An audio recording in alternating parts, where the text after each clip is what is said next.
Rolling Stones.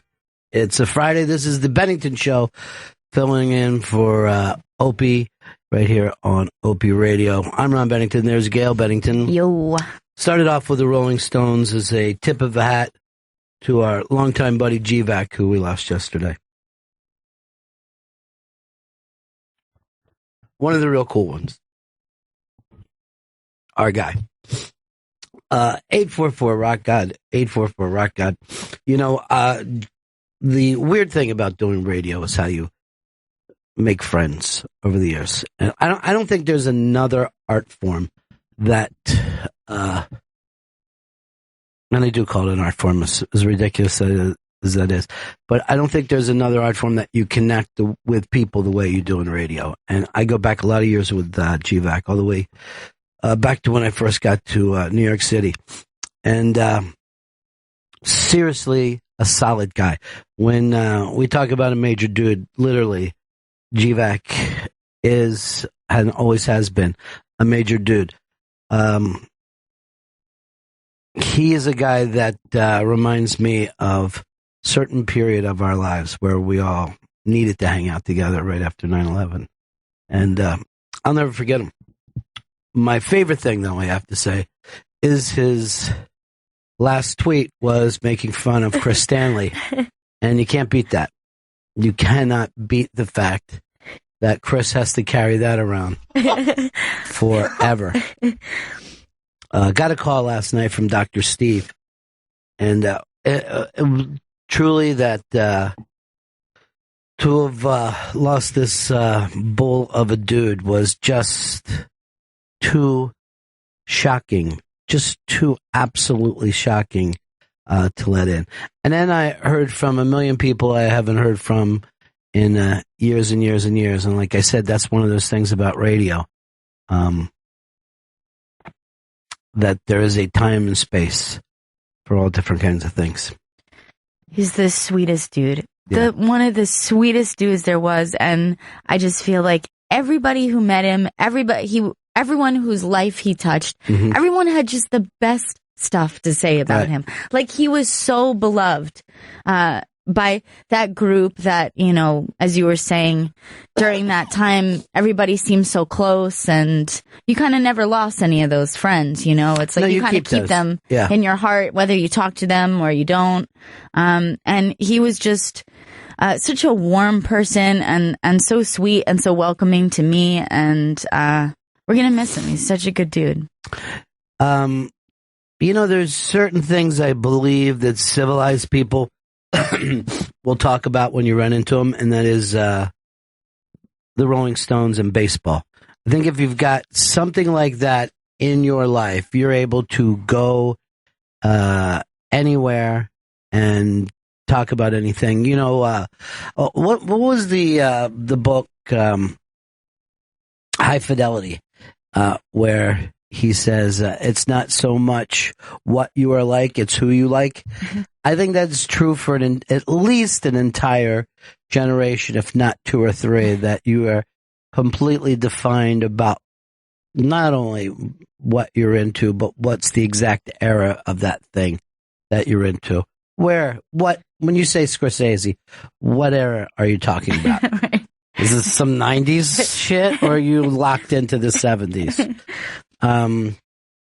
We're very, very lucky to have made some solid friendships over the years. And like I said, a lot of the folks that I heard from last night, I haven't heard from in forever, but nothing kind of changes, you know? You're very lucky to have had a couple impactful times of your life, and those are the moments that you got to hold on to and think about. How was it that group all came together? Because that was during that time you guys were coming together to do benefits, right? It was 9/11 stuff. Yeah. It was, I mean, saying benefits is, it's kind of cheating a little bit. I mean, it's bar crawls, you know? Well, there was a couple of weird things that took place once I got to New York City when Fez and I came into town. It was really around, 2000 was that real birth of the hardcore message boards, So it was like Whackbag and RonFez.net, and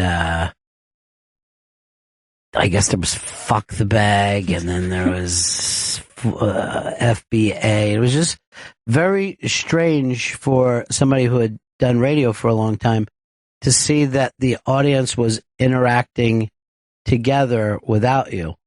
And because that just never happened. Like, you would just do something, an audience would show up, and then they would leave, and that would be the end of it.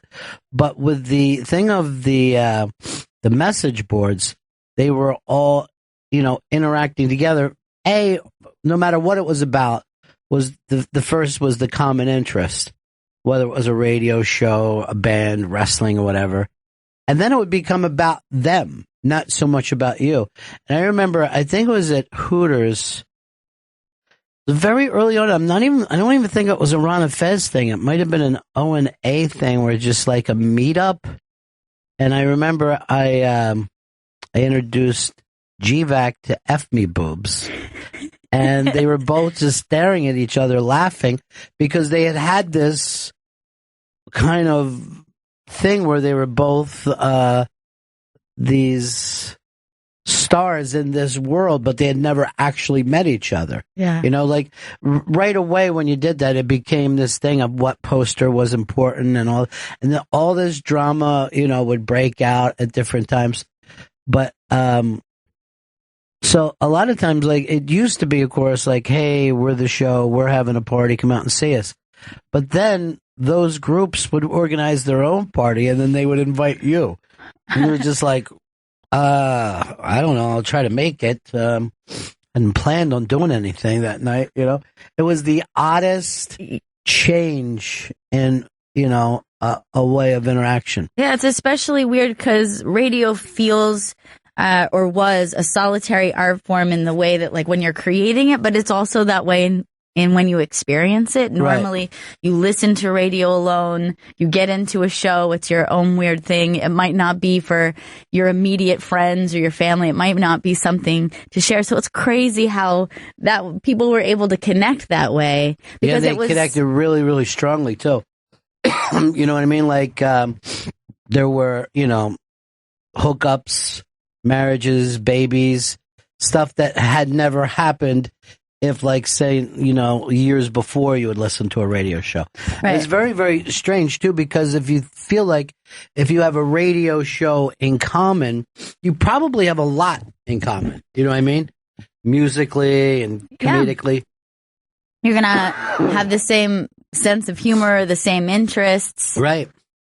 So it would make sense that you would probably connect stronger to those people than you would old friends or coworkers or any other reason you might accidentally become friends with other adults, which is kind of a weird thing when that happens. Yeah, because it's already setting up a certain world, reasons why people would hang out together.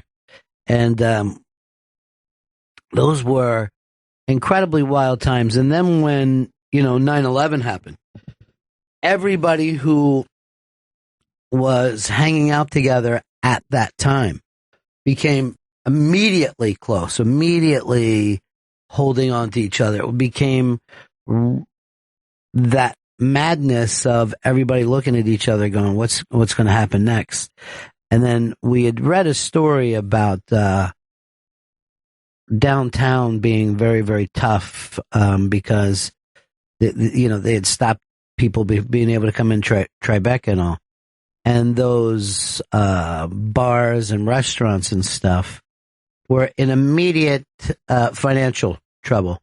A lot of bars only run where they've got like a month or two before they're bankrupted every single time, right? So, just red flags went up right away. So we'd organize these bar crawls. And it was a chance for people just to go out, go from one bar to the next, drink their ass off, stumble around, and be able to say that you're patriotic. You know what I mean? That you're giving back to the country and the city. And those things became really intense and really, really fun for people. And I mean, it's very hard to explain to people now, 15 years out, what it was like in New York City right after 9/11. But there was this, there was this very weird period of being stunned, being incredibly saddened, and then at the same time feeling somewhat alive. Like you were totally also awake. So any kind of friendships that you made at that time became very, very intense. Oh, yeah. Everything was moving at a crazy speed. It did feel like everything was on the surface. And there's so many aspects about that time that I forgot. And then you get to remember, oh yeah, that's how I felt during that time, or that's what was going on. Like I completely forgot about that element after 9/11 where everyone was saying, make sure you get out there, eat at restaurants, go to shows like that. Just be, just be in the city, be a functioning member of society. Like you literally have to remind each other. And like, I think spending money was only part of that. Like supporting businesses was only one aspect of that, but it was also just to be like, hey, let's get out there and be connected to people and let's like show our faces on the street. And there was so much of that. Well, there would always be this thing of, 100 people at a time or something stumbling around on these bar crawls. And then you would come across the cop or whatever, and everybody would cheer for him. And you'd see the cop, you're like, yeah, okay. Now you guys like me. You know what I mean? Like, right. These really funny little moments. And that's my, original connection with GVAC. And I remember even one night we were having what we used to call lights out parties at NEW.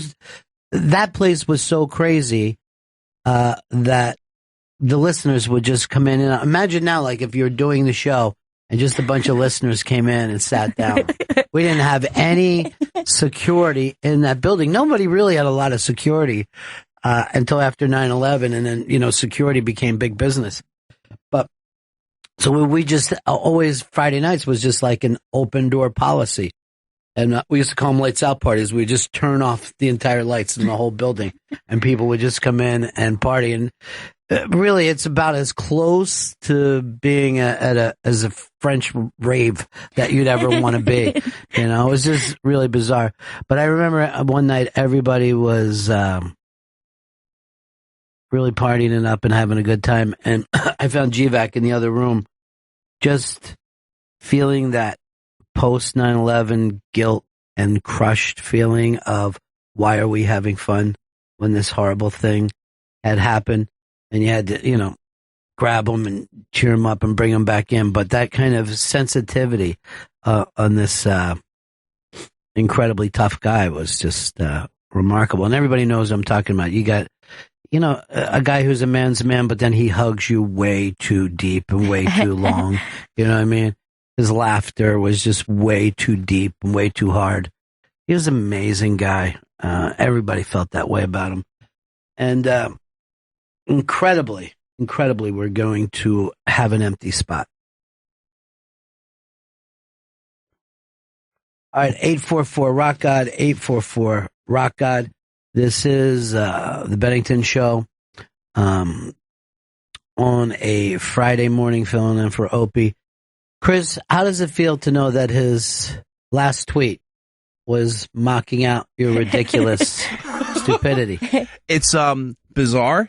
Whenever it's social media of those who passed away, it's always weird. But to be on the last thought on there, I thought it was so sweet. It really broke my heart, but was so funny to see his last bust on Chris.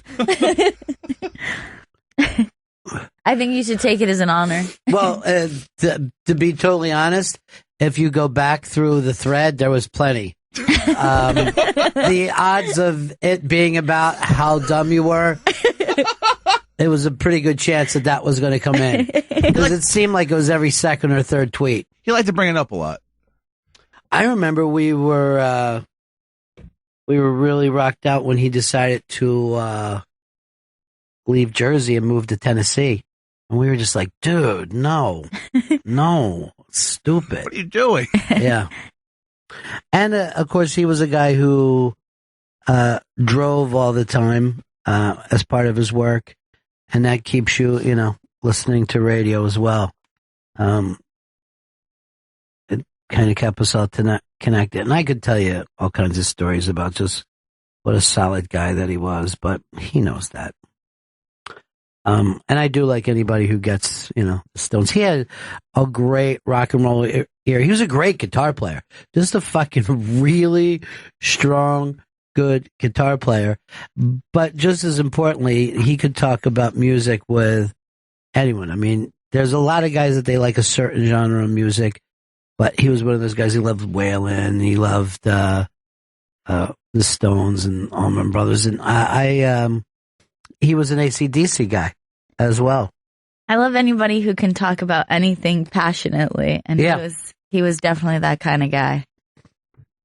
Yeah, which is the exact opposite of Chris, where you have zero passions. No, plenty of passions. Or you take Joey Jojo, he has one passion, Minneapolis, You're just like, I know you do. You know why? It's all you bring up. I just feel like you should go back there. Every day. You know what's also a really terrible thing is how you react to stuff. And when Dr. Steve called me, I just was immediately mad at him. Just immediately yelling at him. What the fuck are you talking about? What did you just say? You know what I mean? You just have no control over that. But later I'm like, oh shit, I think I was yelling at Dr. Steve, And then instead of being gentle about instead it. of being like that fucking sweet way, because Dr. Steve is his buddy, I mean, Dr. Steve and him, once GVAC moved to Tennessee, those guys became really close, and he did the show with them. And that became GVAC's kind of Tennessee family. And I thought to myself, I think I just fucking snapped at Dr. Steve. And then I'm like, he's a hospice doctor. He probably gets that. He probably understands. But yeah, at the right time, I got to, certainly got to apologize to him for that. Because that's just, it's just awful. Well, sometimes that's the easiest emotion that's accessible to you. It's the only emotion that's accessible to me. That's the problem. Just a quick snap is my fucking fastball. That's all I really have. That's the heater. Oh, God. That's such shocking news. Just brokenhearted. And I don't think it's Dr. Steve's fault, but still, somebody's got to wear the discipline helmet. You know what I mean? It's got to be Steve. I don't know. To me, my favorite. By the way, Dr. Steve went out of his way to, and this is a very sweet thing, and one of those weird things that you do, I guess, and thing, but went out of his way to explain to me that after GVAC's heart attack, he had taken him to the hospital, and he was like, "It's a really good hospital with really good doctors," and then I'm like, "Why is he telling me this?" And then I'm thinking, "Oh, thinks I'm going to do a Tennessee thing on him." You know what I mean? He thinks I'm going to blame the Tennessee medical community for this thing. They weren't good enough. Why was he living in that third world state? Sure, there's good doctors there. It's not fucking good enough, though, are they, Steve? Not quite good enough. Because you know how people around this area talk about their hospitals like, it's almost a little annoying. I know. Philly people are the same way. They're very, very proud of their hospitals. And even someone in New York would be like, oh, we have great hospitals here. They would be like, oh, no. You shouldn't go to one in New York. Come to Philly. You'll be well taken care of. They're like that about everything, though. They're very annoying with a lot of things, All right, 844-ROCK-GOD, 844-ROCK-GOD. It is the Bennington Show. The kind of big Trump news today, there's two things. Number one, I don't know why this Paul Ryan gets to act like Trump has to fly down there and he still doesn't get, a kiss on the cheek. I think it's the first thing that makes Trump look like weak sauce. But getting back on the good side, his butler of 17 years coming out on his Facebook and basically saying that Obama needed to be executed, needs to be hung in public with Hillary Clinton right next to him. They're running with this on the news, like just saying, you wonder if this is the kind of stuff that's talked about all the time at Mar-a-Lago. But all I see is an 84-year-old man. And if you can't laugh at that kind of shit. Yeah. First of all, you have to take his age into account. And then you have to just look at the post, which was 75% exclamation points. Right. So you're like, you have to realize this guy, it's kind of nuts and it's kind of great that he's calling for him to be taken out into the streets and executed. The loyalty of a butler. Yeah, a butler. And by the way, your entire life, have you ever bumped into a butler anywhere? No. I mean, it just doesn't exist. And that dude, if we just looked at him, we'd say either he was a yacht captain or a butler. You just don't run into people who look like him. Yeah, Butler has a pretty specific look, and he has nailed it. Yeah. Like, he looks exactly Butler. I just picture him, when Trump is in the bathtub with a big fucking Monopoly Man hat on. Hello to media. Just doing that dry fucking shitty thing. He really looks like Alfred. He does Butler. look like Alfred. He could be cast as the new Alfred tomorrow. And everyone say, that makes sense. That's perfect. Well, here's the deal. So he was the butler for 17 years. And then he said he needed to retire. And Trump said, look, just live here at Mar-a-Lago. You can be the historian of the place. You can take people around. You know what I mean? Nice. So obviously, yeah, that is nice until you were saying these things. And now it sounds like Trump's housemate is saying them. But just a crazy 84-year-old butler.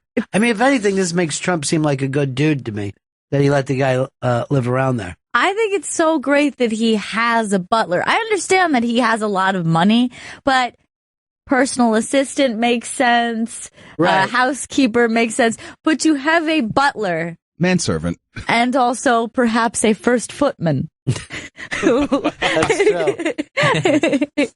And why is a that couple butler? of ladies' maids hanging around. Just fucking great, man. No, some people say that he looks evil, like Illuminati, but he's just the butler. I think it's great, though, that Trump is still getting this, like, kind of strange everyman status with, like, they're like, Trump's one of us. And I'm like, all right, so he has a butler. So just want to remind you that this is Trump. You'll recognize him by his squared off mustache. It's so well manicured. Yeah, it is. It's like that's all he has to do is sit around and pluck hairs. I just like to think of Trump getting up in the morning and there's his butler just with that short broom, just taking the suits. Just very stiff bristle to it. Why does he even have a Facebook? That's where Trump screwed up. Shouldn't let the butler have a Facebook. And who's following Trump's butler? First of all, me now. I would be fucking sitting around. If I hear that fucking bingo off, I'll be running. I hope he starts periscoping. I love this dude. He's very big in the service community. Oh, sure. I mean, that's about as high status as you can get. Yeah, everybody from a Wes Anderson movie is following this fucking dude. The Society of the Keys. My lord. Just having them step out at different spots. Just fucking taking a martini glass out of your hand and refreshing it. This is a fucking dude to help you put a condom on. Shall we move into the parlor, sir?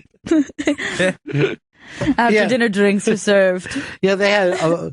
Dudley Moore had a butler, trading places had a butler, but it's a rare fucking thing. I don't know. It just seems like, could you be an American and a butler, or do you have to come out of England? Yeah, an American butler. That's an Anglophile thing, all right? That's from across the pond.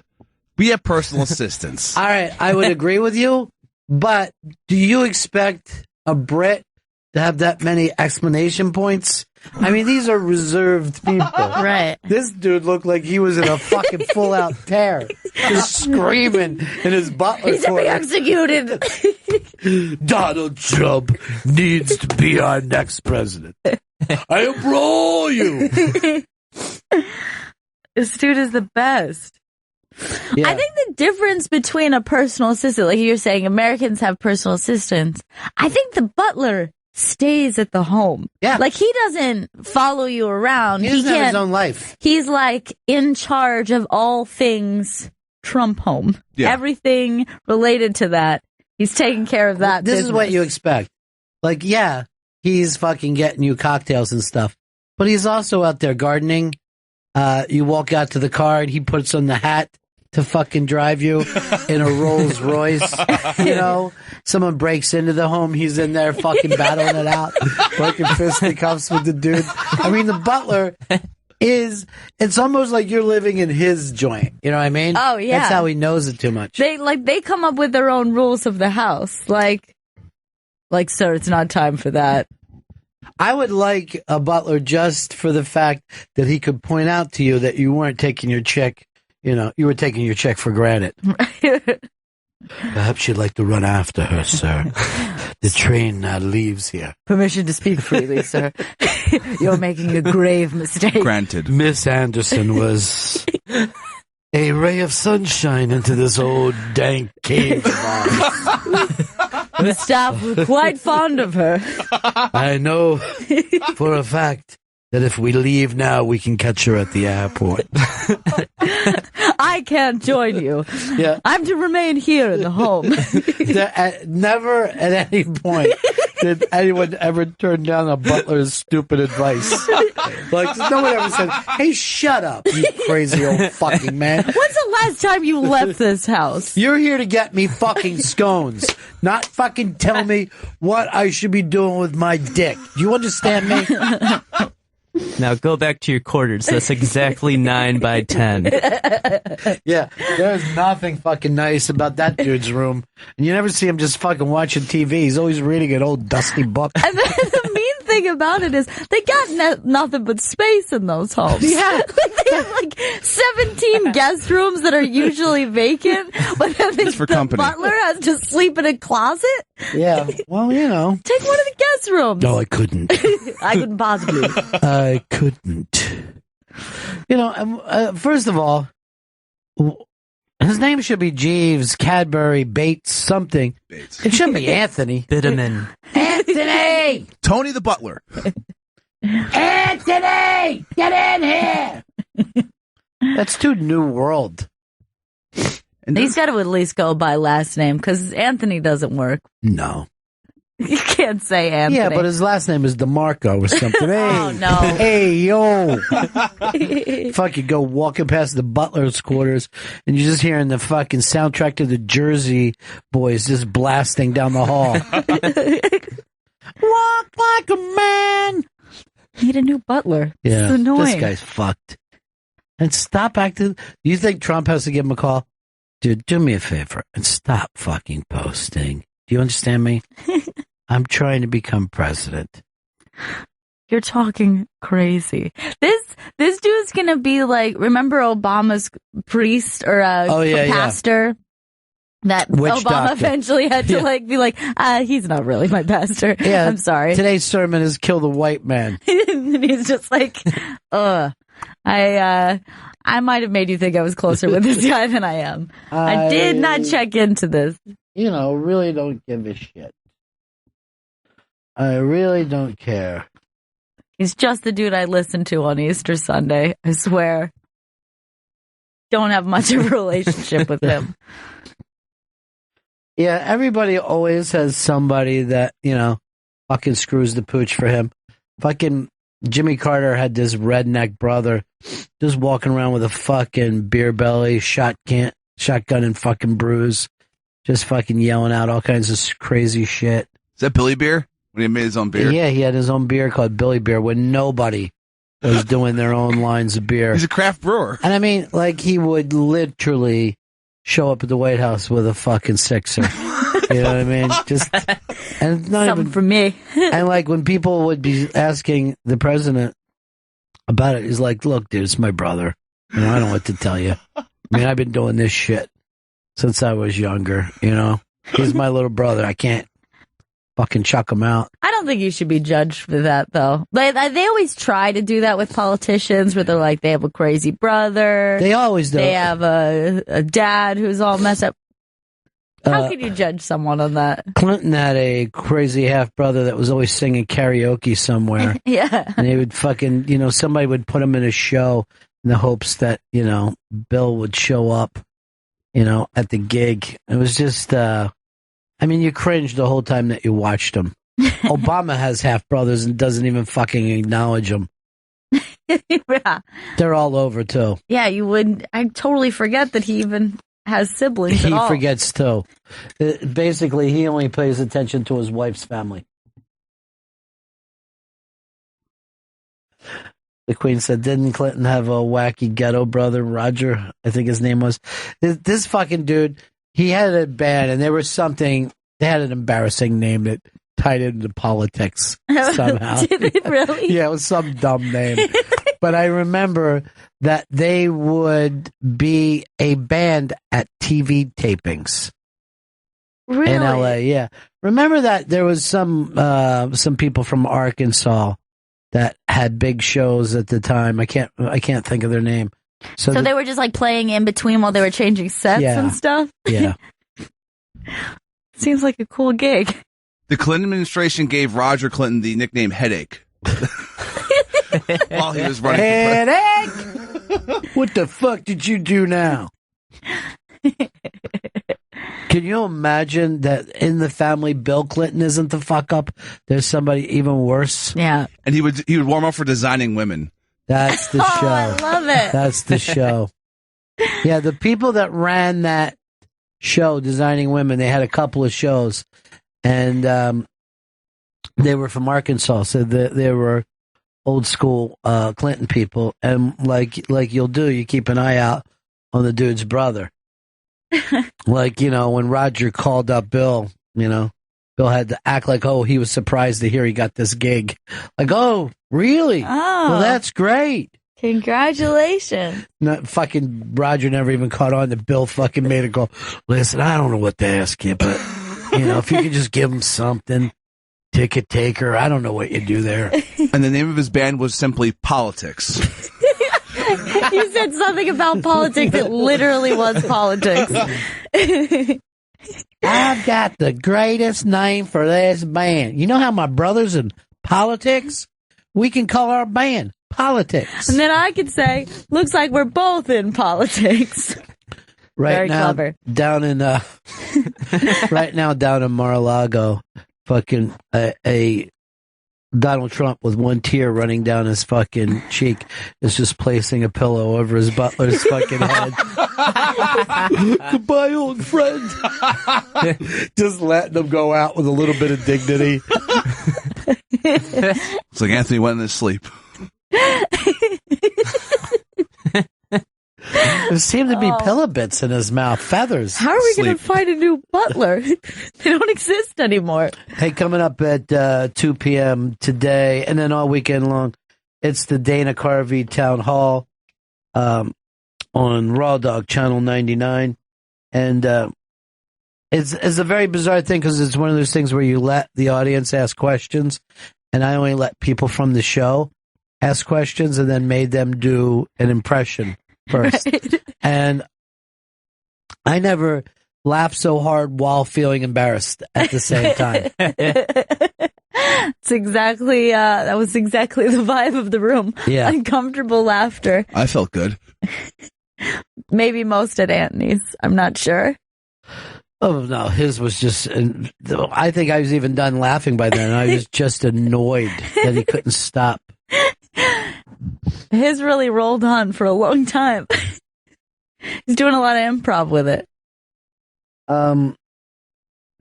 Here's our friend Holly in St. Pete. Hey, Holly. Hi, Ron. Hi, Gail. Hi. Pepper. Hey. I'm just calling. calling on behalf of probably a lot of people that don't want to call in. But, we have a Facebook group that we all interacted, and we have a music Facebook group. And, he's made so many friends just online where I sat there last night, and when I was told, I got instantly sick to my stomach and started crying. And I'm like, why am I affected this way by somebody that I knew online? And I thought back, and I'm like, I've been friends with this guy for 10 years. It's just bizarre. Yeah, online friendships are real. We didn't really know it at the time, but they are true friendships. And in some ways, even a better kind of friendship, because you're not able to physically bother each other. You're always there when each person wants to be there, It's actually kind of interesting too, because you present only the side of yourself that you want to. Right. So you're able to put forth everything that you want to share with the world and hide away anything that you don't. And so it kind of lets you be like this kind of powerful self that maybe you wish you could be at work, or it's, when you were in school. Yeah, it's just a part of reality. But, and Holly, about this thing with GVAC is that he had a lot of interest and was very passionate about each one. And it kind of made him one of the people that you always look forward to talking to. Did you guys ever meet in real life, Holly? No, we never met. I know one year I was alone for Thanksgiving when I was living in Florida, the first time I was living in Florida. And, he was like, come up, just get a flight, come up to my house. I'm having a bunch of people, and, you are more than welcome to come up and, have Thanksgiving with us. So, he meant that kind of stuff, too. Yeah. Yeah. He's like, get on a plane, get up there. So, no, we never met in person. I know that there's a guy, Ed, and, Ed and GVAC and I on Facebook could just go on and on and on. One of them would put up a video of something. They were always putting up music videos on Facebook. And, we could just go back and forth. And him and Ed, they'd go back and forth and have the longest strings just bullshitting about, the video that he put up. So anyways, I just wanted to say that I know a lot of the people, we were all going back and forth last night in our little Facebook group, and everybody was just devastated. Devastated, man. Devastated. I will tell you, though, we're just talking about, Gail brought up the best side of things. I never knew anybody with a deeper laugh. I never knew anybody who would hug that long. He was and is, to me, just the real deal, man. I just adore that dude. Thank you so much for calling us, Holly. Okay, I'll talk to you soon. Bye. Bye. But yeah, he really was the one of those type of guys that you would just end up in a long conversation with Bobby Keys about, just getting in to what was your favorite, Bobby Keys riff or whatever. And it was just, that it's very, very strange, but you want to be as passionate about your interest as you possibly can. And I couldn't tell you why that's important, but there's nothing that I believe more. There's nothing that comes across being more full of life than that. Yeah, well, there's a fire to it. You're just, it feels like you're feeling everything deeply and you're experiencing it and you're taking it all in. That's why it's great. It's great to have friends like that. Right. Who will just, talk passionately about things or just argue a point or, they're really fun personalities to be around. There's nothing more that I'd rather do, seriously, than get into an argument about, what's William Dafoe's best fucking role of all time. By the way, it's Live and Die in L.A. Say it, please. Seriously. That is unbelievable. But to me, that's the whole thing for life. And I love people who feel that way about music. I love people who kind of love rock and roll that way. And I also know this about GVAC. There are certain people out there who were shut-ins and needed help and stuff like that, and GVAC was there for them in a way that I'm embarrassed to say I always wasn't. He was just a fucking major dude. The ball busting he did on Chris Stanley, to get that, to understand what the flaw of the Bennington show is, and to, focus on it. He did perfect for me. Like to talk about it a lot. Huh? He liked to tweet about it a lot. It made sense, Chris. I can't imagine what it must feel like for you. And this was yesterday that he was talking, but this was hours before. Wow. It just even got to me. That's our dude, man. Why don't we take a break, and we'll be right back. It's the Bennington Show. That's the Rolling Stones. Rocks off in honor of our buddy GVAC, who we lost yesterday. Anyone that hung around at any of the parties that Ron and Fez.net did, or Whackbag, millions of good times spent with our buddy GVAC. And I remember he and I, we got into this beef over the Stones, and we were doing this thing with a top 5 list. I can't find his list. I've been searching around in the internet. This was my top 5, because Black Spider, I found it on Google Plus. Black Spider. This is how crazy. Remember Google Plus for 5 minutes? Oh, yeah. What a joke that was. Well, it's still out there, I guess. But this was my list. 5, Can't You Hear Me Knocking. 4, Sway. 3, Gimme Shelter. 2, Sympathy for the Devil. And 1, Midnight Rambler. He would always bust my balls because they said the live Midnight Rambler was my favorite fucking Stones song. I'm now, by the way, incredibly embarrassed by my list. I don't know where I was at with that. I'm looking it over, and I feel like fighting with me. But what a jerk this guy was. Wait, that's my list. And then, but that's the funny thing about making a list, right?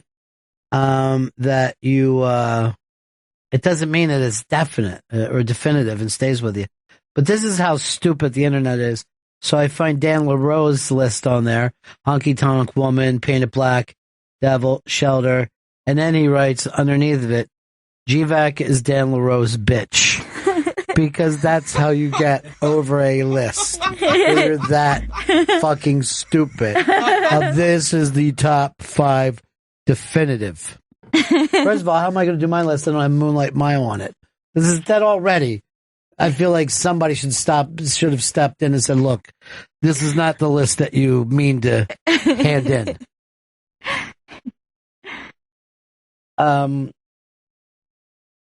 That's the kind of shit that you do with your friends, though, that seems so important. And quite frankly, makes life good. Somebody wrote this in about Crankcase.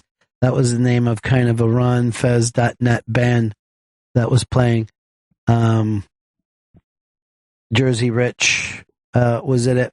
Mikey D was in it with them. And then there was always a revolving member. They could just never keep that 4 spot open. But I also remember a Ron and Fez Night of Fights over in Jersey where this was the same night that Hard Rock Johnny was knocked out, and that Earl won a fight, his only fight. Is that the night of the stink face, too? Did he give him a stink face? I think that Hard Rock Johnny might have given him a stink face, or he gave someone a stink face. No, that was a wrestling night that the stink face took place. But that was Al Dukes getting knocked out. And then, because he had the flu, being put into the ambulance, and the listeners had gathered around and were rocking the ambulance, chanting the other F word at him. God. Billy Staples was in the Dig Talents Challenge, fighting 10 different guys. But I'm trying to figure out who. I think it was Matty Fridays that GVAC fought all over a board beef. Somebody had said something on a board. God damn. A lot of years went by. And a lot of years went by fast. That's the weird thing about it. A lot of years went by really, really quick. I mean, when I sit around and think about that, how long I've known GVAC, that's longer than I know a bunch of people they grew up with. You know what I mean? Yeah, and probably stayed so closely connected because, he was able to comment on everything that was going on. And, that idiot in there. Yeah, and Chris. Yeah. Actually, I think among his last tweets to me was expressing his disappointment that I said that I don't like tea and that I had called That actually disappointed me too. that I called it hot leaf water, and he said he was still reeling from it. I've gone out of my way not to let your grandmother know about that or any of your aunts. I mean, that's, Yeah, you don't go saying you don't like tea in an Irish family. I understand, but it just tastes like hot leaf water to me. I know that's literally what it is. Get out.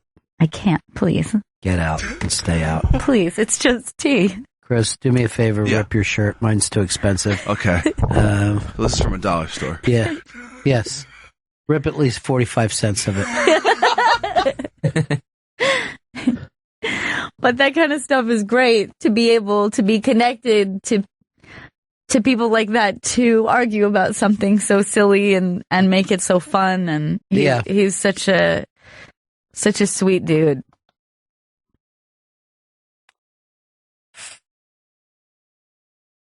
I'm rocked from it. I know you're a Spencer Tunick fan, right? The I am. photographer.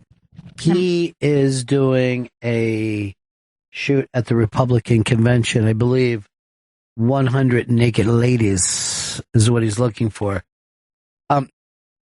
I don't know whether I'm a fan of his because when you put that many naked bodies on top of each other, it almost stops being nude.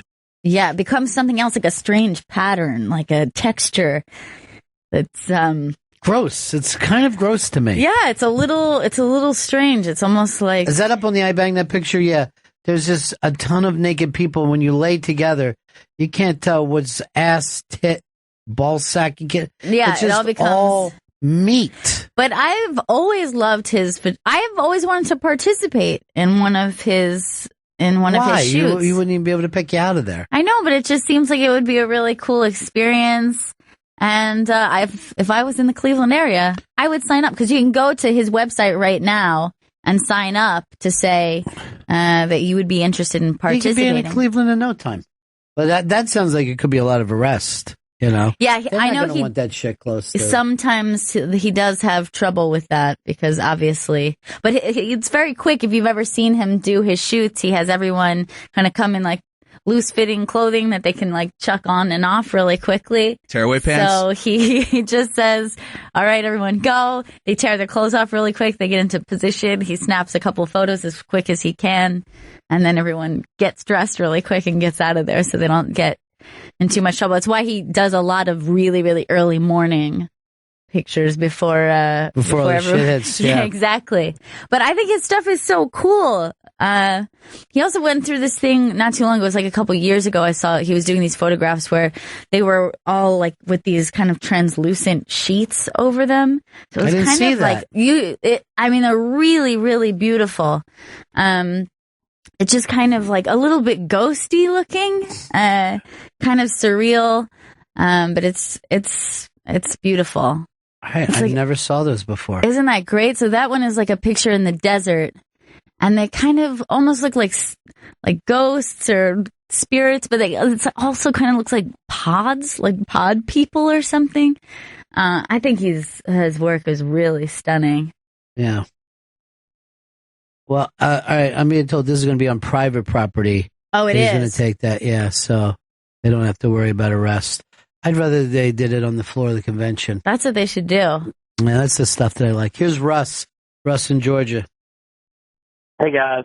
Yeah. I knew GVAC through .net initially, and was part of a small group that actually started another message board, and used to chat with the guy every day, off and on, with the exception of a small hiatus. And I used to laugh at how he would make some crazy point and just, stand behind it, and he was just doing it just to get everybody riled up. Yeah, he would do stuff like that all the time. Get some crazy conversation going, and I decided I was going to flip it on him one day, and I just started out by telling him, I was like, man, the Rolling Stones suck. And he just flew up, and I started telling him how much better the Foo Fighters were than the Rolling Stones. And it was so funny, him getting so worked up about it, and just flipping out. And I sit there and just drug it on, and this was probably, I don't know, maybe 7-8 months ago. And I used to bring it up every once in a while, and it was kind of our ongoing joke. And I tell you what, the group of people that I have met there, and the friends that I have made through this show, and I never met GVAC face-to-face, but I had several phone conversations and daily, exchanges with him online. He was a great guy, and I consider him a good friend. And to everybody that he touched, my condolences are with you. Last night was really tough, and this morning was even tougher for me because, we'd all log on in the morning, and Greg was always really, really nice and really welcoming and just a warm, kind friend. And it's a little sadder place today, Ronnie. Yeah, it's a Saturday, my friend. All right, thank you so much for calling, buddy. Yeah, man. That's it. Well, that's what we were talking about, too, is that online thing that at first we thought was something false. It isn't. I wish it was, to tell you the truth. But you do and can make real friends that way, Yeah, and it's just a different way of connecting people, and it's just become the reality of the way people are now. It's a way to meet people. You even said sometimes that people put their best foot forward, but also people are more likely to say something that's very painful to them as well. It's just a different way to express yourself. Yeah, it's more like you get to, it's not always your best, but it could be just what you want to present, and you get to be perceived the exact way maybe you're afraid to be perceived in the real world. Yeah, I know. I mean, a lot of people just talk about themselves the way they would at an AA meeting. You know what I mean? That they'll just say this horrible thing happened, or this crazy thought that I have. We're talking about GVAC, our long-term buddy, friend of the show, and just a guy that we were all crazy about, passed away yesterday. Hard for us to even believe. All right, Fox cancels 4 comedies. Chris, do you have the names of the shows? All right, so they canceled the animated series Border Town.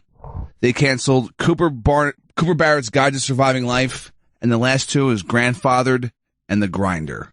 All 4 I don't care about Grandfathered, but all you bastards who didn't watch The Grinder, I hate you for life. I'm so sorry, because I know you were really enjoying The Grinder. I find Rob Lowe to be one of the funniest human beings, one of the funniest actors, no matter what direction he's going in. And this guy would grind it out every week until he solved the case. He has great timing. He's unbelievable timing. And this was maybe the funniest thing that he's ever done. I'm sorry, I know you liked Grindr. It's terrible when your show gets canceled. You know what? Don't give me anything, because you wouldn't even once take 5 minutes to check it out. I understand. I've asked all of you to watch it. I'm sorry. I never watched. I'm sorry. No, I'm more sorry. I'm going to tell you the premise. No, Here's the premise of Grindr. He was on a show 9 or 10 years where he was a lawyer grinder who would always grind it out, and the grinder rest. And it was that kind of dramatic reading when people would say the case is over, and he'd be like this, or is it? Right?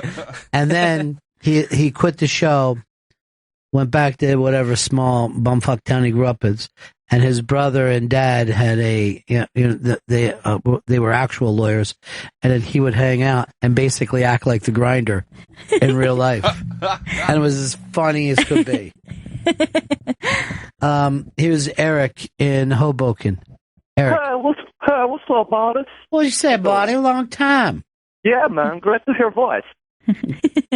Yo, guys, my heart I heard the news last night, and my heart kind of just broke. I was watching a playoff hockey game, and it just felt like I was gutted. Yeah, I wasn't super close with Divac, but I remember when I first went to the Ron and Fez events, like, you kind of go in there, and I didn't know that many people, and you stand in the corner. It's kind of awkward, but Divac would come up to you and be like, hey, man, what's up? And he would just bring you in. And that was his thing that he used to like to do, to introduce people to other people.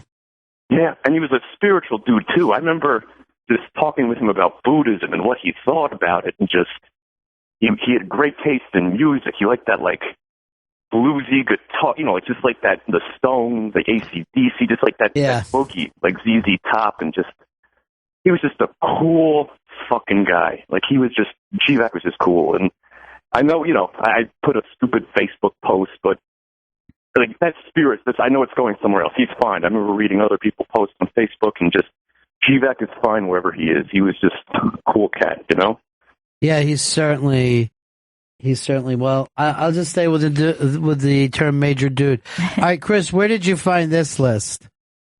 This was a list he had sent you, then he forwarded to me. All right. So here's the deal on this. This is hilarious.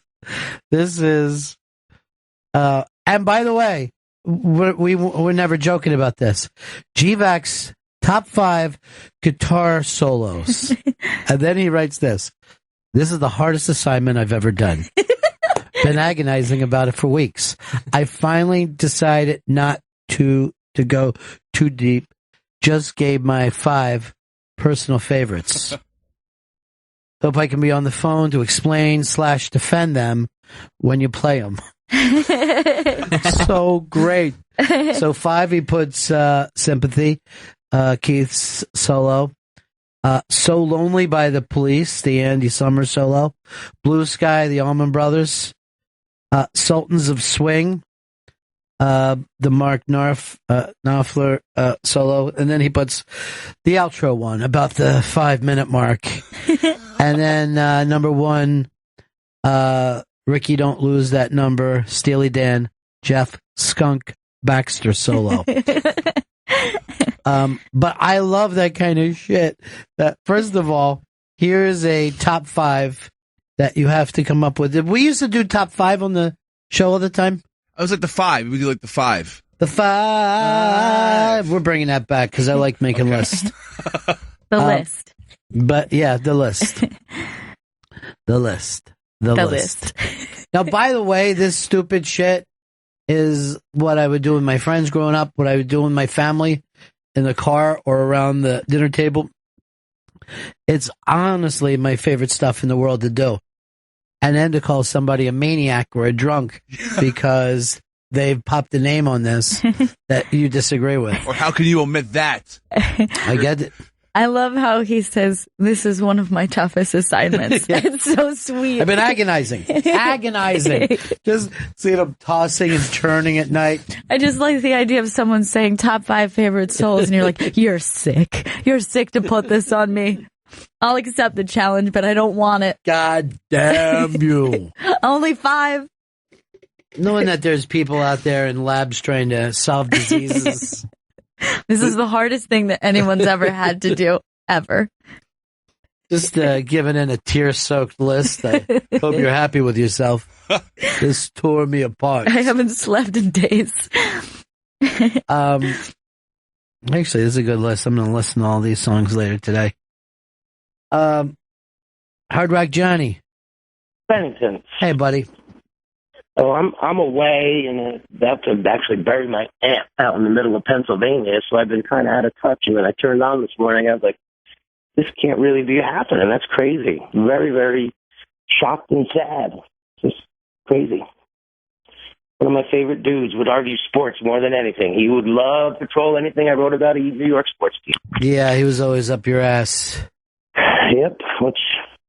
I know he was a Reds fan. Where was his football thing? Anything against the Giants, apparently, is all I know. Yeah. That's all I can say. It didn't matter. No, he would, and a lot of hockey. He would do a lot of hockey talk, too. I remember, the big ass night of fights. I remember that, Gail, I gave the stink face to Fez at the wrestling when we also gave away the Bob Dylan guitar. Dave fought Right. I'm sorry, not Dave. You remember the Bob Dylan guitar bet? They broke a Bob Dylan guitar. We had Johnny present and at the Hard Rock during the wrestling. This is a Bob Dylan guitar. Yeah. Of course, that ended up being used on somebody. Danny Doring. Just smashing him with the guitar. No. Everybody was screaming, no. How stupid you gotta be. How do you not? No. Why would Johnny be walking around with a Bob Dylan guitar presenting it to begin with? And it was like a brand new guitar. We took it back, and I think it might have been even me and G-Mac. We were rubbing it with like Coca-Cola and shoe polish to make it look like it was a little scuff. Sure, it's you know what? It's all in the details, my friend. Everything's about the details. Gonna miss that fucker. Yeah. Yeah, he one of the old crew. He leaves an empty space. There's no doubt about it. Rough. Okay, Johnny. Hang in there, Bennington. Okay, love Bye, you, Johnny. kid. Bye. Later. Hey, Johnny. Yeah. Johnny. Sweet Johnny. Johnny. He's my Johnny. Johnny. Garth, what's up, buddy? Hey, man. Doing Miss T-Vac. I never met the guy personally. Yeah. But I always talk to him on Twitter, and we'd be a shitty Cubs fan, and him being a Reds fan, we'd always talk back and forth and have a lot of fun with it, and talk about music and Allman Brothers, and of course Dire Straits and shit, and just God, man, this one hurts. This one hurts as bad as Patrice, going. Yeah, it's just a fucking thing, man. I don't know. It's something you never expect. You just don't think about it. No.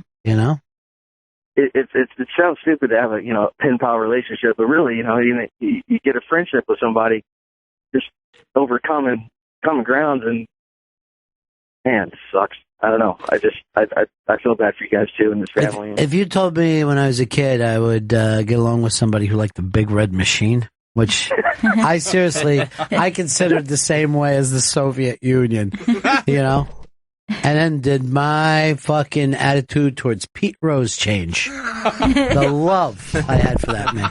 Actually, I even loved him when I was a little kid because I read a Pete Rose book. Third grade. I don't know who writes or makes those books for third graders. There are a ton of them. Yes, and I've never been affected as books in the same way. And I would read about a baseball player no matter what year it was.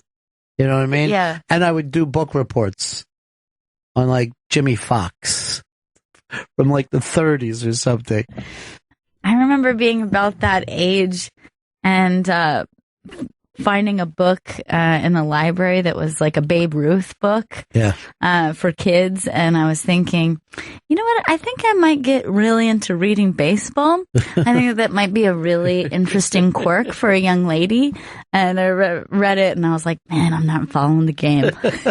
Boy, I just don't understand the game. Your deal was always to try to be some kind of a little hipster that was like, oh, she's so interesting with her odd interest. But I remember just thinking, this could be a very interesting quirk for me. She's a metal sculptor. Wow. Yeah. She's in there with her welding helmet and a torch, just building things. She's supposed to be a genius. I don't know. Creep is more like it. Just trying to be cool. It is the Bennington Show on a Friday in here for Opie Radio today. And if you just joined us, we brought up that we found out yesterday that we lost our buddy GVAC. I got a call from Dr. Steve, who was down in Tennessee with him. Dr. Steve, of course, ended up being very, very close with GVAC after GVAC's move down there. But it's one of those things that just comes out of nowhere and just crushes you. I'll never get used to this one. I'll never let this in. I just won't be able to do it. What is this thing about Steven Dorff's girlfriend? You say young girlfriend. Chris, how young is she? She's 22 years old. All right, Steve's what, in his 40s, mid-40s? Yeah, he's yeah. Now, he's done our show a couple times. Love Stephen Dorff. He's the fucking coolest. He's the shit. I Yeah. find him so sexy. So does everyone on the planet Earth. Did you ever see that? What's that movie he did with Sofia Coppola where he's just laying around a hotel for 2 hours? Yeah. And it's fucking great. Somewhere? Somewhere. He's smoking. He's lounging. He's drinking a little bit. He's trying to be nice to his daughter. All right. This girl looks like she would be at Diamond Dolls. Yeah, she is like a... That's an old school Diamond Dolls. I was going to say, like, she does not even seem like from this decade or the last, maybe. Like maybe she'd be dancing on the stage with Motley Crue. Yeah, like that is a very like early 90s, maybe late 80s look that she's got going. Not a lot of chicks are rocking that look. I appreciate it. Too bad. Oh, it looks great. It works. It really works. But why is she famous to you, Chris? She's all right. So she's a Carl's Jr. girl as well. Oh, she's like a Carl's Jr. sexy hamburger model. girl. Yeah. She was. I think she was in the Carl's Jr. ad from the Super Bowl last year. She was. I don't know what the burger was. She was just. She was half naked. All right, that's up on the bang, and that blows away your Ashley Graham twerks on a boat, which I don't even know why you put that up. Ashley Graham is the plus size model. The plus size super Sports Illustrated model. And who's the weirdo that she's with? I don't know who that is. What Italian fucking disco? And she's barely even. I mean, these two are whacked out to act this way. I know, they've got to be. Now, here's the thing that you think is like light of day. Yeah. They're not far off the dock. Like they're not at sea. Dude. They're right at the dock. And then I'm just imagining it looks like early to midday. Yeah. Could you imagine just being on the next boat or on the dock? Like, what the Dude, I have guys? been. I have been. Like, guys, what are you doing? You're not even out yet. If I told you how many boat parties I've been that barely got away from the dock, that you just pull out like 25 feet and fucking drop anchor, and there's 30 people on board. Sounds like a good party. And you know what else I love about this video? It's a shitty day. It's really gray out, and they're just trying to make the best of this boat day. We already committed to the boat day. I'm putting the bikini on, even though I'm not going to get any sun. The morning fog has not burned off, and this fucking disco goddamn Larry, look at him. This guy's amazing because there's a beautiful curvaceous woman behind him, and he's just like, it's about me. Yeah. It's about me. He basically should be arrested for lip syncing and have to give back his Grammy. Maybe it's not their boat. Maybe they're like, we have 15 seconds to get this, guys. And then we gotta leave. There's people twerking on the boat. Who's better, her or Steven Dorff's anachronism? I can't even wrap my head around Steven Dorff's hot little diamond doll. She's ridiculous looking. She's amazing. She's kind of drunk. She makes it kind of hot. Yeah. She's not like wasted. Like, I'm so fucked up, but she's like a little fucked up. I know. If I had a nickname for her, if she hung out with us, it'd either be Little Runaway. Hey, Little Miss Friday, how are you? Hey, Ron, how are you? Good. It's been a long time. Yeah. I just hearing you reminisce about T-Vac is bringing back so many memories. He gave 1,000,000%. Everything he did.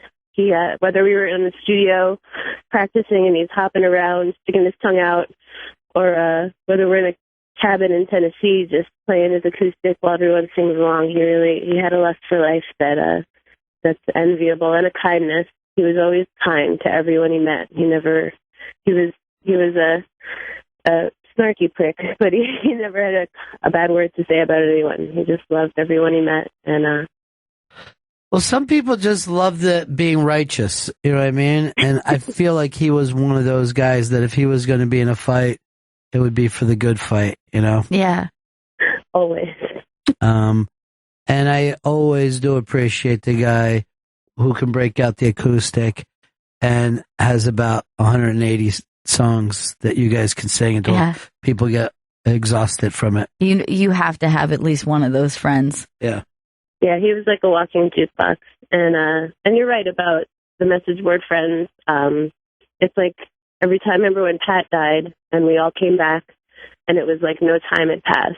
Yeah. And that Pat brought us all back together and now back again, and I see everyone coming out and talking to friends I haven't talked to in years, and it's interesting how the relationships we made all those years ago just stay forever. It's crazy too how quick Irish Alki would come to mind and stuff like that too, you know. It's always odd when you lose one, it feels like you lost them all again at the same time, you know, all the memories come back. Yeah, man, thank you so much for doing this today. Of course. All right. Take care, darling. You too, my friend. Bye. It's the Bennington Show on a Friday. I actually didn't sleep very much last night. I don't know whether you guys did or not, but it was a very, very rough night for me. Did you guys see the King and the Queen of the Prom, Justin Timberlake and Anna Kendrick, that video that went up? I'm just about at the end of my rope with this whole thing. This whole aren't we adorable? You know, they each of them in their own way are beloved in this Ferris Bueller way. The nerds, the spazzes, you know, the motorheads, your geeks, your dweebs. Goddamn Justin Timberlake. I started liking him when he ended up in the Five Timers Club on Saturday Night Live, but that's totally gone. He charmed me for like about a month, but screw JT. But especially all this love for this new song. The JT thing is like, the love for him is insane. But Anna Kendrick, I was like confused. All of a sudden, her name was everywhere. She was an actress, but she did the cups. She did the cups, right? Pitch Perfect. Yeah. Pitch Perfect. And then suddenly, she was America's Sweetheart, and I was just so confused. I was like, wait, who's our new sweetheart? I have no idea. This is the King and the Queen of the Junior Prom, where, you know, everything that they do, everyone just finds adorable. All right, I'm just going to put this song on, and the way they're singing, it's nice. Mm-hmm. It's fine. Why it grates on me, I couldn't begin to tell you.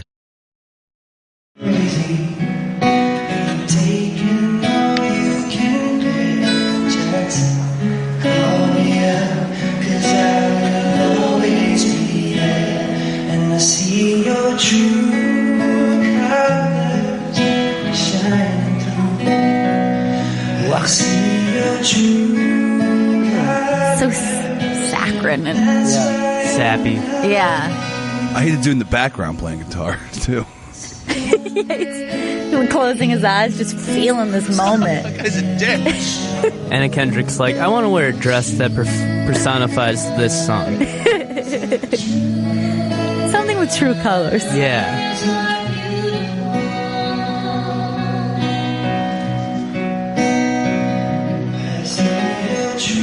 You know what I think it is that bugs me? That song is so fucking great and so powerful. Like, I love that song, and I think it's so strong the way she sings it. And I was like, it doesn't need to be sappy. Like, it already is emotional the way she sings it. You don't need to be like, let's make it like slower and sweeter version of True Colors. Like, the thing is, Anna Kendrick already has that. Somehow irony has made it into the fucking smart class. So she's always like, what's up, home slice? You know what I mean? And she just, You know that she's joking, but she's not. Like, and actually, she has taken it from the person who does it ironically. You know what I mean? So first people did it and were serious. Then the ironic guy did it. And now it gets to Anna Kendrick. That's what fucking bothers me. Yeah, Anna Kendrick is maybe top of my list of one of those people, like if I had to defend why I don't like her, I couldn't tell you, but I'm just like, it bothers me. There's something about her. We had her on the show before and she's fucking adorable. I'm sure she is. It's like there's nothing, I'm sure she's a sweet person. She's very beautiful. She's very talented, but there's just something about her that I'm like, why? Why is she so beloved at the level she is? Here's the thing that annoys me. When she came in here, I had her play Song Pop on my phone. Oh, yeah. And I don't do shit like that. You know what I mean? Yeah. And it was for her movie, and I made her sit around and pick the people that... I don't know why I did it. I got Kendrick. I was Kendrick. Maybe that's the thing. I see your true color. Who is JT married to? Jessica Biel. Yeah, Jessica Biel. I hope Jessica Biel said to him, "Are you fucking her? Look at me." Oh. He did that. I don't even know how to answer a question like that. What are you even talking about? Why can some people not lie and they have to? What? This is insane. But you're not answering. But yeah, why would I answer a crazy question like that? Fucking her. You're out of your mind. Look me in the eye and tell me that you are. I gotta go. I see your true colors shining through. Slower and just softer. Go to Anna Kendrick's Instagram. I bet there's a life you could only dream about within 7 pictures. You know what I mean? Right. Within 7 pictures, it's probably Cannes, Hawaii, fucking China. But then how many pictures are just like me just being a regular girl too? Because that's going to be... Here I am, a dork. I was the ugly girl in the class. Right. Look, I'm looking at her Instagram. She's definitely fucking Justin Timberlake. Oh, come on. You can't say shit like that, TMZ. She's definitely not. Apologies go out to both of them. They're the best people ever. Right there she is in her private plane. Oh, gosh. Who's that she's with in the private plane? Is that the... it's Adam Devine. Yeah. Of course. He's the fucking guy, Anna Kendrick.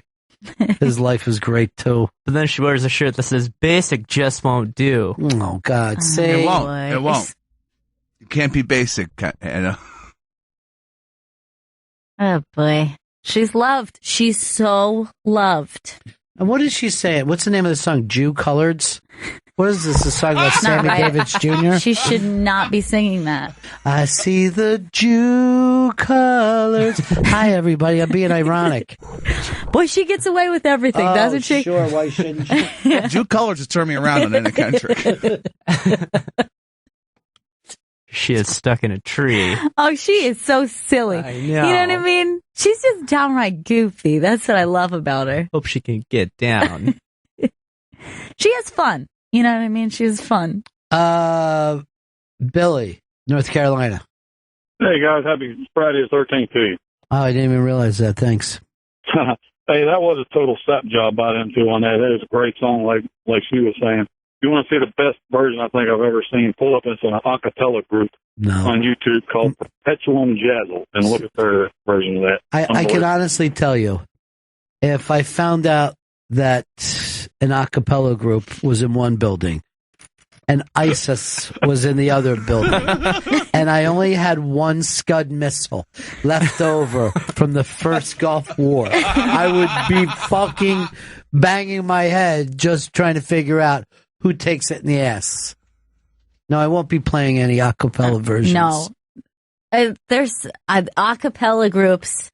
They irk me so bad. There was a group at my college who I went to go to like the student center where there was like coffee and stuff like that, and people just would go to hang out and walk in, and accidentally there was a cappella show that was going on while I was just trying to chill out, and it was so horrifying and so bad that I wanted to leave. I wanted to get out of there, but I kind of couldn't. It was like a train wreck that you kind of had to keep watching. And you know how all the a cappella groups have kind of like punny names? Hell yeah. Oh, yeah. The name of this group was Choral Pleasure. Oh, God. It's good. Choral Pleasure. And they sit around and think about that kind of shit all the time. They're just like, this is funny. This is so good. Don't you wish you were the guy in the group who just went, and you're like,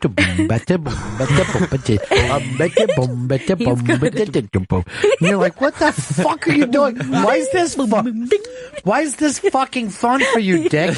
I could see if you were singing lead. But if you're a guy just making the same noise for 3 minutes.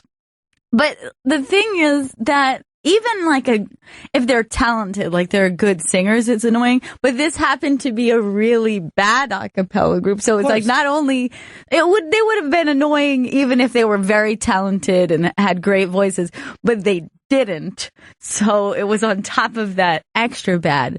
Even the best a cappella groups, rockapella perhaps, still so annoying. Ugh. Even though I'm sure they're top of their game. Like, rockapella's got to be, like, number one, right? You don't even have to turn around and just give them any props. They fucking deserve nothing. Do it, rockapella! All right, Lori sent us this. Anna Kendrick's book, Scrappy Little Nobody. That's good. And there she is. She can't even get her whole body into the, she's just leaning into her own book cover. It's kind of my book. Oh, boy. Right, this is what she writes on her Instagram about it. Guys, why are you yelling guys twice, Anna? We're all here. I have a book. Why would anyone let me do this? Oh, my God. Anna. Oh, Kendrick! I'm just a scrappy little nobody.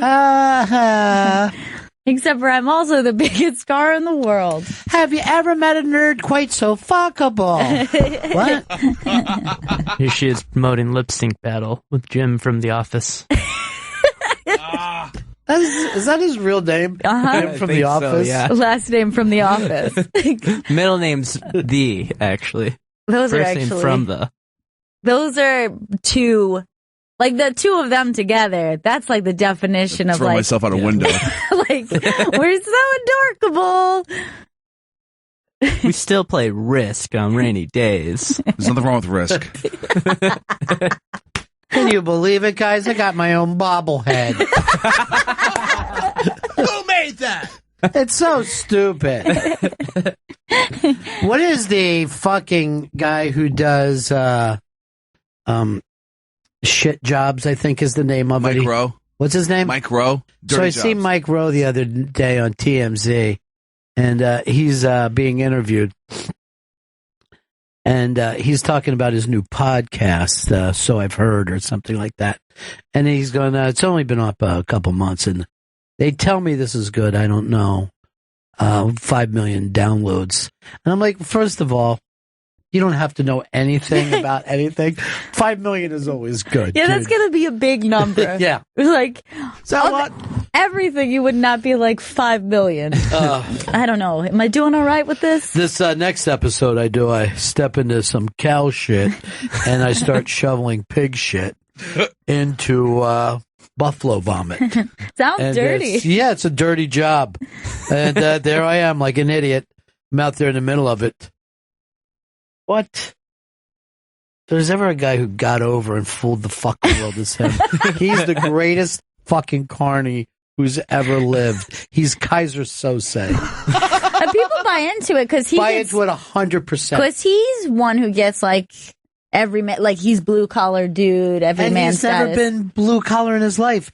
He was like a Shakespearean actor who used to host PM Magazine.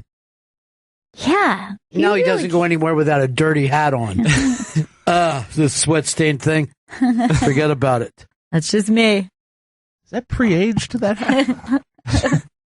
It's distressed. It's no brand. Join me next week. I've got to jerk off a blue crab. It's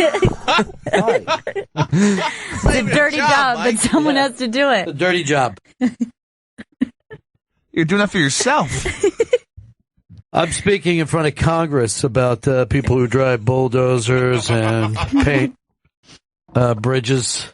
Are you for them or against them? I have to see my script. I'm for 100%. Whether we're Republicans or Democrats. I like any of those press photos he does where it looks like, when he has like dirty face, like I've just been out in the fields working, and it's like, but that's painted on. Like that was a photo shoot. Get some smuts in here, quick. I look like a girl.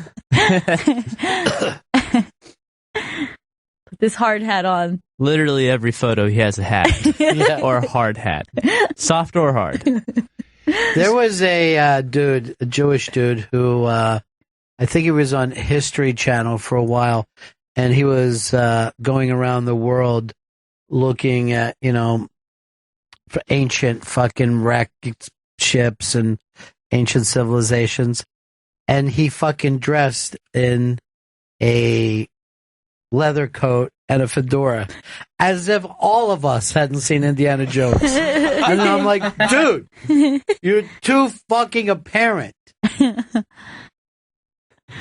love any of that stage stuff for those reality TV shows it's so great. There was a show on Food Network or maybe Cooking Channel, one of them, where the guy was going around the world trying to find the ultimate coffee beans. And he would try to make it seem like he was in danger going into South American countries. Like, I'm going to go up this mountain and try to get these rare coffee beans. It was fucking ridiculous.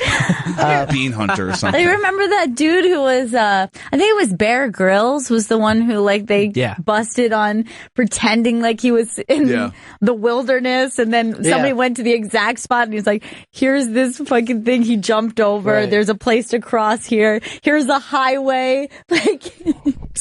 You're right next to the fucking roadway in. He was staying in hotels. Why wouldn't you? It's the smart thing to do. To stay in a hotel and then make up a fake TV show. But Ronald Reagan did it in the 30s. We have acting. But then he would also drink his own urine a lot during the show.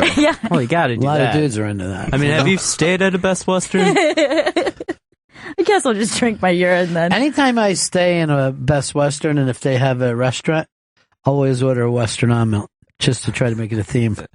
Let's go with the best Western omelet. Get it? Looks like Mike Rowe's first job out of college was singing for the Baltimore Opera. Thank you. That's so great. I don't know. 5 million downloads. They tell me it's good.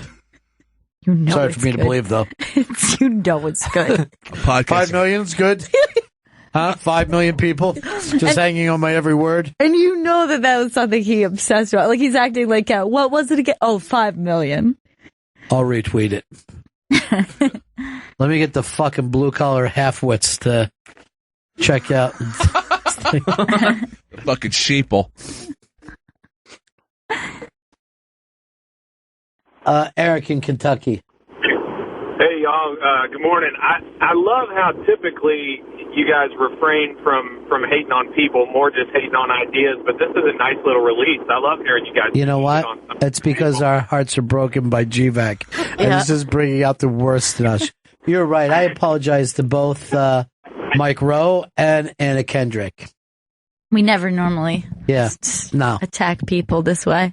Anna Kendrick just put out a tweet that said, I got a baby pussy. Shit. Uh-oh. Is this too tight?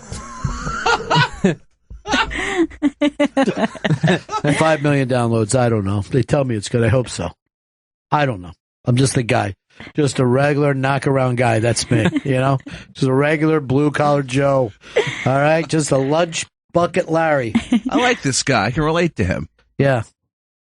Buckknife tweeted to us, Anna Kendrick has resting, widow old me face. Normally you get resting bitch face. This is, me? Little old me? Uh-oh. That dick's too big for my vagina. That's a very specific resting face. That big Mike Rowe dick is too big for me. They're together now? Yeah. They tell me 11 inches is a big cock. I don't know. Is it? Is that big?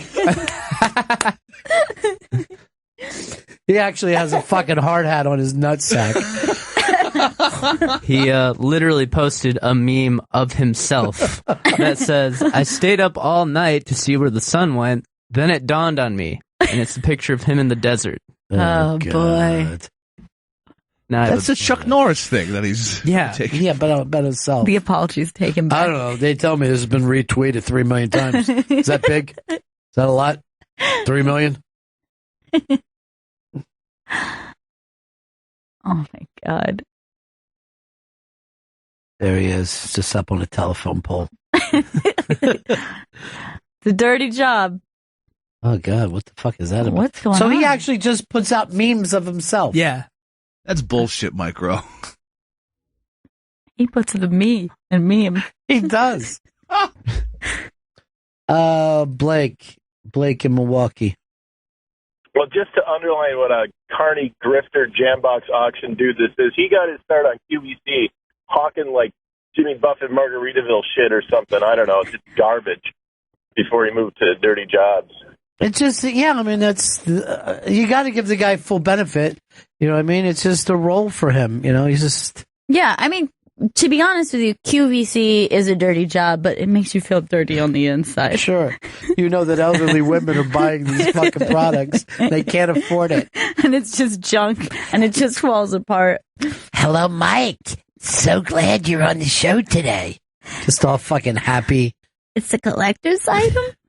Mm-hmm. I bought $1 million. It's going to be worth a lot. He'll fucking come over our house and, you know, act like he's going upstairs and go through her purse or whatever. Steal her prescriptions.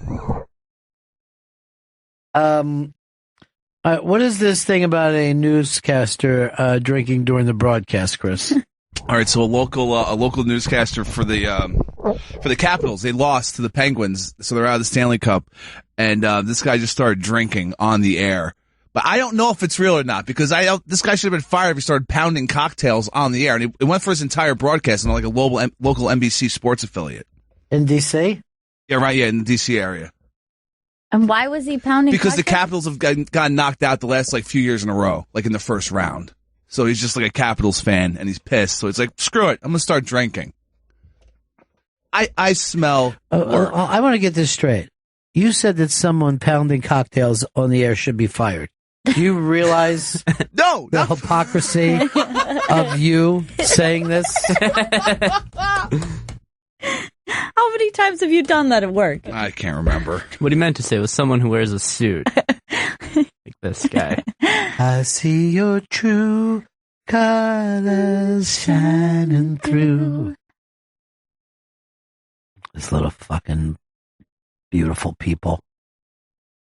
It's not enough. They gotta have it all. They need everything. Yeah. They just want, and want. And they get. And then when they get it, they go, "Oh, this? I didn't know that you were going to give this to me." This giant diamond? I'm assuming that's what they get. You're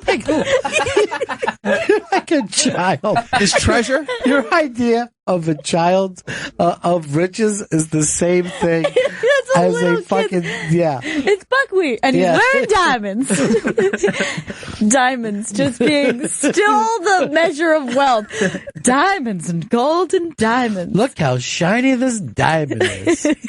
What? It's a diamond the size of a diamond. He's got a coat made of diamonds. It's pretty great. Let's see. Oh, the Woody Allen.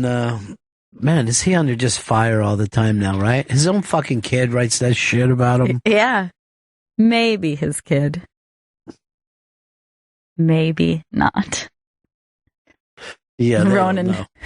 Ronan. I mean, if you look at Ronan, there's no way he's related to Woody Allen. No, that guy doesn't have a drop of Jewish. Just like ice blue eyes. Yeah, I know. There's no way.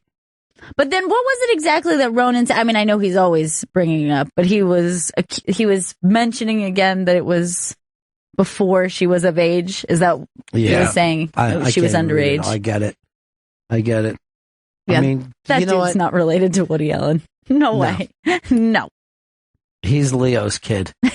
Leo pounded his mom back when Leo was 8. Here's the thing. Stop writing op-ed pieces about your dad. Drive over there and punch him the fuck out. You know what I mean? Stop it with the op-ed. Drive over to his house and beat the fuck out of him.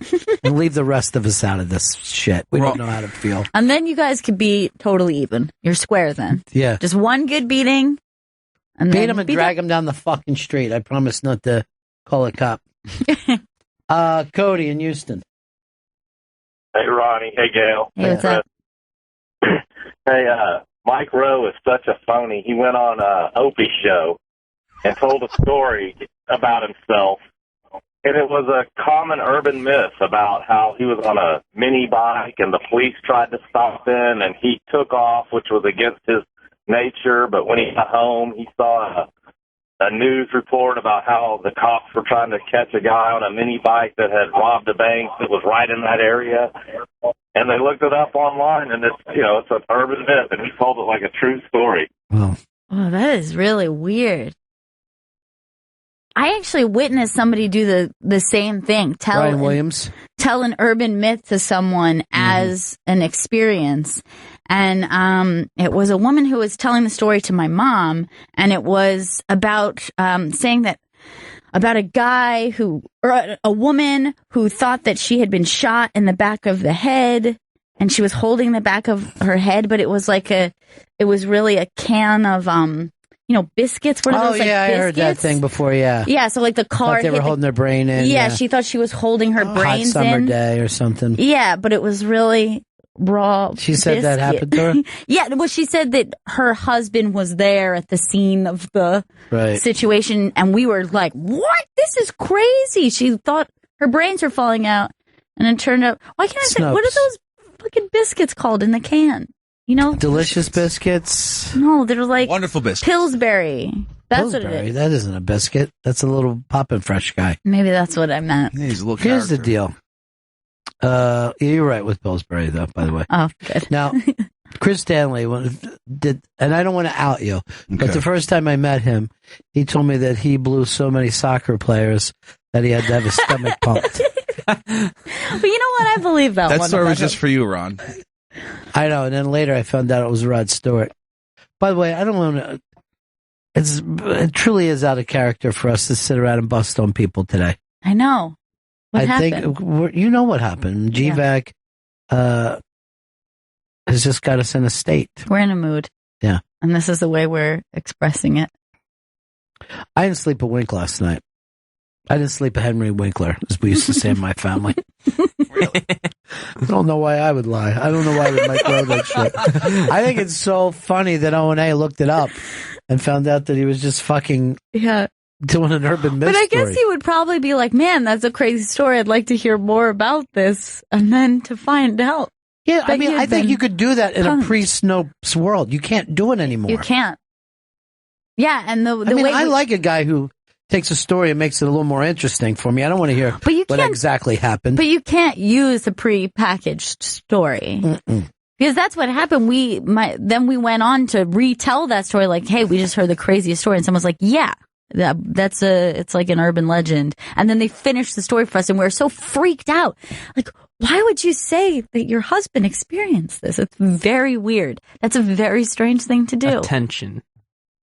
Like Chris with his pump in the stomach. That's true. He's telling me that a lot. That It's Manchester United. Man, you guy. That urban legend has been going around for a long time. Like, they switched celebrities. Yeah. Because I remember when I was a kid, it was Lil' Kim. Yeah. Like, everyone said about Lil' Kim. And then I found out that it was like whoever. Who was it? Rod Stewart? Rod Stewart, Elton John. Richard Gere. Yeah, it would always be that thing. No, that wasn't Richard Gere's. No, Richard Gere's thing is an animal story. Oh, yeah. But I remember when I first went online, it would have been, like early 90s. People said everywhere that there was a wedding with Keanu Reeves and David Geffen. And I have no idea I get that. I always get the idea of girls like a guy because he's good looking, so the other guys start gay rumors about him. I get that. But I never knew why they drug David Geffen's name into it. And it was always Keanu Reeves married David Geffen. People would say, oh, it was on a beach in Malibu, and here were the people that went. I mean, this was years before you could gay marry. That is so bizarre and so specific. What are you doing, Joe? A picture of Keanu Reeves. Why? It's David Geffen. That's not David Geffen. Oh. First of all, we wouldn't be looking for a picture since it's a false story. It's not You would real. look for the rumor. Picture of Keanu Reeves with David Geffen. It's not David Geffen at all. It's just not true. All right, what is Ricky Gervais saying that Trump is the inevitable result of PC culture? Is he saying there's a backlash against PC culture and that got us Donald Trump? Yeah, he's saying Trump hit a vein, and was his quote. He hit the peak of political correctness, and he's an antidote to all that. That's what Ricky's saying. So is he pro-Trump? Can't be pro-Trump. He's not no. pro-Trump. He's just saying this is how Trump came about in his popularity. Like, this is the reason. Yeah, that people are like, oh my one God. thing leads to another.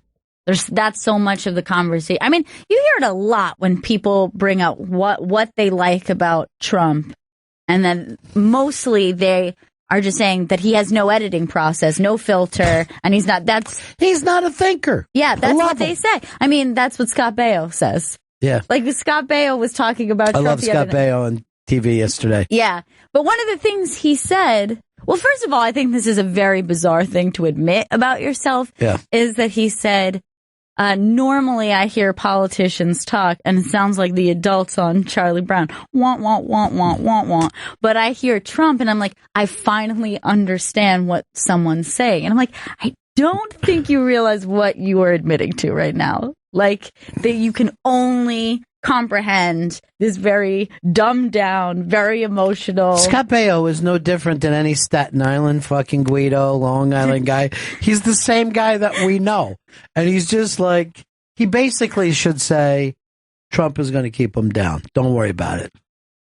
But yeah, so few people talk about policies with him or ideas. They're just like, look, this guy tells it like it is, and that's what I like about it. Until yesterday, when he got on his plane and went down to fucking Paul Ryan's, and Paul Ryan still won't give him a nod until he does a couple more things. This is where I think Trump is fucking up. What are you doing, dude? You're thinking now Trump is bending the knee. He's Yeah. There's no way I expected him to get in his plane, fly to D.C., They said that Paul Ryan had charts and was sitting in front of him, like trying to teach him, here's the way this stuff works. And then even after, Paul Ryan's like, I really feel like we're getting somewhere. I feel like it's the first time I saw someone treat Trump like a bitch. I'm thrown off by it. I guess you've got to win those people over, but like he said, I'm encouraged, but this is a process. But it isn't up to you whether it's a fucking process. Yeah. This dude won the ticket. You got to support him if you're in the party. That's the way it works. He doesn't fly down and you fucking show him charts and graphs. I don't know. Trump's kind of lost it for me now. And what makes him now the end-all, be-all of the party? That he needs... It's a good fucking point. There's no fucking reason that he's that dude. Like, why specifically him out of nowhere? Well, he's the Speaker of the House. Yeah, I know, but like, I feel like it, other than that, it just to suddenly be like, well, now he's the only dude that matters about his endorsement. Well, it's very strange. Well, he's probably the biggest name in Republican, things today until you get to Donald Trump. I just feel like that guy should have came to Trump. You know what I mean? This guy has the powers of the numbers behind him right now. You think that it would be the other way around, that he would be saying, let me see what this guy's about. Let me get in I guess Trump with him. needs it to win. I guess that's the thing, especially with Mitt Romney busting his balls and shit like that. Mitt Romney saying that he has to put out his fucking tax report and saying that there's going to be so much shit on there that embarrasses him. I don't know. Yeah. Why don't we take a break here? Want to? Yeah. I feel like Feeling like fucking bum today. Yeah, it's a sad day. It's a really sad day. If you just tuning into this, I brought it up. I got a call from our friend Dr. Steve yesterday to let us know that our old pal GVAC passed away. And anybody who's been around O&A, Ron and Fez, going back all the way to the NEW years, knows what a great dude he is. We all adore him, and we're thinking about him. We'll take a break. It's the Bennington Show. It's the Rolling Stones suddenly turning into Traffic. This is the Bennington Show, filling in for Opie today on Friday. Ron Bennington, Gail Bennington, young Joey Joe Bennington, Chris Stanley Bennington. What's up? Somewhere back there in as far away as you can get, Vito Bennington. Vito? Bigger than life. Nothing to add today, though. Just nothing to add today. That's Vito's day. He's our youngest, and we got to keep an eye on him. Yeah.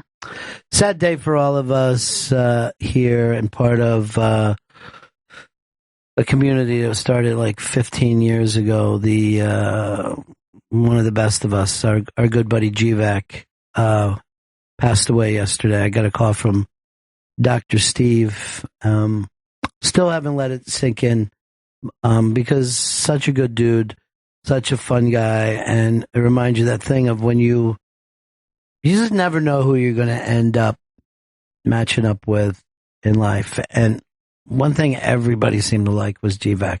Everybody has nothing but great things to say about that guy. Well, I know and not one just who doesn't. I will say this. I know one who doesn't. Right. And he went out of his way not to say it last night. But you know, they just, everyone has such great memories of him. Sure. and just his warmth. And like I said, my experience is just always how welcoming he was to me, and just a really, really sweet guy. Yeah. Just somebody who really got makes a kick out of you, dude. Yeah, he just really made me feel, you know, like part of the team. You know, you could just feel he just like embraces people, and it's really sweet. His last tweet was making fun of Chris Stanley, which I think that's the way all of us would like to be remembered. Yeah, of course. Mocking that kid one after another. It's very funny. We were talking about Ricky Gervais, and Tim Knight wrote into us, people put way too much faith in what comedians and actors have to say about politics. #Bennington. And I'm like, yeah, if we're not careful, we'd end up with a reality star as our fucking next president. It's all people care about. You know that there's tons of people right now thinking, oh, I could probably run too. Yeah, why not? Hilarious. I don't know what's going to happen though, but you got to admit it's good TV. It's been a wild ride so far, and we still don't know where it's going. This, weirdly enough, just came up the other day when Michael Moore was in talking about the long lines we have at the airports, and now it's all over the news today. There's a thing up on the iBang. I'm not sure what town that was in. I know you sent it. Chicago. Was it Chicago? Yeah. The line, it looks like it's miles long, the TSA line. Look at it. It just goes on forever. Holy shit.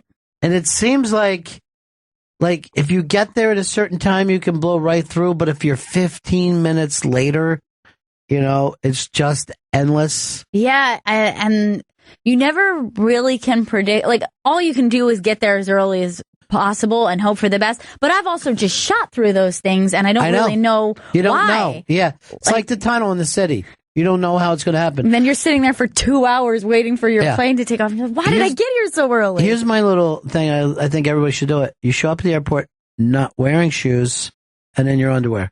That's my way. You know? Just get this over with. No belt. Nothing. What do you mean? Do you have a carry-on bag? I just throw it in the trash. I go, you know what? Forget There's it. nothing in there that can't be replaced. I come naked as I came. I believe they sell iPads at the hotel. They do have those vending machines with very expensive electronics. Just slapping an iPad down. G7 iPad. Damn it, that's the wrong tablet. I meant to hit G8. Now I have just Beats headphones. You would think that they would just have something set up where you could buy snacks or something along the way. By the way, I never can get used to... This is still going. I can't believe. Oh, no. It's miles. It's miles. Well, that airport in Chicago is insane anyway. It's bigger than most cities. I can't believe that's still going. But by the way, I can never get used to a man rolling a fucking suitcase. I just find it unbearable. It's very common now. Oh, no. It's like in the last, 15 years, it's because like nobody... Well, they don't sell it any other way. You get a new suitcase, you've got wheels on it. And also, I think because of how expensive it started to be to check a bag, everybody has those like the industry standard size where you can fit like 3 or 4 days of clothes in a carry-on. Yeah. So it seems like that's what everyone has now. Everyone's learned to pack like they were in the military too. Everyone's just like, people just brag about their packing abilities. A man will act like he can put a suit in his top pocket. A few years ago, I bought like a proper suitcase, like with wheels, big, massive one for big trips. And as soon as I got to the airport, I was like, man, I got the wrong one. I saw everyone had those like swivel wheels where you don't have to like pull it in a straight line. Yeah, the wheels like pivot and you can just like, I was like, man, I look like an idiot. You look stupid. This is terrible. We were talking, all throughout the show today about losing our buddy G-Vac. I've got his good friend on the line right here, and a member of his show, Weird Medicine. It's Dr. Steve. Hey, Dr. Steve. Hey, good morning. Good morning. Thanks for talking to us, buddy, and thanks for giving me that call last night. Yeah, I'm sorry, man. It's, when people die, we always throw out these platitudes, oh, they were the greatest guy, they were this, and it sucks in a way. It's almost like grade inflation, because when you actually do lose one of the great,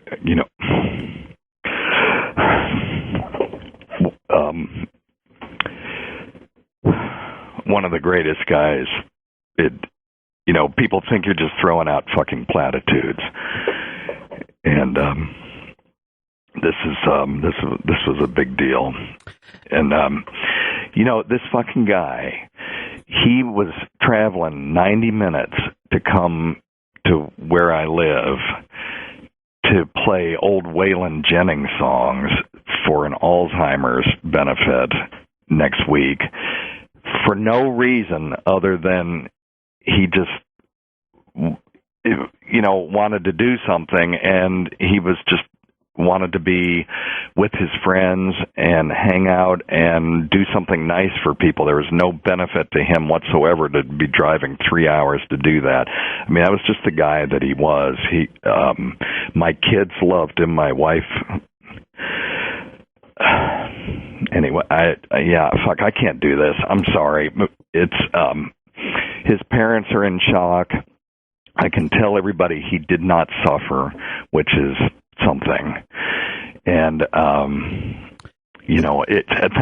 glad he was in Tennessee, and I'll tell you why. Because he pulled his truck over. He wasn't feeling good. We've just sort of reconstructed this, and he pulled his truck over, and he had a cardiac arrest. And some little old lady who was behind him, was concerned, and she stopped to check on him, which that wouldn't have happened everywhere in this world, And so the EMS got to him really quick, and they got his heart going again, and they brought him. It just happened to be my hospital was the closest hospital, so they brought him here. And our cardiologists here are as good as they are anywhere. These guys, I would let them work on me or my family or anybody, and they work their asses off. And the main artery of his heart was clogged, and so they got a stent in it, and got perfusion back. And at one point, we thought he was actually going to be okay, and then it was just too much.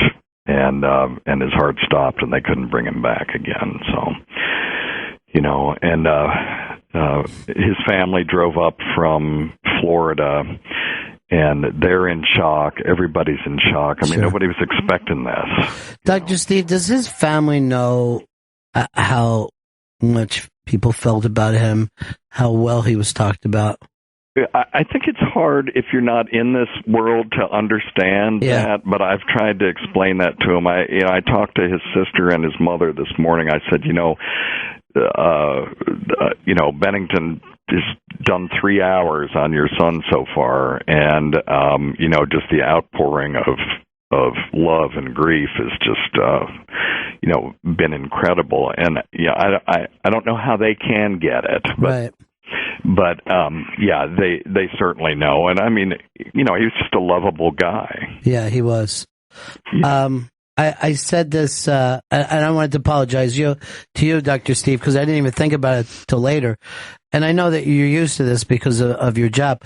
But I think when you called me last night, I was immediately angry before anything else. Yeah. I felt like I snapped at you. No. I got it. It was just a shock. I mean, you were screaming, "What the fuck are you telling me?" And I literally said I got that. It was just a shock. I literally said, "What the fuck are you telling me?" Yeah. As if, I have no idea why that's my initial reaction. I got it. Yeah, we're all just brokenhearted, and it's just that thing that he moved from here where he had a lot of friends. The fact that he went to Tennessee where you live, and he did the show with you guys, and like you said, you guys became somewhat of a family to him there in Tennessee. It's just a very strange thing about how the world works. Yeah, it is. And our show, obviously, it isn't about my stupid show, but it'll never be the same. And I'm retiring his microphone. Of course, he broke the diaphragm, cackling into it. Right, yeah, man, what a great laugh. His mic technique. Yeah. But yeah, I'm definitely going to retire his microphone, and I don't know. We're going to have a get together here for the Tennessee friends and anybody else, and I'll let people know about that. But I didn't cry this much when my dad died, and that's just strange to me, but it's just the way, Well, your dad was an awful person. That is true. Yeah. Oh my God. But anyway, so he will be sorely missed by everyone who ever knew him. And I can't, there's nobody I've ever met that just didn't love this guy. Yeah. Yeah, it's true, man. He was just great. Yeah. And what a great musician, too. Really great guitar player. Great appreciation for other guitar players. Like, you could sit and talk music with GVAC, and then after you left, you thought, I think I understand music a little better, because musicians listen to music different than the rest of us. Oh, yeah. Yeah. No, he taught me so many things about music, and I've been playing since I was a kid that I never knew. Just he had the Keith Richards Open G figured out, and that was a revelation to me when he showed me that. I mean, it's just, so it wasn't just that he was nice. He was talented, and he was smart, and he was funny, and there just wasn't a shitty bone in his body. No, man, he was the solid guy. He was the major dude. Yeah. I appreciate you so much, my friend, for sharing with you and for getting in touch with me last night. It was really kind of cute. Dr. Steve says, "Look, I'm telling you this." He goes, "But don't share it with anybody. We're waiting for GVAC's family to get here." And then he wrote to me, because then all of a sudden my text started to blow up from other people, and then I get a thing from Dr. Steve that said, "Okay, Jersey Rich found out, and he's letting people know." And I just had that fucking heard it through the grapevine, big chill thing going through my head of people that we haven't talked to in a while that were finding this out all at the same time. The amount of people who were crazy about this dude, and felt close to him, it's just amazing. Yeah, all these different worlds that just sort of intersected. It's really incredible. And again, we say these things about other people, and it's almost not fair to GVAC, because all these things are not platitudes when we say them about him. The other really people who died suck. Let's just be totally honest here. Be totally honest here. All right. All right. Talk to you later, man. Okay, thanks. Peace. Okay, bye.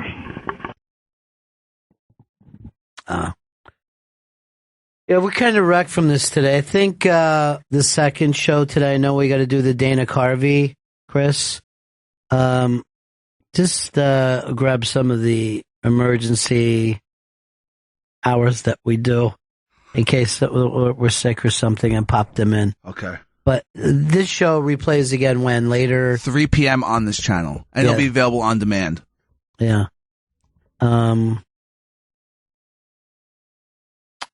Here's our old buddy Mikey D, who played with GVAC. How you doing, Mikey D? Hey, man. Hey. I'm just listening to Dr. Steve, man, and he can't be more on point, man, about GVAC. Just,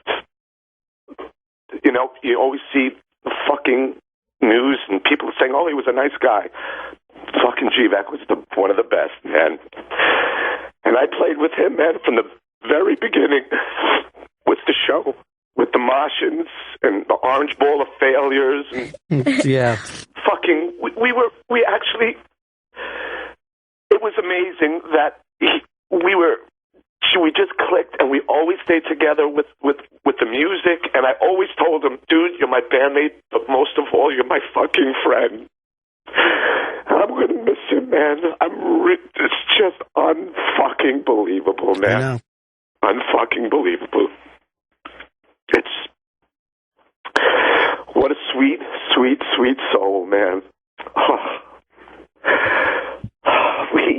I have a shirt. I just opened up the drawer. I said, let me wear red on top today, and he bought me a shirt for us to wear on stage, and it was like, hey, I'm big in Europe.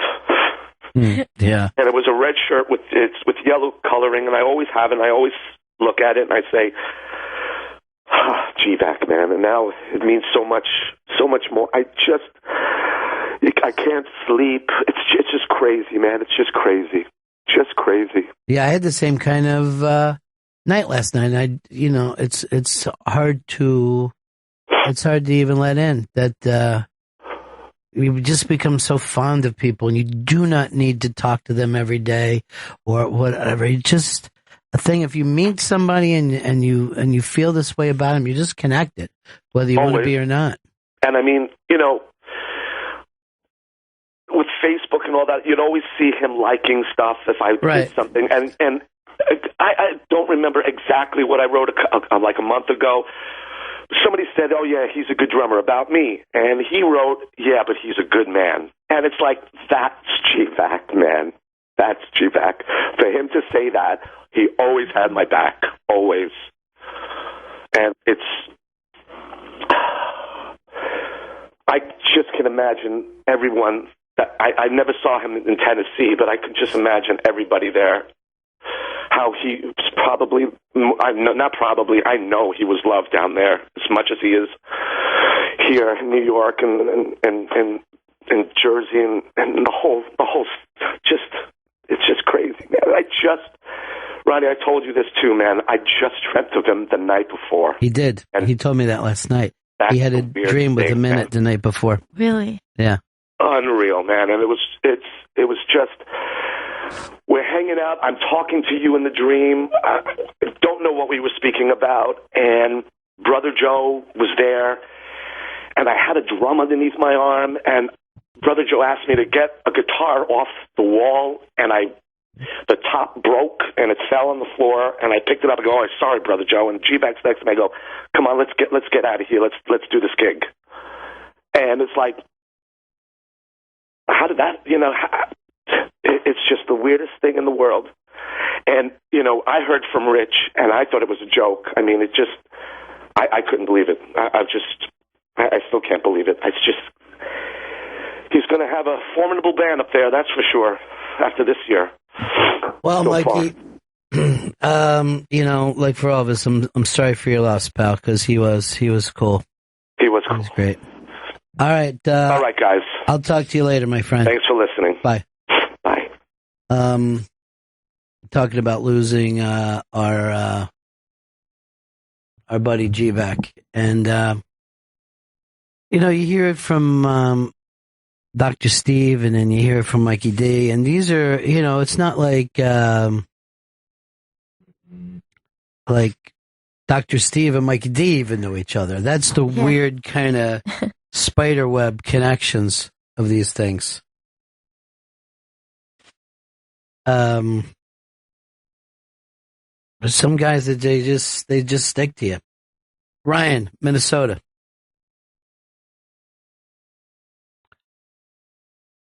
Whoops, let me try you again. Ryan, we got you, bud? Hey, Ronnie. Hey, what's up? Greg was a good friend of mine.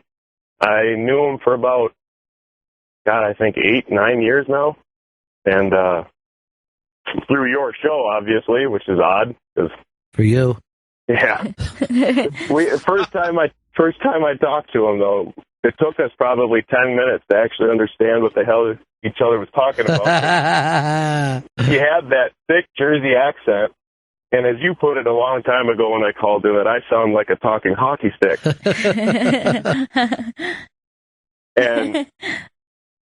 But no, I don't. My kids loved him. We spent Tennessee together. I'm Tennessee. We spent Thanksgiving together in Tennessee, and he sat down and taught my kids how to do like these origami sailboats. Mm-hmm. And they loved him so much. I think he was playing guitar, but he was having a hard time because I think he made about 500 fucking sailboats over that weekend. And I mean, just everything I did, he supported. Everything my kids did, he supported. Like, my kids are in Girl Scouts, Boy Scouts. He would buy shit and pay for the shipping, from Minnesota to Tennessee. Just because he's a good dude. Yeah, he's great, man. He's just great. Ryan, sorry for your loss, buddy. No, thank you. Peace. Yeah, we're all just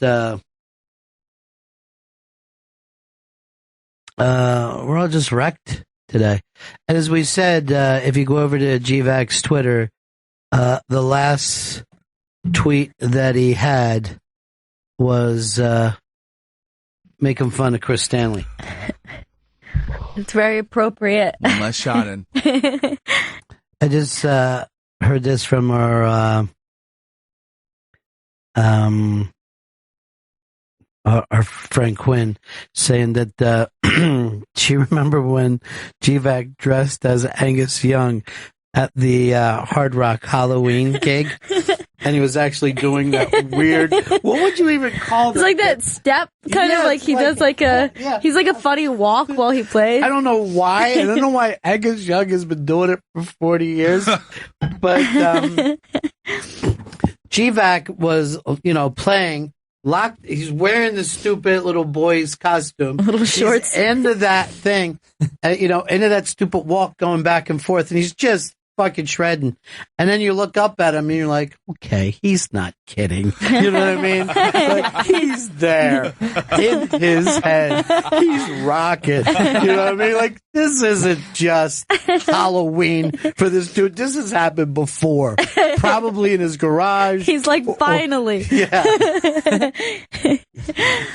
Oh, man, that's so great. Yeah, it's hilarious. Those kind of things, I forgot. I remember one of the last times, and it might have been for Mooch and Pixies, we threw a party for them. Mikey Boy threw it. By the way, I heard from Mikey last night, and that just broke my heart just from Jump Street.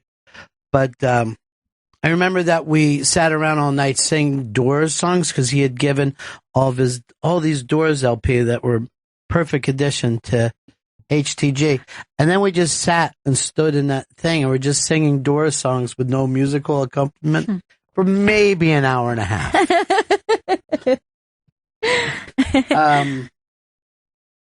Yeah, he's going to be missed. We're going to in the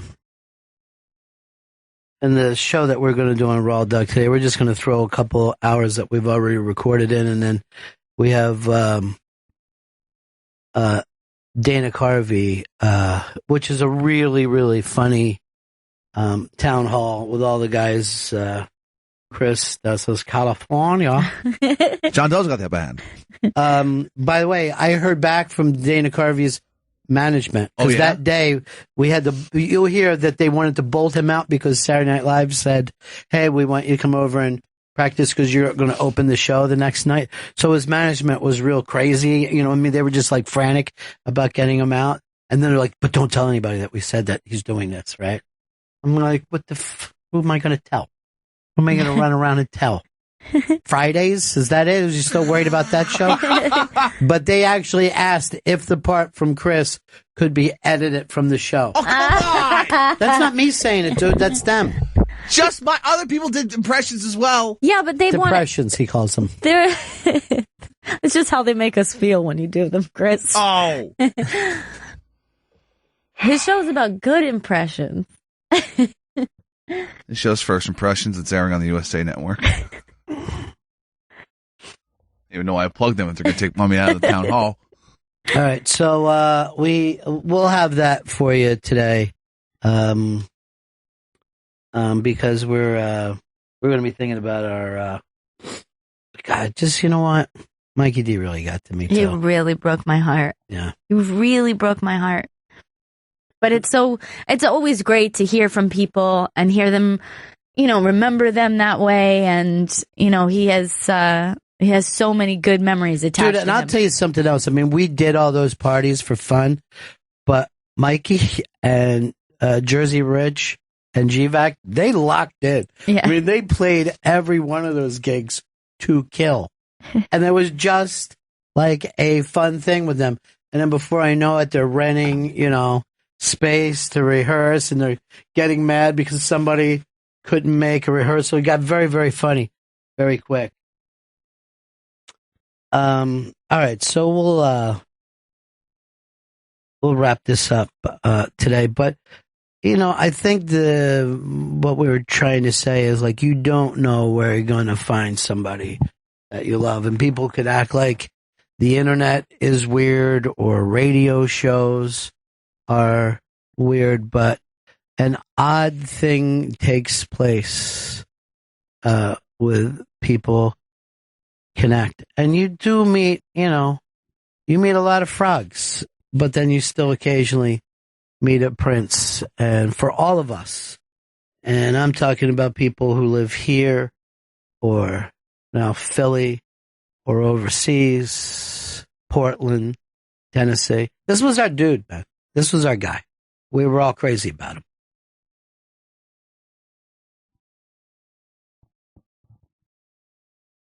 I heard from a lot of those folks last night.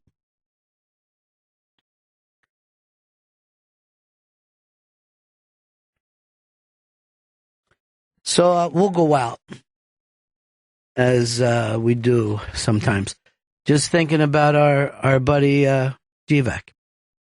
And you don't know where you find your friends. You don't know how you find your friends. Sometimes it happens. There's something as stupid as bar nights or a radio show. But we shared moments. We shared time. And that time that we shared still exists. It's there. Take care, GVAC. We love you, pal. See you on the other side. Hey, it's the Bennington Show on a Friday. Second show. Maybe the first for you. I don't know. Ron Bennington, Gail Bennington. Yo. Your pick for the... Yes, this is the end of my music videos by Film Directors Week. And of course, Lucas with the Lid Off was directed by Michel Gondry. Michel Gondry. But by the way, that song always... It seems like it's ragtime, then something else, and then a weird Moby thing in the background. Yeah. I'm like, that ripped off from a Moby porcelain thing? It's like electronic rap time. Okay. Instead of ragtime. It's rap time. All right. It is the Bennington Show coming up at 2:00. It's going to be a lot of fun. Hear ye, hear ye. It's a town hall where everybody on the show gets a chance to do an impression. My favorite. I think every town hall should be like that. I got no problem with that. I wouldn't care if we were doing Hillary Clinton and we go first. We're going to do an impression for you. I'm not a crook. Oh, Can you guess it, Hillary? Can you guess what he's doing now? But yeah, this town hall is a blast. What was your favorite thing about it? You know what? I think that just how much fun and excited he is. Like, he still has like the same kind of passion and silliness that he did when I was a kid, because he's of that cast. But who do you most think of Dana Carvey as? Because I kind of think of him as Garth. Yeah, more than anything else. Garth is probably who I think of even more so than any of his impressions. Church lady or whatever. Yeah, I think of Garth first. Isn't that special? Isn't that special? Boy, how much I hate it when people do that over and over. I know, and it was like a very big impression that people did of him. It was constant. Yeah. You know, and then they would go, like, you would be out to dinner. And somebody go, can I tell you the special? You know, the waiter would be, can I tell you the specials? And after he did it, people would say, isn't that special? And like, here's the thing. I like to say it, but I don't like to hear it. Right. Isn't that weird, you know? I guess it's like farts. You know what I mean? You like your own so much better than others. Yeah. Love them. Love them. But weirdly, most of us like Vito's best above all else. I mean, of everyone on the show. Sure. Oh, yeah. I didn't say the whole world. No, I wasn't going to lower myself. My Garth impression is not doing his voice, but is my favorite thing is every time I hear Foxy Lady, I can't help but do Garth's Foxy Lady dance. It's so strange. I forgot that. And his little paws. Don't you think Joe is kind of our Dana Carvey? Yeah. The non-talented Dana Carvey? I do a great George H. Bush. All right, let's hear it. We need to tear down this wall. First of all, the wall was already, you know. Oh. We need to put it back up. This is his George W. Bush. I mean, H.W. Not gonna do it. One big prudent. Not gonna do it. That was all he did. And if you go back, you're like, well, but he didn't talk that way at all. No, he did not at all. And then everyone's impression is just Dana Carvey's George H. Deb. We kind of get into this a little bit, but he said that he was disappointed that people weren't doing more Obama jokes during the administration. And I said, I thought that we were all worried he was going to be assassinated, because we were. Yeah. We can't remember 8 years ago, but people was like, I'm pretty sure they're going to kill him. Yeah. Oh, I thought that the night he was elected, and he walked out there with his family, and I remember just having this horrible feeling in my stomach, just being like, this is not good. Like, they're not going to let him be president. They just won't let it happen. They're going to stop him. And then after that, like, eventually you like are like, okay. Nobody gets killed when they're president. You know, Right. That's the thing about us. There are no terrorist attacks. It's great. Not gonna do it. But we also can't, for younger people, the idea of assassinating a politician, for some reason, you guys you went through a phase where you guys I grew really up with into it. Yeah. When I was very young, they killed everyone in 1968. They killed everyone. Then they shot a pope. They shot Reagan. The Mansons even tried to shoot Gerald Ford, and the fucking gun didn't work. Yeah. Why was it so assassinating? Like, it was just people are like, okay, this is the acceptable way to deal with things Maybe for a while. because it happened first with Jack Kennedy, that it was like an option, you know, in the mind of the insane.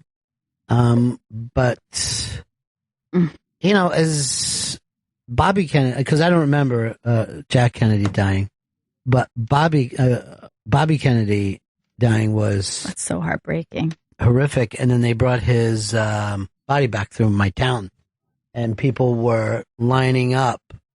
I can barely even think about this now, but they were lining up along the train tracks, and it wasn't an organized thing, and there wasn't social media, and people were singing Glory Hallelujah. Yeah. And it was a crazy thing for me. There was was it a documentary? Rockumentary. I think it was a documentary. Rockumentary. Rockumentary. Say it right. Yeah. It's called Gimme Shelter. No. By a little band called the Rolling Stones. Love that. Is that what you're thinking of? Forget it. Shout it out. Who killed the Kennedys? When after all It was you and me. But in the year 1968, and I remember the last time I was doing the tax show, he was saying to me, oh, we've never had such madness as this election. But in 1968, they killed Martin Luther King, Malcolm X, Bobby Kennedy, and then George Wallace was running, and he was like pretty much a separatist. You know what I mean? Yeah. And yeah, the fucking country was coming, you know, Vietnam was at its fucking worst, and the, you know, draft was on, and there was anti-draft, and it just seemed like the country was ripping apart. Yeah, and then things like that kind of get glossed over and swept under the rug, and then it's just, well, that's when America was at its best, and that's America when was times great were then. so great. America was great then because you could get a gallon of gas for 25 cents. Love it. Yeah. And you could drink the gas back then. Oh. Yeah, it was delicious. By the way, I was trying to say RFK's Last Journey. That's the name of the rockumentary that was documentary. Oh, God. There's no music in that. There's no rock band in that. Gail, think. God, Gail. I don't know how to say anything. I know. You're right. You're not. I was doing so good with that, too. I've been having such a good day. No wonder. There's so much going on. No wonder they wrote the Broadway play Hair. And the moon. Isn't the southern love? I know we're supposed to hate that, but I fucking, there's plenty of those songs Oh, I yeah. love. There's some really good jams in You Hair. know my favorite? How can people be so heartless? That's a fucking great song. You guys love Hair, too? It's really good. I only know Hair from that last scene in the 40-year-old version when everybody's just singing the songs at the end. Yeah. Vito, you fuck up. Fucking Vito. Fucking dick. What the fuck are you saying? But by the way, Chris, that's enough. But my favorite, He's just a kid. my favorite song from that is Frank Mills. I cry. I met a boy named Frank Mills. It's pretty good. Yeah. Well, when you listen to musical soundtracks over and over as a child, you're going to pick up some impressions that you do. That's Joe. Mm-hmm. Mr. Gorbachev, we need to tear down this wall. You realize that you're doing Ronald Reagan. What? I live in Maine. You're doing Ronald Reagan instead of Bush. And you don't even know your president. Yeah, George W. Bush. All right, here's what we're going to do with you. Ready? Okay, yeah. As fast as you can, do the presidents backwards. Go. Obama, George W. Bush, Bill Clinton, George H. Bush, Ronald Reagan, Gerald Ford, no, Jimmy Carter, Gerald Ford, Richard Nixon, LBJ, Kennedy, Eisenhower. Oh. No. You got 3 seconds. Oh, it's not Truman. 3 seconds. 3. Truman. It was Truman. Truman. Yeah, I said Truman. Yeah. And then FDR, and then you go and... Now you're fucking lost. No, wait, no, then goes Coolidge. No, Coolidge was World War One. What? You stop now. Okay. We were pretty impressed at Yeah, first. until you were started being stupid. You were doing good. You're a presidential historian. Yeah. I know these well. Yeah, no, yeah, you don't know anything about them, but you know the names. I have a good nickname for him. Yeah. Mr. President. I love it. I got another nickname too. Dork face. Either way, Because both of the of them glasses fit. and everything. He Just- seems like a dork face. Just say no. To the wall. Oh my God, these double shows are silly. I know. We get silly. You know, today I wasn't too tired, but now I am as the show goes along. Mr. Gorbachev, pull down that wall clock. Let's make it time for the Dana Carvey. You know what? Let's jump in to our little game where we like to just sit around and learn a little bit about each other. Yeah, let's make this a learning time. Yeah. All right. So, there is a terrible fire. Oh, no. An awful fire. All right. First I get the kids, then the animals, then the photographs. No, once you find out where this fire is, you'll wish it's a home. Yeah. Instead, it is where all of the Coen brothers films are. You have Cohenville? The Cloud? Mm-hmm. The Cloud. You have only just time to grab 3 of the Coen brothers films.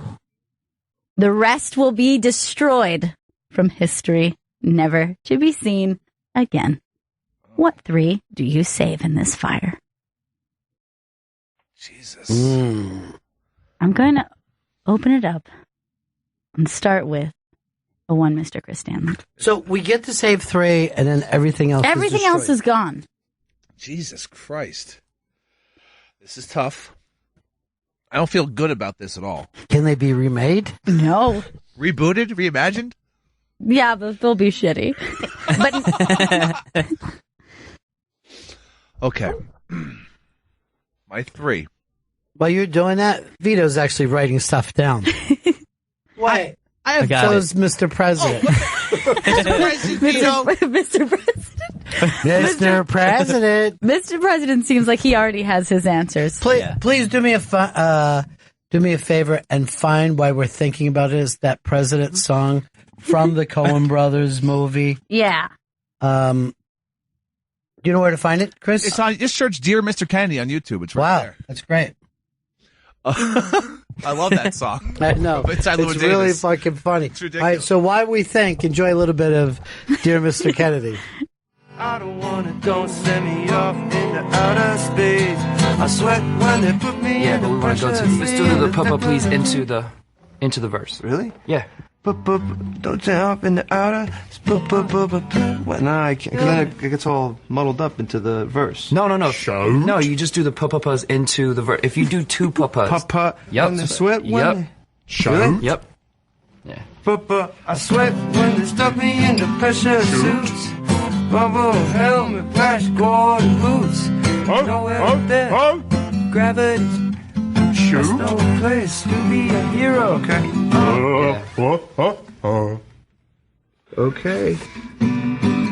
Hey, look, I'm happy for the gig, but who wrote this? I did.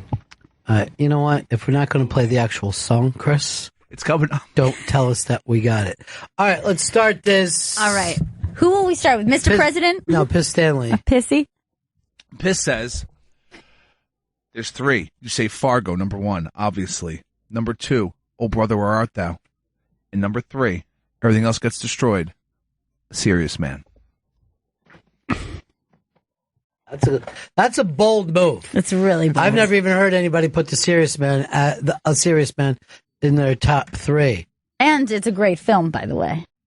It's a great film. Yeah, it's great. Let's go to Mr. President now. Okay. First off, you need to save this serious film. I'm going to highlight different parts. Just fucking say it, dude. What is the point of doing Save the this? 3. Oh, let's try to have okay. a fucking show. All right. No Country for Old Men. You save that. After that, I'm going to say it, The Big Lebowski. You got to save that. Dude, number 1. Bro. Bro-ish. Number 1, you have to take Fargo, period. You have to. I'm going to go next. Go ahead. I will agree. So far, 2 of you have mentioned the same film, and I'm going to do the same. Fargo goes in there. The second one I'm going to throw in is my favorite of all time. I could not live in a world that did not have Raising Arizona. Couldn't live there. The last one is difficult. I'm going to say Hudsucker Proxy. Wow. As my last one. Shocker. Only because I kind of believe that due to the system I set up, I might be able to keep the Oh Brother, Where Art Thou soundtrack. So I feel like if I have that, the memory will live on in my heart. The fact that you made up this thing and then cheated bothers me. All right. Who's next, me or? You will go next. Number 1, and this isn't even close for me, Miller's Crossing must be saved. Then I'm going to go Raising Arizona, because I agree with you. And then No Country for Old Men, the only Oscar winner they've ever done. Vito, your picks. My first choice is Oh Brother, Where Art Thou? Because I fell in love with that movie when I saw it as a mere child. Downloaded that soundtrack right away. Inside You and Davis, because I didn't expect anything from it. I rented it on demand one day, and then I was like all about it for the next week. Why are you mad, Chris? Because it's just the newest movies? I didn't expect anything from it, from Inside Llewyn Davis, from a Coen Brothers film. Like, you suck, Vito. Jesus Christ. You missed it earlier when Joe starts trying to rip off Gail's cadence. And I almost went out of my mind. What's Mr. President doing over there? I know, after he did that thing, I just fucking screamed, just say it. Is that how you feel when I talk? Yeah, it's driving me nuts. But I went from being like in a super good mood with this game to a super pissy mood. So what's your third one? It's Fargo. Fargo is all 4 of the 5 of us. But I'm the only one who said No Country? No. I said it too. All right. So, I mean, Joe- that's the Oscar winner. So if we have to look at the list, Fargo came up the most, and No Country came up twice. So then let's say we take those 2. Yeah, and then it's now easy. You gotta have Miller's Crossing. I mean, we're fucking human beings here. We all love Miller's Crossing. I love Miller's Crossing, but you got to put over Brother Where Art Thou in before Miller's Crossing. And I love Miller's. I won't put it in before because I won't have room for Raising Arizona. I would, Raising Arizona, I agree even that Hucksucker would go in before Oh Brother. And I'd even put Barton Fink in there over Oh Brother, Where Art Thou? And by the way, I love Oh Brother, Where Art Thou? He does. But we're talking about extremely great films. And I think that it's like you can't replace Raising Arizona. No. Like there's no substitute. And you know what? Raising Jay Moore Arizona. calls it the funniest movie of all time. I'm sure you haven't even seen it, Vito, right? I tried to see it 3 times, and it was back when Netflix first started. And every Okay, I time don't I wanna tried to hear rent your it, crazy they sent me a excuses. scratch DVD. We don't need your and I fucking never origin watched it. story, dude. Just say no. You yelled at me for choosing a movie you also chose. Still, the point is fucking well taken, Vito. You have got to think of it. What are we all, Susie Orman? All right, so- I didn't know I talked like that. Yeah, but when you set up questions, you don't feel natural about it. Oh, I didn't realize. But you want to go back and listen? It's there for you. All right. We'll go back and listen. You got your feelings hurt? No, that's all right. Well, that's what I didn't yell at you. I yelled at that fucking idiot for fucking picking up on it. I mean, he took the fucking full brunt because he caught attention. You know what? For that, Miller Crossing burns. I'm going to tell you something right now. First of all, here's what I'm going to save. Fargo has to be saved. And this is the definitive. Promise. Okay. Yeah. Fargo? Yeah. Then No Country.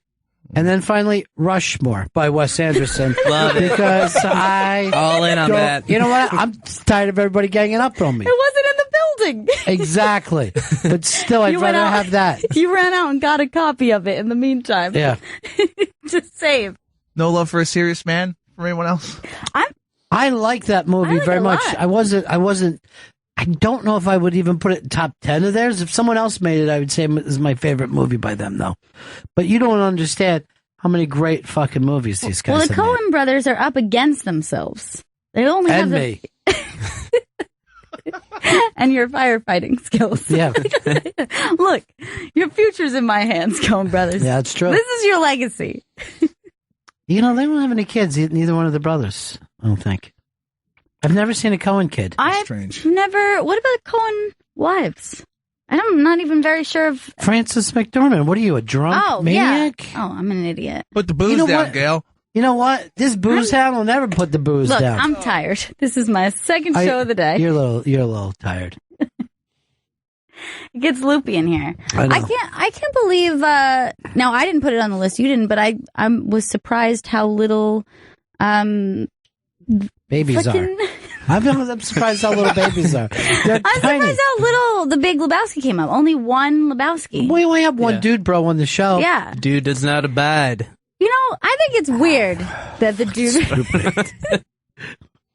They make me hate that movie. But that's because the bros took it over. Isn't that weird? Why did they get to take it? They the bros said, Fuck it, they can have it. I don't even give a shit about it anymore. I go to Serious Man Fests. Seriously. You know what? You have shot the serious man rocket enough. Now I hate a serious man because of you. Put it back in your pants. Also, I looked into the Coen brothers' personal lives. Joel has... That's a weird thing to do, but go on. Joel has one adopted child from Paraguay. And then Ethan has 2 children. Do me a favor. Just say that he has a child. Okay. You don't have to. That's his child. That child is not less than. No, not at all. I don't know what's going on with that. Gail's adopted. Oh, wow. Yeah. And then This is my adopted daughter, Gail Bennington. Oh, yes, we have another one. She writes plays. She's a supposed genius. I don't know. And Ethan has 2 kids. Seems natural. Oh, God, he won't stop. You're a fucking maniac. Seriously. Who are you, TMZ? Is that what you're doing? Well, he's busy planning Serious Man Fest. Yeah. What is this, the Ian Halpern hour where you're going to run in? Tell us fucking gossip? Well, I just found out something. That's not his natural daughter. Yeah, they adopted. Disgusting. Yeah, they went through the Catholic Church, probably. You're a fucking serious.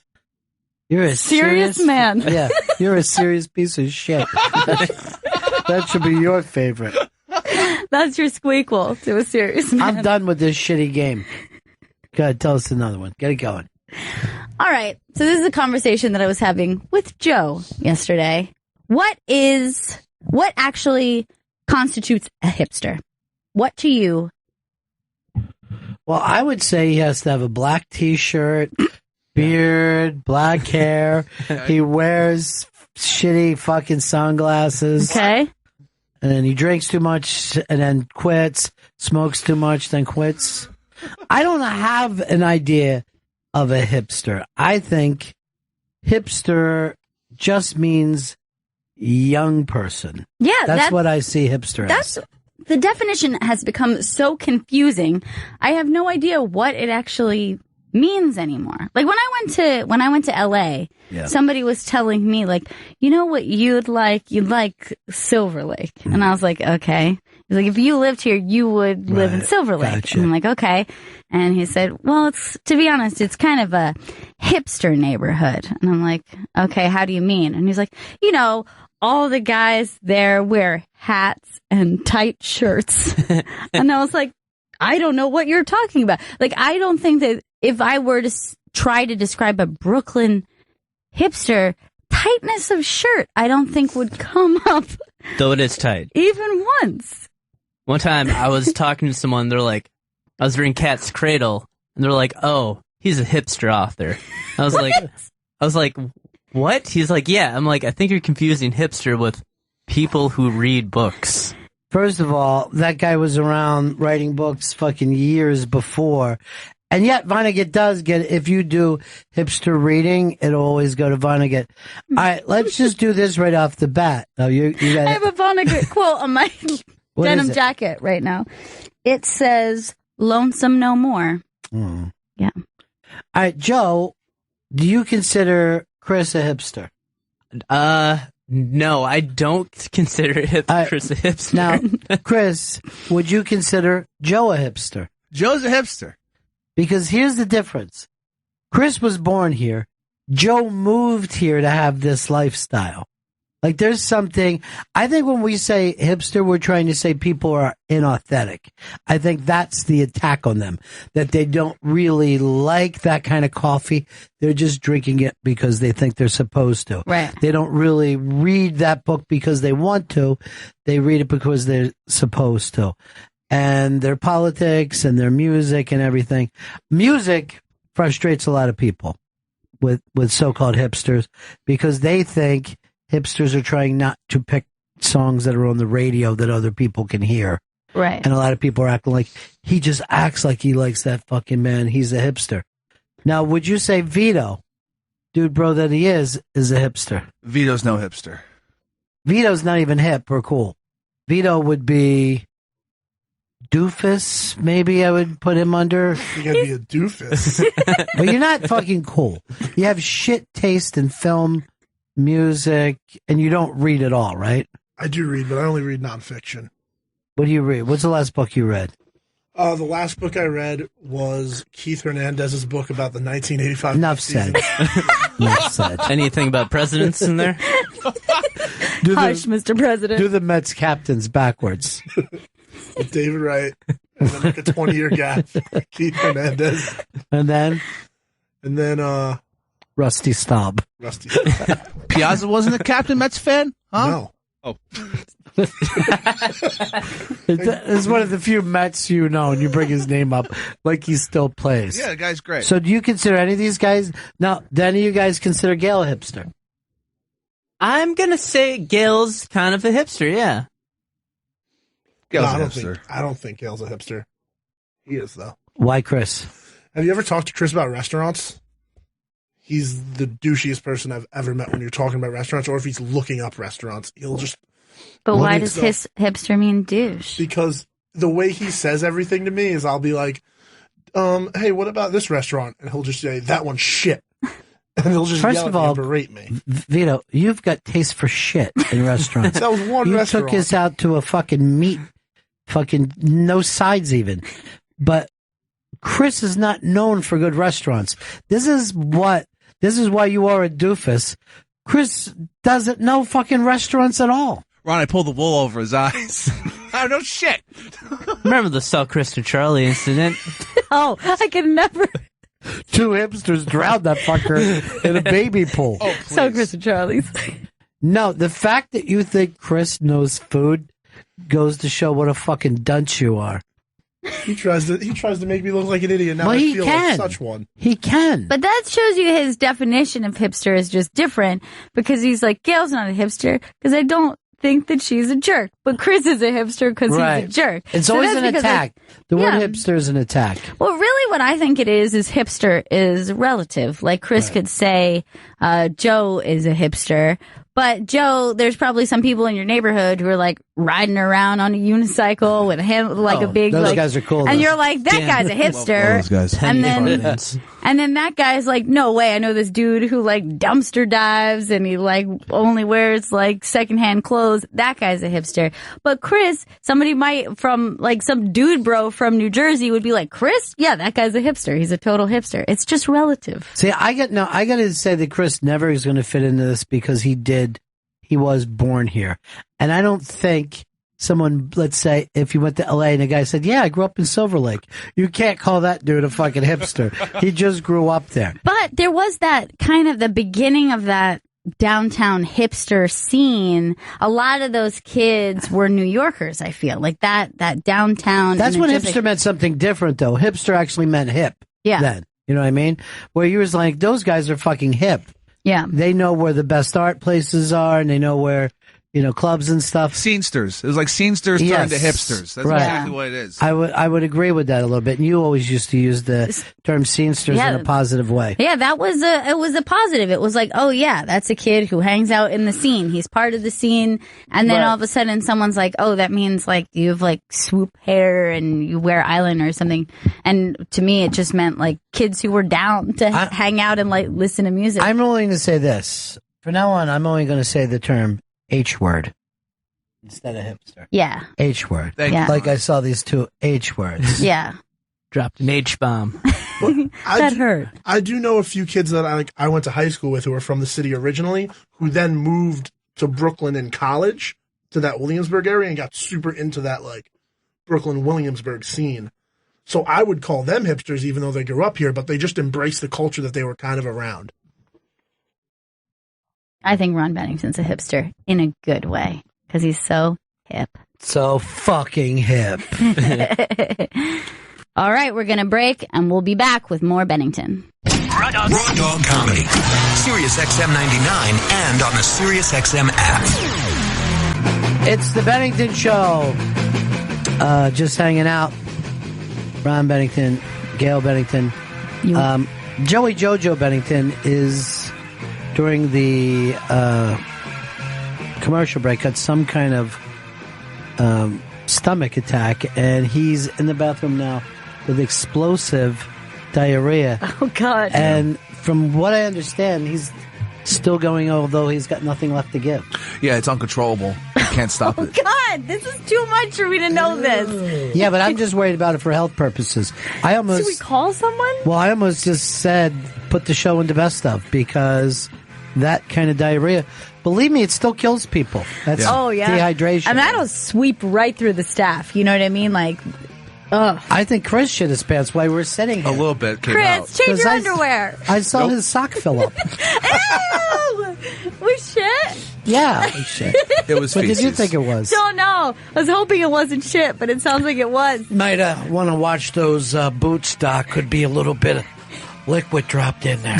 Remember that for some fucking reason? So nasty. Nicholson was saying that in One Flew Over the Cuckoo's Yeah. Nest. Yeah. To this day, I don't know why there would be liquid in his boots and why he's bragging about it. What did he mean? He pissed himself? I never understood. Oh. Well, it is the Bennington Show Friday. Double Friday. Love the double Fridays. Chris, are you going to change your underwear? Oh, no, why would I? I mean, I'm here for the long haul. Okay, so this is something I was wondering the other day. Right. This is something that is a serious debate that I had with my friend. Okay. Do you wear underwear to bed? Or do you never wear underwear to bed? That's the grossest question I've ever heard in my Some life. people are very serious about it. Some people are like, Underwear is for waking hours. It's the entire reason. If you were to wear underwear, they can't be the same underwear that you wore all day. That's gross. Gross. And then you're not going to have those underwear in the morning. So you're looking at basically an 8-hour pair of underwear. If I wake up in underwear, I know something bad's happened. I like what you're saying. I swear to you, I know people who claim that they wear underwear 100% of the time when they are not like showering. That they are always wearing undergarments. And I've known this of men and women, both. I know men who, like, let's say they wear like sweatpants around the house. They're wearing underwear under those The sweatpants. same underwear and then sleeping in an underwear? No, I know people who change their underwear for bedtime. That actually, if you're going to do it, that makes more sense to me.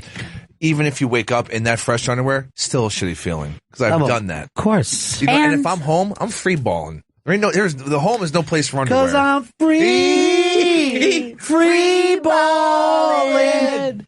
He's a good drunk, likes his tequila. What about you, haven't Vito? heard from Vito, who's I'm going to take as a boxer guy anyway. I am a boxer brief guy. Oh, smart. I like Smart. the tightness. And I am one of those guys who wears underwear pretty much 24/7, but I don't wear underwear under sweatpants. I just only wear underwear to bed, nothing over it. Nothing else. So you wear underwear as a pair of pajamas. Basically. Are they new underwear? No, I'm rocking that shit I wore all day. That's disgusting. Why would you do that? Why not? It's already on. I'm not You going to wake up change. in dirty, old, fucking 16-hour underwear. It's coming from me. He's right. Everything that he's saying. You know why? Because he's free balling. Now, here for women, this is even crazier. Mm-hmm. I know women who sleep in bras, and I cannot relate to that, even in the slightest. Now, usually these are women who have like massive breasts, and they feel like they need support. Oh, so even in their sleeping. Yeah. I still don't even believe that's true though, because you're lying down. You know what I mean? You're not on a fucking hobby horse. They're claiming they'll be flopping around in a way that they wouldn't be able to sleep. I cannot relate to this at all. The second I'm home, everything comes off. Everything. I hate clothes. Now, and undergarments especially. Do you at least put on a robe? Yeah, I'm not walking around naked. Well, let's see. That's what I say. I live the same way. I would live the way a Japanese person lives in their shower home. Yes. I'll wear like a nice kimono around the house. Mm-hmm. Some sort of a dressing gown. Right. Some sort of... Dude, I know people, you go into their house, 9:30 at night, they still have on the same fucking pants. That's fucked up. Hard shoes, sitting in their own living room. Now, here's something really bizarre. And I feel like I'm outing him here. But I share a home with somebody who wears his clothes until it is time for bed. Not nighttime, time for bed. He's still wearing his shirt, his jeans. He's wearing boots. Can I tell you something? Why? And he's watching TV. It's 12:30 at night. He's wearing boots in the home. You have come a long way that you're willing to brutalize your other just to. I mean, you weren't forced into this. You offered this up. And you were very adamant when you started this show of, hey, he didn't start his show. Let's give him a little privacy. And now you're like, I'm with someone, a boot-wearing, fucking tight-ass son of a bitch. A midnight booter. For him, it's always time for What's That a Boot? Did you hear about the midnight booter? I couldn't live that way. I know people that way. I know people that are very comfortable in a standard uniform, but I don't get it. Yeah, he's uncomfortable with the fact that I'm immediately taking off clothes before, like, the door is even closed. Like, I'll walk in, and I'm already, like, taking my shirt off. Like, I need to get off. I start in the hall. I start in the hall coming towards my apartment, and I just start taking off clothes and leaving them behind as I go along. I mean, it's the best feeling when you first put the robe on. It's amazing. I start the second I walk in my home. Anytime somebody leaves my house, I'm taking everything off. Kicked people out of my house after an Easter dinner one time. Somebody forgot their phone, and I didn't even put my pants back on. I was just like, you left. Smart. Come back in. You got to deal with this. Yeah, you got to say it. This is me now, time. do you wear a robe or just... No, I wear a tank top and the boxers. The same ones I wore all day. Seriously. Fucking old boxers are so fucked up. Can I tell you One something? day old. He fucking seems like he could beat a woman. Exactly. Vito is so close to beating a woman. I don't even mean just like slapping her. I mean hard as he can. Yeah, close Punches fist. her in the fucking face. Close Gandolfini in True Romance. He calls it an Italian French kiss. Now, have you ever worn a wife beater while eating pasta? Yeah, I'm always... if I'm eating pasta, I'm probably in a wife beater. Just the odds are it's on. It's terrible. Just because we talked to Earl the other day and he was saying that he won't eat watermelon on the rind in public, I feel like, do you have anything like that? No, I don't give a shit at all. Italians are not embarrassed about being Italians. That's the thing about Earl that breaks my heart. He's embarrassed about being African American instead of proud. Yeah. You know? Embrace it. I've never met an Italian guy going, oh, don't ever let someone catch me eating spaghetti. That's embarrassing. I don't want to look like a stereotype. What stereotype about either Italian, about being young, about being a male, what do you think is the stereotype that is mostly true of you? I'm gonna go being young because I listen to a whole lot of pop music. I watch a whole lot of sitcom network television, and dude, there's only one fucking stereotype of you. You're a Guido. You're a fucking fist pumping Guido. You're a fucking doot doot doot. No one looks at you and thinks young. I fucking think I can't believe he's not laying bricks somewhere. The only stereotype I get nervous with is being bigger. If I go somewhere and I have to pick up food for people, I'm very stressed out about that. I'm like holding If you're my cell buying phone. a family amount of fast food, I'm holding my cell phone out like very obviously. Like, yeah, I'm gonna take 2. Is that? Yeah, 2. Oh, two don't even burgers. bother. This must be all for fatty. That's what's in my head every time. That sound of the internal monologue. This must all be for fatty. Like that's what you're afraid that people sound like in your head. That's so sad. You shouldn't worry about that. I like the idea of though picking out what is like the worst stereotype for any group. Yeah. His is for people, not even his like you would think Italian. That people think that he's a murderer. You know what I mean? A gangster is like the worst of the Italian. But then he takes it on to everyone thinks he's eating all the food. Now, Chris, what do you think would be the stereotype of you? The fucking homeless loser. For the homeless loser, alcoholic. No, you know what? To me, and this is the worst stereotype of you, was the fact that you ate somebody else's food without caring about it. Oh, God, that was horrible. I didn't feel so bad about it because it was just a banana. It was just like a 65 that was cent what banana. they had. And now he's got the shits from God knows what. Probably it's you touching his food all the time. Yeah. I've seen Chris take my pen that I just left down, and then not only is he like just using it, he's like licking it and not licking it. I'm like, You just had a fucking pen in your mouth. You were just while you're screaming at him, you had a pen in your mouth. But I'm not licking it. I'm not going down the pen. I might be chewing on it. You look like a horse eating a carrot with a pen. Oh my god! But here's the thing, that's Chris. fucked up. It's his pen. I don't. Why would you put someone that? I else's didn't do pen on in your purpose. The banana, I was just, I'm hungry. Here's a banana. It's not But like did you a high think to value item. yourself, oh my God, I didn't bring a banana in. Why am I with this banana? No, I just saw a banana there. But And- did you say you saw a banana rather than Joe's banana? Yes, exactly. You know, you realize you weren't sitting under a banana tree. You know what I mean? There's no way for you to make this mistake. Well, I feel better when I see other people coughing. Because I think, sometimes I'll start coughing. I'm like, is this more serious than I think? I have not got over this cough. Good. Weeks. Seriously, it makes me feel better. Because I get concerned about it. It was a horrible cough. I had it for weeks too. What is the worst stereotype about a woman that we can... They're dumb. Really? You think it is my dumb? I think that's a stereotype. That's a stereotype. I've never I heard don't dumb. fucking believe that. Just Women stop- are why are dumb? you screaming? There's never... Are you thinking blondes? I guess, yeah, blonde women. Yeah. No, just why were you helping this Thank idiot? you. Thank you, Why are you Gail. helping him dig his way out? I would have thought that the worst stereotype is the fun stopper. You know what I Yeah. mean? Just the person who wants to... Guys, let's stop the fun. everyone settle down. Someone's going to Yeah. get hurt. Now, what do you... Now that, I think, is the one that women have a difficult time shaking off. Yeah. Because it keeps them from, as they say, being one of the guys. And then instead you'll go in the opposite, where you're just like, I'm just as fucking nuts as you guys. And then you're like, I don't chill want to be with out. this broad. She's fucking crazy. She's fucking lunatic. She's fucking slamming beers. Throwing knives and shit. Now, Vito, what do you think is the worst thing about my people, the white people? What is your stereotype of the worst thing about a white guy?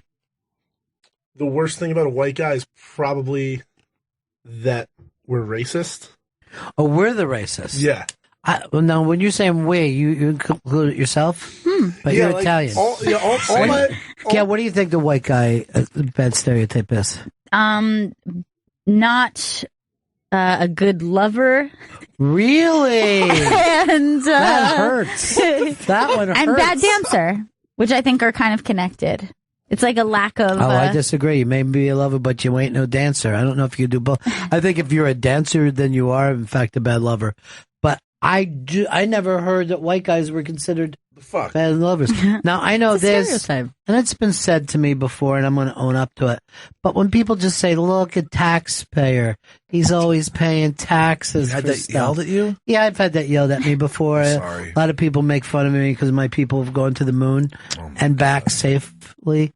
Stuff like that we're dealing with. And, that's hard for white guys. And the difference. But bad lover, that one really aches. But the thing is with white people is usually they don't have too much shame with whatever the stereotype is. Like saying like taxpayer, you're just like, yeah, that's me. You know what I mean? Like sometimes we get called city planners or vaccine discoverers. I mean, a lot of that stuff, you know what I mean? I hate hearing that, I think the biggest stereotype that actually is. Oh, Shitsy's back. Oh, looks like it's all out. Are you okay? How you feeling, buddy?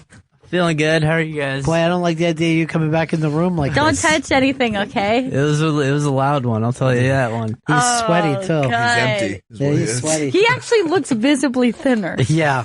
If Thank that was you. even possible. You're wasting away. Now, let's look at Joe. What's the worst thing that you could say about Midwestern people, the stereotype? Because I got mine right now, that they're disconnected from their feelings. Yeah, cold. Yeah. Cold people. Yeah, I'll agree with that completely. Like, they would be fine if there was a dead body on the ground. They would just They'd prefer keep it. going about their business. Well, he was a good father. I don't even think they say that. I think that sounds gay to them, to say that somebody was a good dad. Not that I'm gay, you know. I think you are, though. You said it out loud. Like, they try to be polite, but that disconnectedness is just terrible. The stereotype that I probably have that is most female stereotype that is true about me is that I cry like that. It's very easy. I'm an easy crier. I bet Vito's an easy crier. Oh, yeah. I'll cry at movies, TV shows. I've even cried at a trailer before. What trailer? When I was a kid, the trailer for Radio, I don't know what it was, but it fucking got me, and I was in the theater. Dude, I didn't think you were talking about a movie trailer. I thought you meant an actual trailer. I thought somebody was bringing ham steaks into the city. It's beautiful. Was it an Airstream? Oh, God, I can eat all those. Yeah, I'm an easy crier, as you know. Yeah. Sentimental crier. I don't cry if someone punches me in the back, but I cry over, sentimental things. Oh, yeah. And I think that's one that women are sensitive about, particularly in the workplace, because you don't want to look like, you don't want to seem like a woman. See, that's in the workplace. difference. I wouldn't cry if someone said I did a bad job. I would argue, or I would explain myself, or reaffirm that I'll do a good job. Right. But I would cry if I saw, like, that thing with the autistic kid that... Coldplay? No, not Coldplay. This is the autistic kid that was at Disney and saw, like, the princess. Did you see that? No, I didn't see it. Don't. All right, go ahead and put it up. So this is an autistic kid who doesn't even react to other people. It's up on the iBang today. Now, look, he doesn't react. Look at this, like, how happy he is to be with this chick. And look, he's hugging up against her. He's literally in love with her. Oh my God, he's so like lit up just looking at her. His eyes were like twinkling. It's so sweet. Now, this is the thing that got to me about it. It's not even that him, but I'm like, there must be something about her that is so special beyond even looks. You know what I mean? Oh my God, Like, that's so sweet. he must be picking up a vibe that she's a really good person. And he doesn't connect with people. He's like looking at her with like full adoration. Yeah. It's crazy.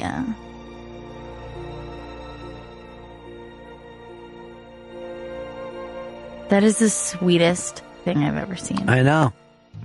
And that got to me. What? That means nothing to you, Chris? I don't know. I mean, it's nice. Are you from the Midwest? Young and restless. Can't say the next part. Why? N-bomb. Now, here's the deal. Chris has had, unlike Joe, who's disconnected, Chris has had so much pain in his life that he's just numb from it. The last movie I remember crying at in the theater, like a tear shed, was the end of Gladiator. When he's burying That's a long time figurines. ago.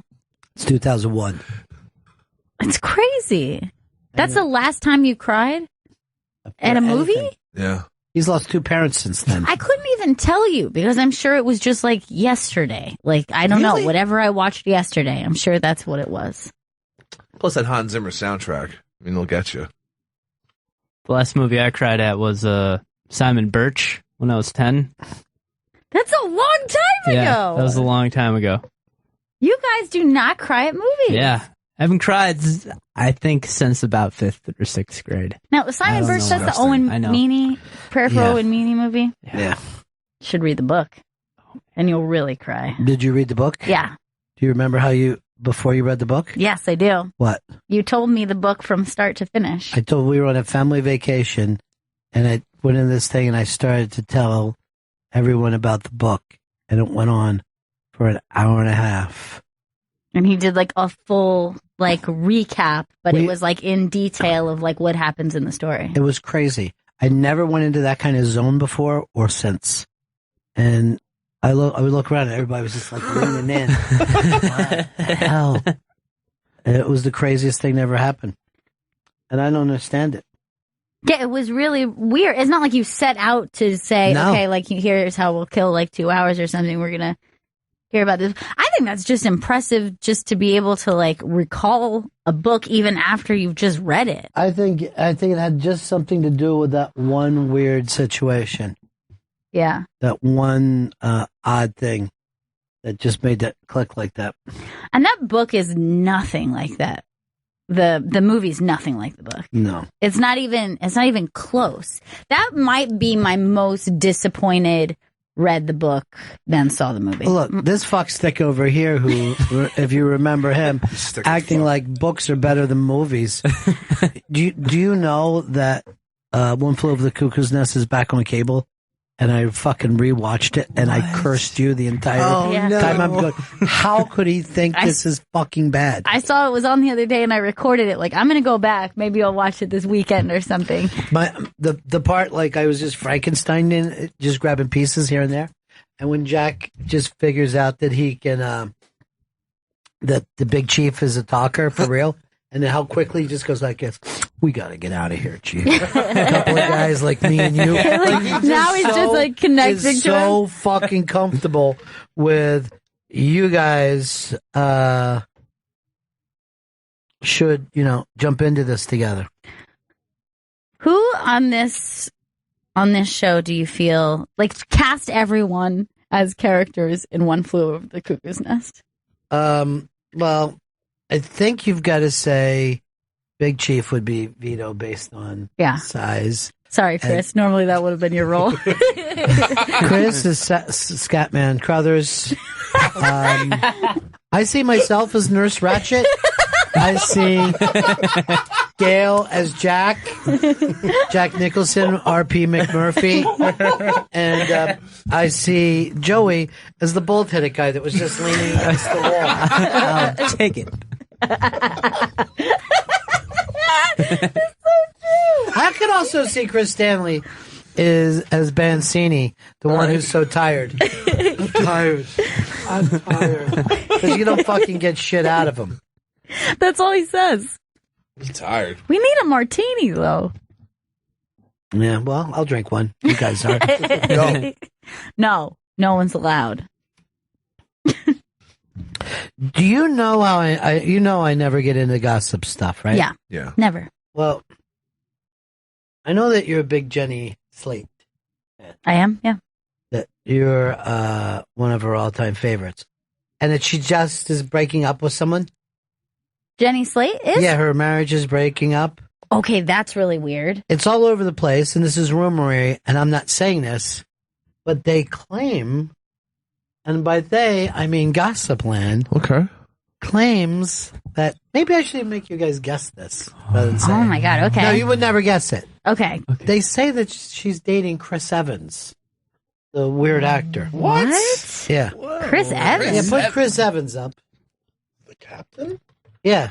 I'm just going to say, good for both of them. Well, that's Chris Evans. I'm not a fan Yeah, of Chris but Evans. what about the... Yeah. First of all, I don't know what she gains out of dating Chris Evans. Yeah, why? And what else is he? Is he Just Thor? The teeth? He's Captain America? He's Cap. He was, Okay. he He was was the Human Torch. in the original. Oh, okay. I knew he played Right. two different ones. Yeah. Because remember, that was Fez's big beef, that you couldn't be two people that were both comic book people, right? Yeah. Exactly. You could only get to play one. Wow. And we disagreed. I can't believe her marriage is over. Yeah, I don't know who the dude she was that she married, but... Well, here's a weird thing. I worked in a restaurant. I was a manager at a restaurant, and I worked her... it was like a wedding shower. So I was there at the beginning of this wedding, and now I've seen it through to the end. And you should have went like this. Mark my words. I had actually a weird feeling about it, and this is something off air because I will say I do like Jenny Slate a lot, so I do not want to. I don't want to say anything, but I have a little story for off air that I kind of had a weird feeling that it was not a good match. All right, well, then let me just say this, and then the rest of it I'll talk. I think she's sexy as fuck. Yeah, she's hot. Fuck yeah. Yeah, okay. She's crazy I'm glad. sexy. She's fucking hot. Like, I have a huge crush on her. By the way, the only person not along is Vito. Is there something that Vito's you're not telling like, us, Vito? Vito no likey. No. I'm into her. I always mix her up and the with Jenny Hutt. The scene. Jenny Hutt, Jenny Slate. The scene the Indian chick who was on SNL for a few years. I Same, always mix them up. Pedra? Yeah, I always mix them up. So I don't even know who this is. I can't remember her all of a sudden. Oh, right. Yeah, Okay. Yeah.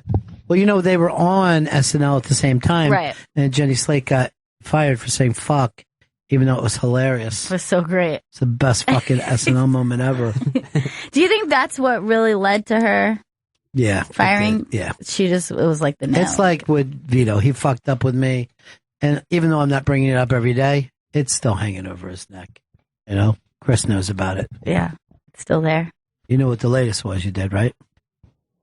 The $20. No. You did something since then.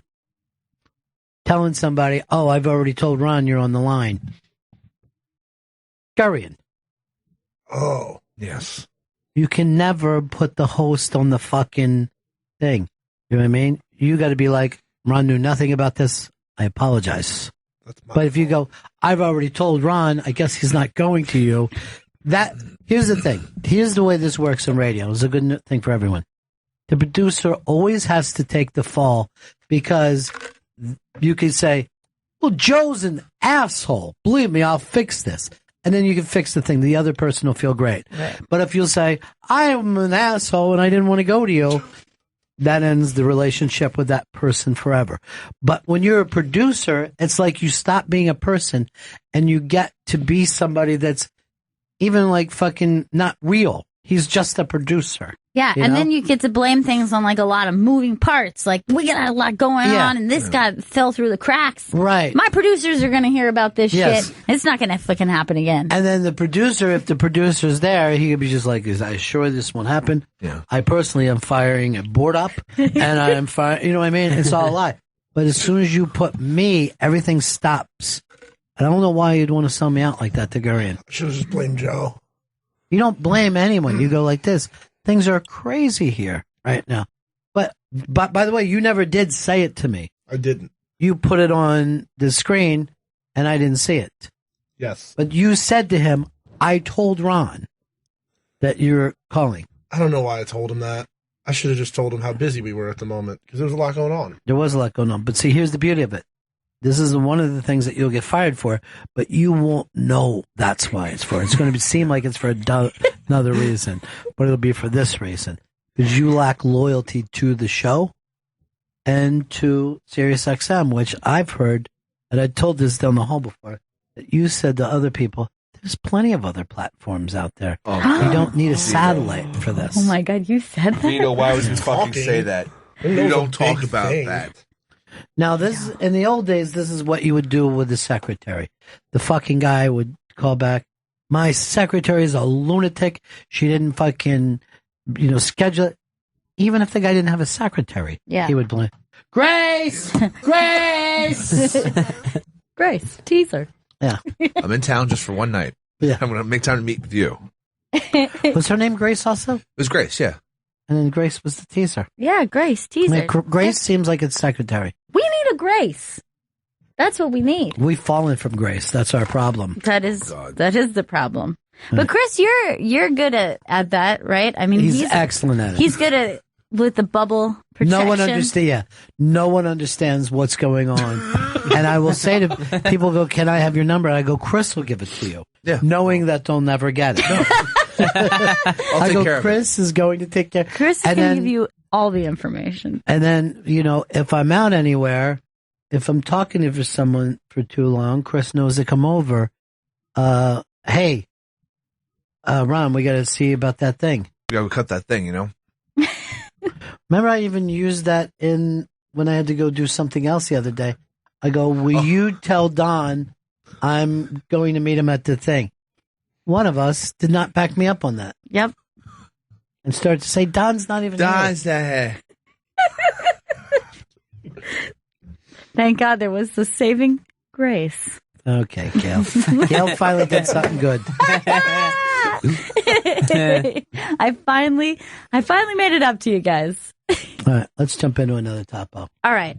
What is the best burger that you've ever had in your life? Fuck me. No.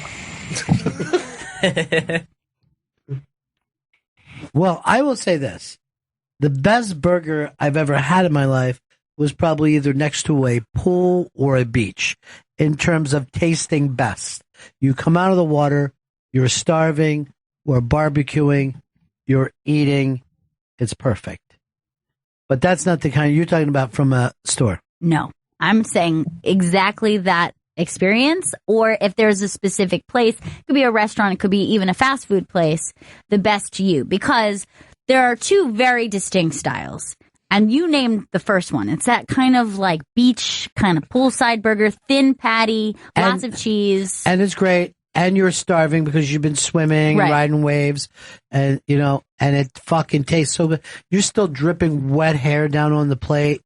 That, by the way, that burger always comes with chips, not with fries. Yes, because they don't have a fryer. Right. There was actually there was a place in not Montauk. What am I thinking of? The other place out there. I think you're right to say Montauk. But I have Montauk. East Long Island. But out there they had like a fantastic burger place, so cheap, nothing special, but it was maybe like one of my favorite burgers of all time, and it's completely gone after the hurricane, destroyed. Heartbreaker.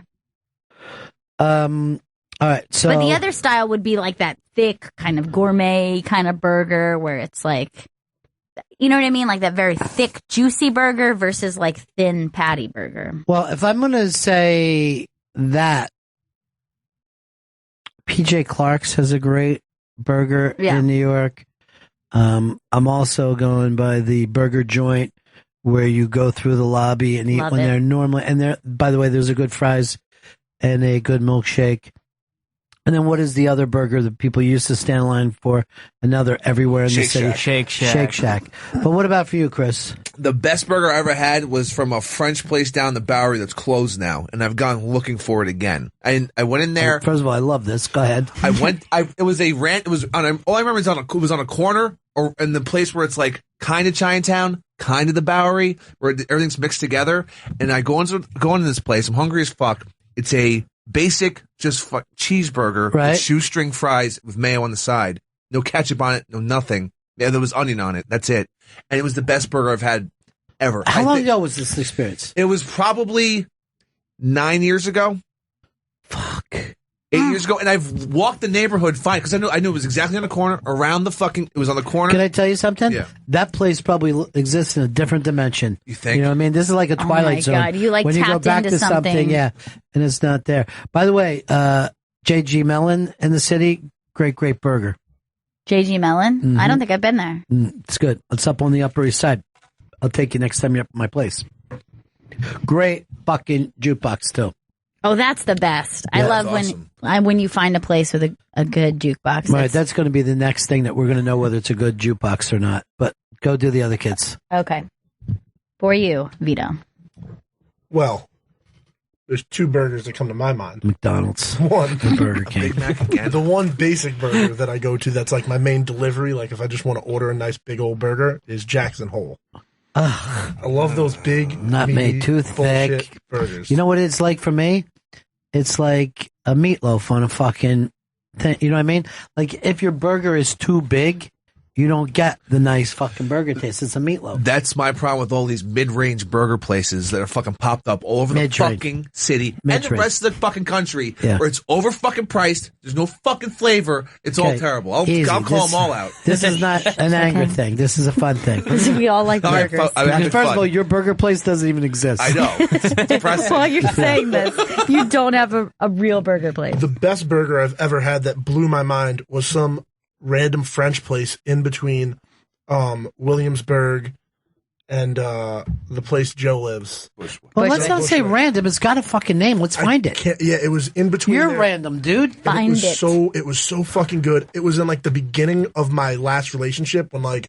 Oh yeah, everything was great. Well, no, not only that, but like I was still very like young, and I was like, I'm not gonna try anything. We're at a French place. I'm just gonna get the burger, and I was like, wow, this is the best burger I've ever had, and I couldn't believe how good it was. Yeah, you know why? Because the best burger before that was fucking Jackson Hole, which I wouldn't even fucking stop for. And what kind of burger is it? Like a thick kind of burger? Is it? It was mid range. It had mushrooms on it.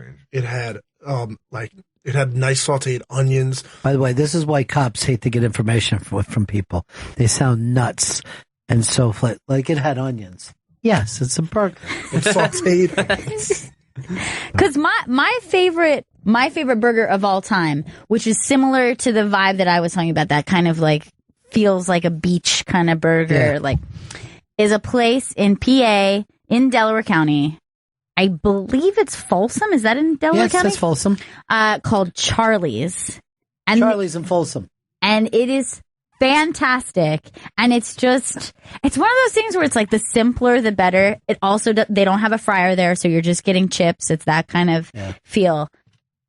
And I think it's maybe the best burger I've ever had. I'm going to stop for this. See, this fucking turns me around. It doesn't look all that good. It's so good. It looks good. It's so good. There's also a crazy amount of cheese on it, which I really appreciate. Like, I think that they double cheese. Too much cheese? Yeah, in a good way. It's too much cheese. And it's like the most simplistic, like all-American kind of burger. Best. I like the outside of it. So great, right? Like, that's it. Yeah. That's it. By the way, those are the kind of places that you'll find in Connecticut that'll have great things, too, that they're almost like trailers more than diners. And it's Charlie's Hamburgers, which I just think is so great. No place would just be like hamburgers. Joe, what about you? Okay. Easily. Best burger I've ever had. You gotta go to Matt's Bar in Minneapolis. It's called the Juicy Lucy. Oh, God, no. I've heard of these. The Juicy Lucy, you take 2 thin patties, and then you put the cheese inside the patties, and then you cook it so that when you bite into it, the cheese just cascades out of the patty into like a cheesy orgasm. Here's the thing. I do like the quantity of cheese I'm seeing. But I'm confused by what this bun is. Dude, that looks like a potato roll. Is it a potato roll? Is that from Matt's Bar? Yes, it's from Matt's Bar. You should know. Yeah, I do know. Almost every time you jump in with something, it's fireable. That you're the reason why Vito can have hope, because you say things worse than him. He does things worse than you, but just a Juicy Lucy. Juicy Lucy. I do terrible. like the cheese, but I'm very concerned about that bun. You know what? The cheese, the bun blows. And putting the cheese in between is the same as people who think it's great to put the sauce over the cheese in a pizza. It's not fucking done that way for a reason. It's backwards. And look at that. That's disgusting looking. That is bun is not a making me fucking really cheeseburger. That's not the right bun, though. The cheeseburger has disappeared. The bun is a nice And by bun. the way, Chris, you're writing numbers to me, and I don't know why. I know that we've got to go to the thing, right? Yeah. But what would that be telling me? That doesn't make any sense. What are you trying to fucking tell me? I know we got Dan and Carvey in a little bit, right? Yeah. So stop counting up to it. All right? Yes. We count down in this business. It's like NASA doesn't shut off and go like this. 1, 2, 3, 4, 5. What's the final number? Now, 12. That's the fucking problem. By the way, something came up during that I thought would make a good topic, and I don't know what it was. I remember what it was. Yeah. What makes a great jukebox? Oh, yeah, okay, jukebox. I have a go-to jukebox song that if it's not on it, I get very upset. Well, let's just say this. When someone say they have a great dive bar, right? They normally mean, I love the jukebox and the fact that you can play pool if you want to, but it's not a pool room. You know what I mean? That, you get a booth or the bar is great and there's old shit. But you've got to have a fucking great jukebox to be a great bar. Yes. And this is specific a jukebox that you would find in a dive bar. You're not going to find this obviously on a jukebox in an old diner. This is like they have like rock music on their jukebox. Right. My go-to that I always check first and always play, The Stooges, I Want to Be Your Dog. That is my go-to jukebox song. Well, I love where you're coming at it. And by the way, it's a very New York-y thing that you're saying, because you don't find that in the burbs. I'm going to say this, in a dive bar, it's going to fucking piss off your younger people. Okay. There is absolutely zero hip-hop on this fucking jukebox. This jukebox is to fucking sing along with, not recite your latest American Express fucking purchases. All right? When I think of a jukebox, I never think that there's fucking rap on it. Yeah. Thank you. I'm not even sure. Maybe those you ever see those modern ones now? They're touch screen. That's not jukebox. Yeah, I don't know what that is. That's Maybe you find it on that. Fucking apps that you can just operate the jukebox from. And you can pay to skip people's songs. Yeah, that's rude. Yeah, and it's highest bidder at that point. That's not fair. That's bullshit. That's really rude. 1%er bullshit. Thank you, Chris. Right? Occupy. I mean, Occupy this shit. Occupy the fucking jukebox. All day, all week. All right, so let's just all feel free to jump in anytime you want. Okay. I'm going to say this. You have to have Van Morrison on this fucking jukebox. You have to have the Pogues. Because dive bar means somewhat of an Irish bar, whether you like it or not. And then the only other thing that is definitive is that you have to have early 70s Exile on Main Street type Stones songs. Doesn't have to just be the entire Exile on Main Street, but it has to have that kind of, you're hearing guitar, you're hearing fucking both rock and roll. Yeah. Okay? You need the roll as well. Now, here's the deal, too.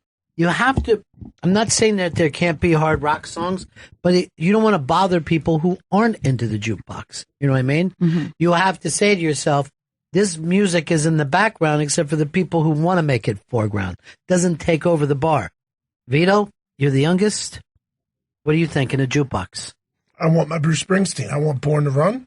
I want Thunder Road, those two specifically, and then I'm happy. I would also like Hurricane by Bob Dylan. That would make me really happy. Well, first of all, this is an interesting thing because Thunder Road is a definite. Yeah, it has that's a good to be one. on the fucking jukebox. I don't know if Born to Run needs to be because we've all sang that a million times. Where, for some reason, Thunder Road... I'm still excited to hear it when I hear it. Yeah. You know, Born to Run comes on, you're like, oh yeah, this song. Yeah. But Thunder Road, I'm still excited to hear Thunder Road when it comes on. He brought up there is certain Dylan that should be on jukebox, certain Dylan that doesn't belong on a jukebox. It's an interesting thing to pick up. Joey. Okay, so I checked for two things on my jukebox. Mm-hmm. First, you have to go Motown. You have to have some Motown. That's really just good danceable jukebox music. Well, I'm going to agree with that. I like to have some Motown. And then the other thing I check for are two more recent rock bands, The Strokes and the White Stripes. And if they have those, they're going to be there, Joe. You don't have to worry about it. This is a taken over fact. By the way, I'm glad that you brought up the Motown. Is a good thing. You also need some blues that you wouldn't even normally be considered hit conscious of it. But you have to have some blues. Another band that has to be on there is early 1970s Allman Brothers. They belong on your jukebox. But I love that you said Motown because I think when I walk into a bar and I hear Motown, I feel like, okay, we're going to be all right here. This is going to be a good spot. Yeah, I agree. I feel like we're going to settle down here quickly. Now, I don't want a place that's wall-to-wall Motown because then I feel like I'm in a fucking theme bar and I don't like that. You know, I don't want to hey, Motown makes people eat and drink more. Fuck that. Fuck that. All right, Chris, have we left anything out? We left out the Doors. Well, Roadhouse Blues in particular belongs on a jukebox. But is it a little too on the nose, I wonder? No, it's let me tell you, I've been to bars with fucking Chris Stanley. They'll do the same thing. He screams, "Oh, jukebox." I see the silver dollar go in, and then I immediately hear the song "Jukebox Hero" by Firebird. So it's on there for a reason. People are playing it. They want to hear it. And then I look over, and fucking Joe is just sloppy with a loosey-goosey. You love Juicy Minnesota so much, Joe. You got to go back. That's your fucking heart. Maybe, later on in life, but I need to see the world. You're not seeing the world. You're in fucking Brooklyn. Thinking about Juicies. That doesn't make sense what you said. There's also one song that it was on a jukebox once, and I look for it forever now. And that's Goodbye Horses. And someone put it on in the fucking bar. Interesting. I didn't even know it was on the jukebox. And I was like, this is fucking Goodbye Horses playing this fucking bar? Oh my God, this is amazing. I'll have to play that after I play Jukebox Hero. Yeah. It's a twofer. I also think you need at least one Chuck Berry or Jerry Lee Lewis record. Yeah, I'm with you on that. And I don't wonder why you got to limit it to one. That whole Teenage Wedding song was after Pulp Fiction, everybody kept doing the fucking dance to it. Yeah. So at a point, Your that twist. starts to feel a little thematic. You know? You're right though. There's nothing worse than a themed bar. Like maybe even worse It's than the a worst thing that themed can happen restaurant. to you. But a themed bar is really, really bad. Hard Rock Johnny is calling in to disagree. Yeah. I'm not here. I'm not here. Well, you know, the Hard Rock is very funny because it started as a burger joint in London. And it started Americans who missed their burgers because they didn't have burgers in fucking London, right? And then the guys that started to come around were rock musicians who fucking had toured the States and liked burgers. So that's kind of a fucking weird deal there. It's bizarre. And a weird Yeah. tie-in between our two conversations. I know. And a way to get Johnny off our dick. Johnny. You know what? Don't even go to him. There's been I'm going to tell Vito. Make it happen the right way. this weird like theme bar thing that's popped up. Is I don't know if you guys have been to them. Is like a Wall Street bar where it's a bar where depending how much one alcohol is selling, it gets cheaper or higher, and they have like a big board. What? What do you mean? I swear to God. This So is he's sounds... acting like it's the market, and people come into the bar, so the drinks become more expensive as people come into the bar and people leave the bar. The drinks go down. By the way, look how easy that was to tell and explain that. And I've never been there, and I've never heard the concept before. Much better, Ron. I know exactly nothing it. about it. That's exactly and did it better than the guy who drinks there every day. I don't drink trying there to tell people the place is closed. Drank there Could they once. please leave? I'll tell you what my least favorite themed bar is, and it's a very common one in New York City, the Speakeasy. And my biggest problem is when people call it a fucking speakeasy. Like I was in a conversation with a woman and she was going, I was at this speakeasy the other night, and I was like, no, you weren't. And she was like, no. Alcohol. It was a speakeasy. And I'm like, no, it's not a speakeasy. What you are doing is perfectly legal. It is. Also, it's $25 a drink in these fucking speakeasies. Well, just like it was back in the 20s. Authentic. I'll tell you about the weirdest fucking bar ever. There was this fucking joint down in Florida, and I think a couple people have tried it around the country, where it would be like free beer at fucking 7:00 until the first person pissed. And everybody would be in there drinking. And the first person who left or went to the fucking pisser, everything went back to the normal. So people would be in there holding their piss, and they're like, I gotta piss. And their friends would be like, don't fucking do it! Oh my God. This seems like a terrible idea. It stopped because of what was known as ruptured bladder syndrome. Oh God.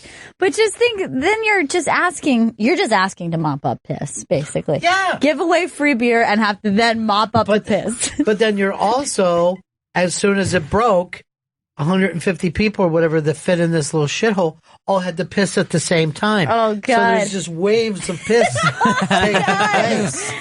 You know, it was like being at a fucking Yankees game at fucking 7th inning rather than being at a bar. Everybody from the bar ran into the bathroom and started pissing. It seems like everyone should be suiting up with some Depends. Well, You're that like, was we're going to also- save money on this. If you got caught pissing in your pants, it was done. So you couldn't just fucking piss your pants for the team. That was it. They were around looking for wet marks. Let me feel those pants, sir. Oh, Chris, you What? turned everything back to your You're thing. so gross. It's not my thing. Really? You're the one who said it. By the way, Joe, how are you feeling? I'm feeling A lot better? Yeah, you're feeling better? I mean, I feel good, but I'm always worried about shitstorms just appearing out of nowhere. Well, you also said that you were worried that your asshole was an Audi now, too. And that's a problem.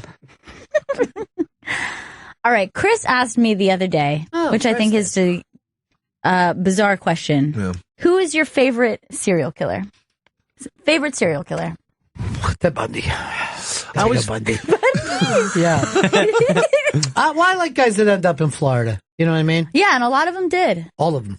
All of them at least ended up there or did some killing there. It's the end of the line. Now, Chris, what about you? Why did you bring it up? Because you have a special someone in your life? I always liked thinking about serial killers, and I always thought Gacy was great. John Wayne Gacy, yeah. He's terrifying. Child one? That's the one who rapes children and is a clown. Is a clown. That's John Wayne. And Gacy. actually looks like a midlife Chris Stanley. If you look at him, you could picture I think it's a very weird thing that you brought this up because you like one who rapes children.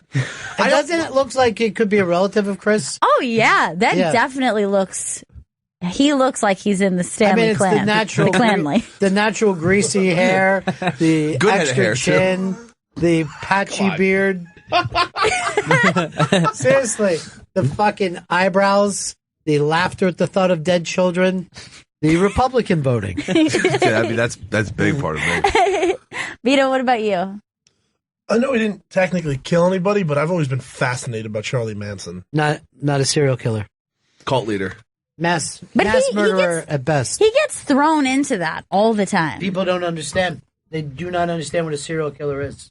Because you know who's another one that they throw in all the time is Lizzie Borden. Because she took an axe and gave her father 50 whacks, or what was it, 40 whacks? 40 whacks. And when she saw what she had done, she gave her mother 41. Now here's the thing. That's a crime of passion. Yes. You're crazy. You hate your parents. You kill your parents. I wouldn't call that a serial killer. I would put Manson more as a doomsdayer. You know, like one of those doomsday prophets that get their people to do something crazy. I think the reason why people like Manson is that he, ran the show. Right. Like he's a mastermind. Yeah. Not like Chris, who loves a child rapist. That's who's disgusting. dressed as a clown. Now, Ted Bundy was considered one of the only attractive serial killers out there. Was Ted Bundy the gay one, or that was the Dahmer? Dahmer was gay. Dahmer. Let me see Bundy. Yeah. He's like kind of like He looks like he'd be a young college professor. Yeah, he seems like just like a normal dude. Was Dahmer attractive? No, Dahmer was fucking hideous. Dahmer looked like, not as bad as the fucking Chris Stanley Gacy, but you know what I mean? Oh yeah, he looked like a fucking. But he looks weirdo. like a serial killer. Yeah, he had the serial killer, ped glasses. If anything, he looks like he should be doing something with Ricky Gervais, like Ricky Gervais' sidekick at something. All right, to a Minnesota guy. Okay, I'm gonna go with Jack the Ripper. Oh, sick! That is sick. That's disgusting. 1880s London. I thought you would have went. Wasn't Ed Gein the Minnesota guy? I don't know. Just put Minnesota serial killer. See where he's from. Dad. He was Wisconsin. Close enough. Same thing. Close Okay, enough. that's why you like him. There's literally no difference between the two states. Oh, God, no. And in both of their governors said that. They actually said, "What? Should we just be one state? Minneconsin?" They would never. Ed Gein's haircut. It's a pretty cool haircut. Oh, that is cool. Yeah. Kind of like a fuckboy. That is kind of what you guys describe as a fuckboy haircut, which I still don't really understand. How do you, what makes you say fuckboy, Chris? It's like shaved on the sides, long on the top.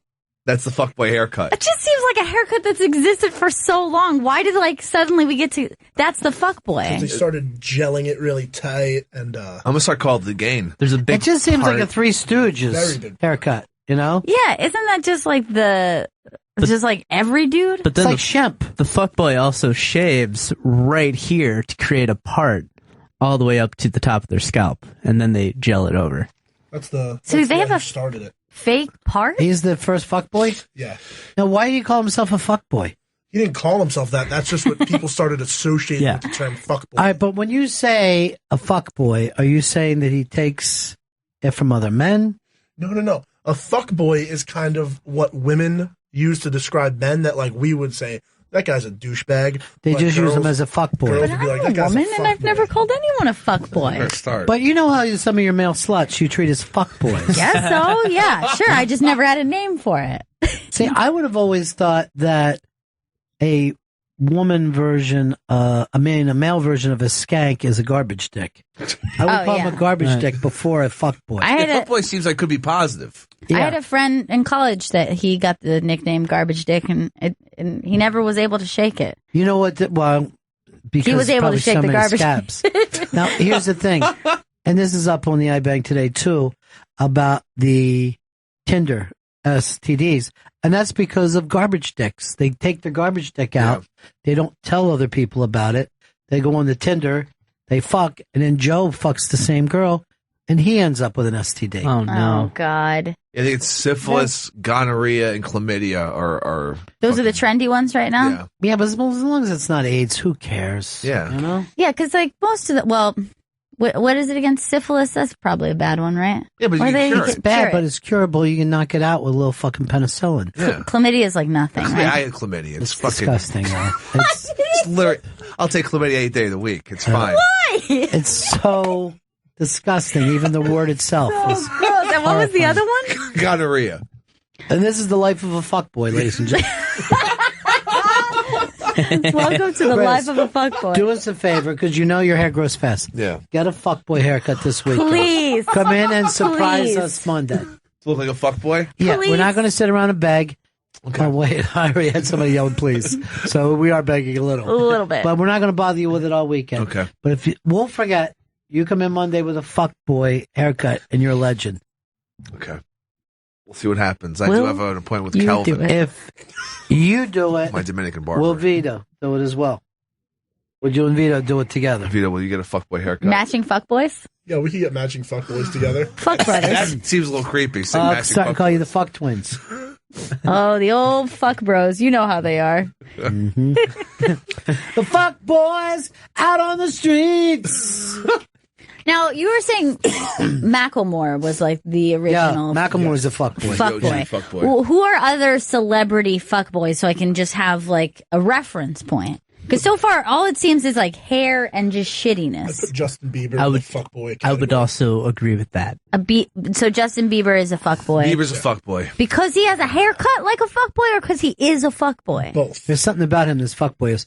Like, before he got sober, Robert Downey Jr. would have been the grandfather of the fuckboys. Wow. I just went to ask.fuckboy.com. And apparently Drake is a fuckboy. Even though he that doesn't- goes without saying. Yeah, he's a fuckboy. I wouldn't have put Drake as a fuckboy. Drake's a cool dude. Yeah, I mean- I think he's a fuckboy. Wait, you're the first person I've ever heard fucking say Drake was a cool dude. He's the most despised fucking guy by basketball fans now. He's a piece for of shit. acting like a fuckboy. Yeah, he's a And then throw that on top of this is his song. I am on my cell phone. That is pretty good. Why does anybody want to sound like a machine when they sing? Because he's not a fucking artist. He's a meme generator. He's a fuckboy. Yeah. I know when I holla back. Hate him so much. Why do you hate him so The much? whole Jimmy thing. No one ever I hate brings him it for up. the Raptors. You're Everyone fucking, brings up Jimmy, I and don't you think- bring up Jimmy maybe 3 times a week. I'm the only one who brings it up. I just don't want to see him down on the fucking Florida Raptors game. Just shut the fuck up and watch like everybody else. This sucks. He's That a I Raptor. understand. But people bring up Jim. He always Yes. thinks that he's the first person who ever remembered he's Jimmy. Look, Chris steals from everybody. Who? Chris Stanley. Oh, yeah. He is just fucking, he hears something, he rips it off. You know who else is as bad as you? Who? Black Earl Douglas. Oh, Earl's terrible. He's worse than me. I don't know. What does he steal? He fucking hears things and then he just fucking repeats them like a fucking thief in the night. Oh, God. That's always the worst. Or like when somebody repeats something that you told them and they'll like give you that story back. Oh, and you're God. like, yeah, I told you that story. You know my worst, right? Because it started the show today. It got me angry. When Joe just steals somebody else's fucking cadence. You know? He is so looking to be in a part of something that he'll just steal. And if someone uses a word, this is how things become popular. Joe sang it within seconds. Yeah. I'm the human trender. But you don't start a trend. No. That's what we want You're not the a trend to be. I'm the RT of humans. You're the RT's king everything. of the RTs. Yeah. You used to be, and in an email, you're the king of the forwards. He's artisanal. Well, I like that. Wow. Shit. Yeah. How come anytime a good idea comes up, Chris starts typing? Like, I'm buying URLs left and right. Fucking Artisanal. so annoying. If Vito could fucking run a goddamn keyboard, well, that thing would have been taken away again. I do miss the silence that Vito had going. He was quiet. Fantastic. He was so quiet. The problem is he's a fucking daydreamer, and you just look over and forget that he's working for his show. He's a daydream Johnny, this guy. You look over, he's a daydream Johnny.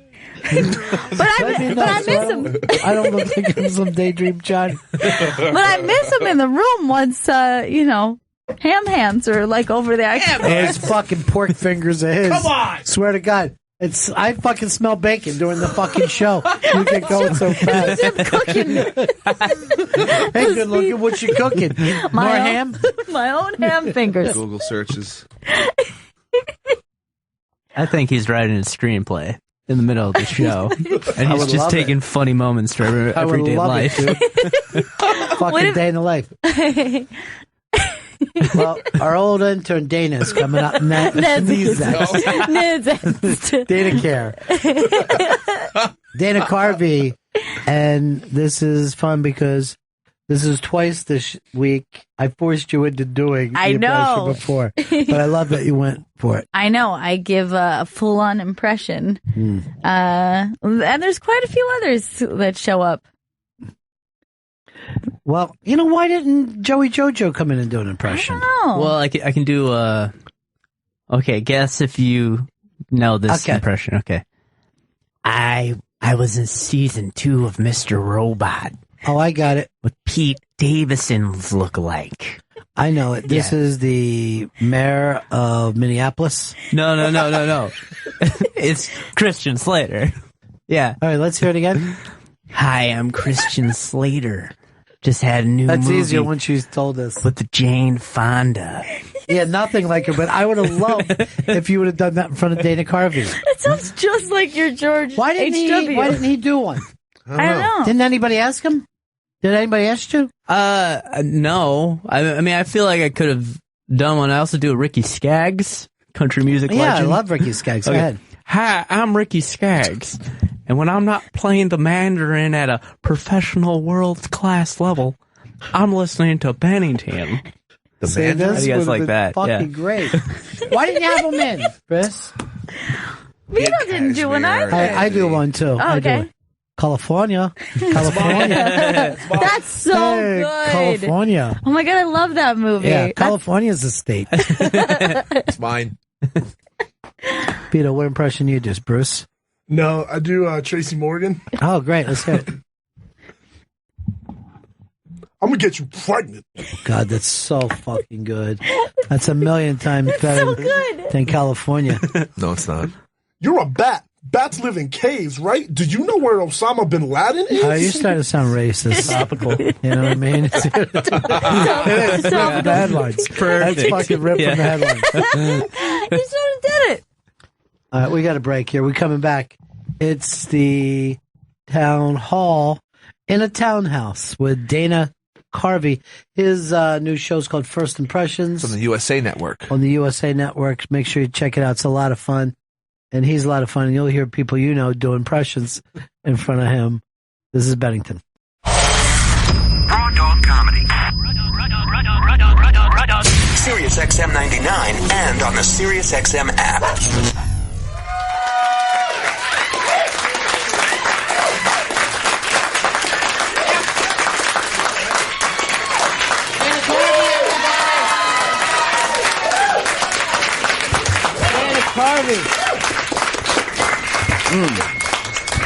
I thought. Oh, sorry. I don't need that. I thought we'd be closer to the audience. Yes, we really wanted. I thought it'd be intimate. This is perfect. It's like a little comedy club. Well, Can we turn the lights up? It's not bright enough. I was up all night. This is no. Go ahead, text. That's the best thing to do during the show. I'm just this huge social media guy. Oh, is that right? No, Okay. I'm not. I'm just silencing it. Okay. No, this will destroy us. It really is the funniest thing when people act like, before we get started, I just want to start taking pictures for myself. That happens all the time now. Well, when I do my stand-up, I'll take a picture and I'll say, look, I've just tweeted that I crushed it here tonight. Yeah. And it's global, so it's already happened. I'll do the show. Yeah. But the record will show that I've won. That is the record now. He crushed here today. I've already tweeted it. It's out there globally. No, I already see somebody acting like they're videotaping back here. This is actually, we pay for all this stuff. So that when you start to videotape, was like, well, who are you? Fucking serious? Oh, we can swear? Yeah. These fucking guys. No, they, when I do stand-up now, because my sons are stand-ups, and we go to clubs and stuff, and people will just bald-face, just even with a mini iPad, just set it up, or the tripod just in the front, the whole act, I guess.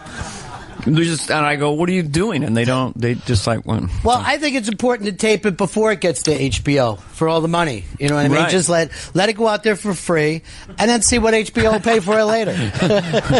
It's not a bad way to go. I just shot a special for Netflix. Oh, I don't want to promote them. Corporate, what is Netflix own? Who owns them? Who owns Everybody Sirius? is all owned by the same people. It's Comcast. It's all, at the end of it, just Donald Trump. He's got it all, and we just live underneath. I will do so fabulous. It's a fabulous thing. I will do Donald Trump all day. I started doing him more the effeminate Donald Trump. Yeah. And I've just stayed there. I had a guy in Vegas go, you're doing him too effeminate. I go, it's a character now. It doesn't matter. You got a lot of different, but mostly it's just this. Okay. You know, I tend to get bored. If Donald Trump had a sister, this would be locked in for you. you. Talk like that. This is Donald Trump's sister, Susan Trump. I've got to get some. I've got to get some bad. Oh. So it's always, as soon Thanks as, for coming. you know what always kind of sucks is that if you get that impression down, like if you were doing a Ted Cruz and now he's gone, right? You'll just never see him again, right? You're stuck with the impression. I had a breathtaking John Kasich for a while, and I lost it. Actually, I did one night in a New York hotel room. I had a perfect John Malkovich. Yeah. And I lost the recording, but I had it, and then I just went out of my brain. I haven't got circled around back to it. No. That sometimes happens with songwriters. Like they'll write a song but not, record it anywhere. Record. Yeah, if they don't record it anywhere, then they spend the rest of their life chasing it.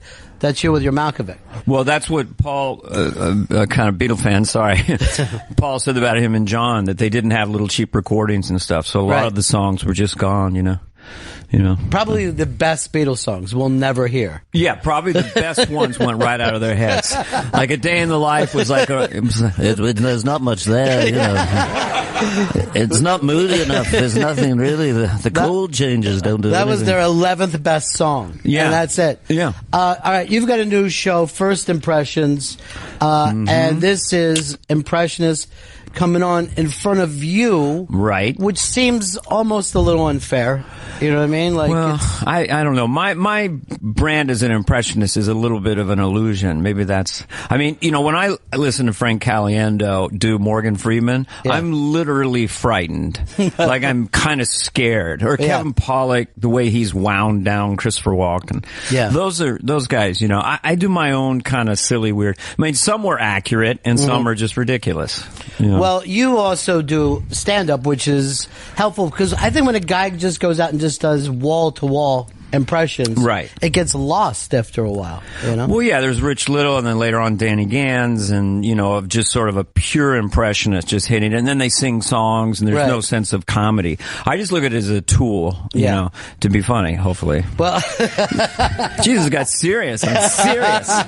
We're supposed to be serious, but they approached me, and I thought, well, yeah, this should be a show where, because there's so many. If you've been on YouTube and stuff, see some kid in his bedroom do like a perfect Tom Cruise. Right. Like, who is this fucker? Because I just realized I can swear again. Yeah, but not that much. Not that much. There is like a wow. After a while, Okay, I'll keep it down to like a few per minute. But so then they approached me, and then they said, well, we're going to do 6 half hours on the air. And I go, really? Yeah. Okay, well, let's try it. So we did. I said, I don't want to be a judge. They go, okay. What will I be? I'll just be off to the side riffing. And I want to have a friend with me sitting next to me. They go, okay. And the fact that they said, well, it's 30 minutes, 22 minutes of stuff made sense to me. Because I don't know if you could do a 4-month arc of impressionists because there's a natural built-in limitation of how many impressions are recognizable. You know, Yeah. I can't do Cary Grant now to an audience. They're laughing because they haven't heard the name Cary Grant, right?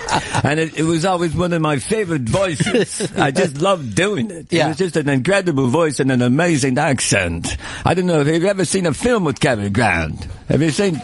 You have. No. A lot of those movies. And, you know, you just miss those. So now it's Seth Rogen. Right. Pick on him. Yeah. He's great, but, you know. Somewhere there's an elderly woman listening to her radio, just thrilled that you just dropped in a Cary Grant. This is wonderful. Well, I just hit the last gasp of that when I started doing stand-up in college in the late 70s. There, you could still do those guys. Right. There's still John Wayne. Jimmy Stewart is the only movie star from that era that has lasted in my stand-up, because I had a 19-year-old kid come up to me after a show and he goes, "Oh man, you did the It's a Wonderful Life, dude." Yeah. So that's it. That sustained it. Yeah. Well, when you sustained started, it. when you started, I think everybody had to do a Nicholson. That was locked in. Jack Nicholson. Yeah, everyone had to do Nicholson, and Walken took that over. And then it became Walken. And I don't know is there someone new? I'm wondering if there is. Who is the new? What do you guys think? Who is the new hot go-to guy for particularly for young people? Yeah. You know? Good question.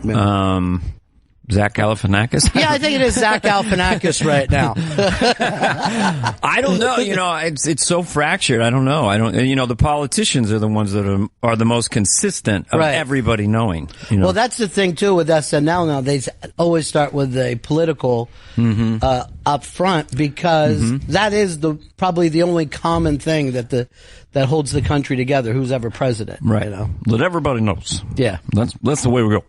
You want to learn? That's not true. That's not true. But Obama was tough. Very deep voice. Obama also, I don't think people, I like when we were younger, it would be Nixon and he would just throttle the guy. Just, whoever was on TV, throttling him. Obama, people were somewhat, I think, hands off. When you say it's. Totally. Yeah. For the obvious reasons and sensitivity about it. You know, I mean, anytime, especially in his first term, I would do stuff about him, and you could just feel with some audience, they went kind of, they just flinched. Yeah. You know, I'm going, I'm not doing this because he's beige and I'm pink. I'm not thinking about color at all. I'm just doing the president, the most powerful man in the world, who happens to be an African American. Right. But in the second term, everybody relaxed. Right. And then the same jokes or routines I was doing with Obama started to really work. Now, what do you think worked? Do you think after the first term people went, okay, they're not going to shoot him? Or what exactly took place? You know, what made I guess it was a whole litany of things that didn't happen. He's doing just fine. He got reelected. Right. You know, the economy's improving. You know, so I think everybody just relaxed. I don't know. I mean, but that's my latest toy, which I have no ending. Bless you. That was a real sneeze. Because that was heard around the world. That was like, you're 17 feet from a very tight, condensed mic, and it was as loud as Ron's been the entire show. It was like a mini explosion. Obama, learned a little bit of Arabic, but it's a little sketchy, but he's learned it, and so he sometimes doesn't use an interpreter when he goes to the Middle East. Yep, Steph Curry, great player. I have nothing else. Nothing further. But, Steph Curry, great Obama's, player. He's cool. After the political funhouse we've had with the Republicans, he just seems, hello. Yes. No, that's all right. No, it wouldn't be making that noise if you shut it off. Welcome to Phone Noises and Sneezes here on Sirius Radio, where random sneezes and random phones add a audio collage to the interview. It's good. It makes it very live and real. It does. And plus it's great to see that she had idea where it was in her bag. You're just battling through that thing. That's why I take it out. I lose it a lot, though. But I usually put it there and walk away. You'll leave it behind? Yeah, a lot. No, no, I don't know. Why do I have it? What is it? I don't know. And then some guy is just trying to dial Dennis Miller before you get back as quick as he can. Criminy Kirby. What's this, some kind of town hall? Jesus. It's like Douglas and Lincoln all over again. How long are you going to do this show? What's with Bennington? Where's he from, Vermont? Jesus. I get smarter when I do Dennis. I mean, my vocabulary increases. So if you were to do a game show, quickly just jump into Dennis land, and you're able to remember facts you'd never be able to come up with. Oh, yeah, Jeopardy. Yeah, Jeopardy, yeah. I'll take, I don't know, what, men over 6'2" for 50. Liam Neeson. It's just a great attitude. And Dennis is a friend of mine. When you talk to Dennis on the phone, it just pours out of him. Right. And it's just effortless. He has a Rolodex in his brain. But you never run into him before a show where he acts like he lost his confidence, right? He just always seems like the most confident performer ever. Yeah, Dennis is like, he's a hybrid like most performers, you know, normal insecurities, coupled with I'll destroy the world. I'll conquer everybody. So Dennis is, he's driven, but he's, his most self-effacing thing, Dennis will say, is like, everybody's got one chimp trick.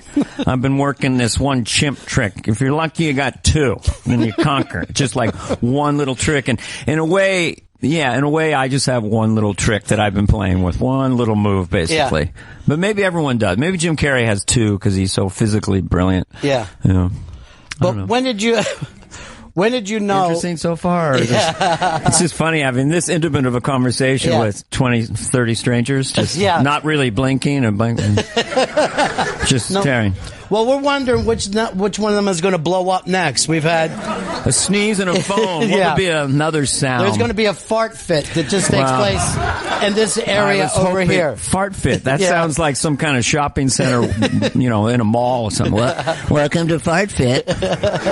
You can fart in it and it'll fit. I don't know why I'm doing Casey Kasem. Again, you can do him because of the Scooby-Doo car. Hey, Jerry Brown. Governor Jerry Brown, sorry. There he is. Wow, we've had weird sightings, awkward sounds, and scatological references.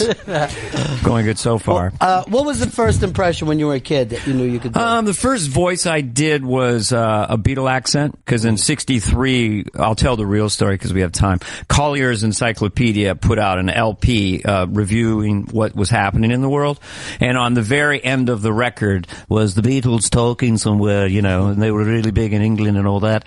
And I had 3 older brothers, younger sister, big crazy family, and I was 9 and I was able to, or 8, I was able to sort of do that voice, That was the first time I was able to change my voice, And then the other bookend of that, which is a true story, sounds like a bit, but totally true. I wanted to learn Jimmy Stewart, because I'd seen Rich Little do it, and I just wanted to do it. I had no technique. And then 2 weeks later, I was driving with my friends, Volkswagen Bug. They're probably stoned. It was the 70s. Mm-hmm. And I started just being able to do it. And it just came on to me. And suddenly I could talk like Jimmy Stewart. And true story, there was a Jack in the Box. They went inside. I went around to the clown. And they said, so then I just said, I have a jumbo Jack with cheese.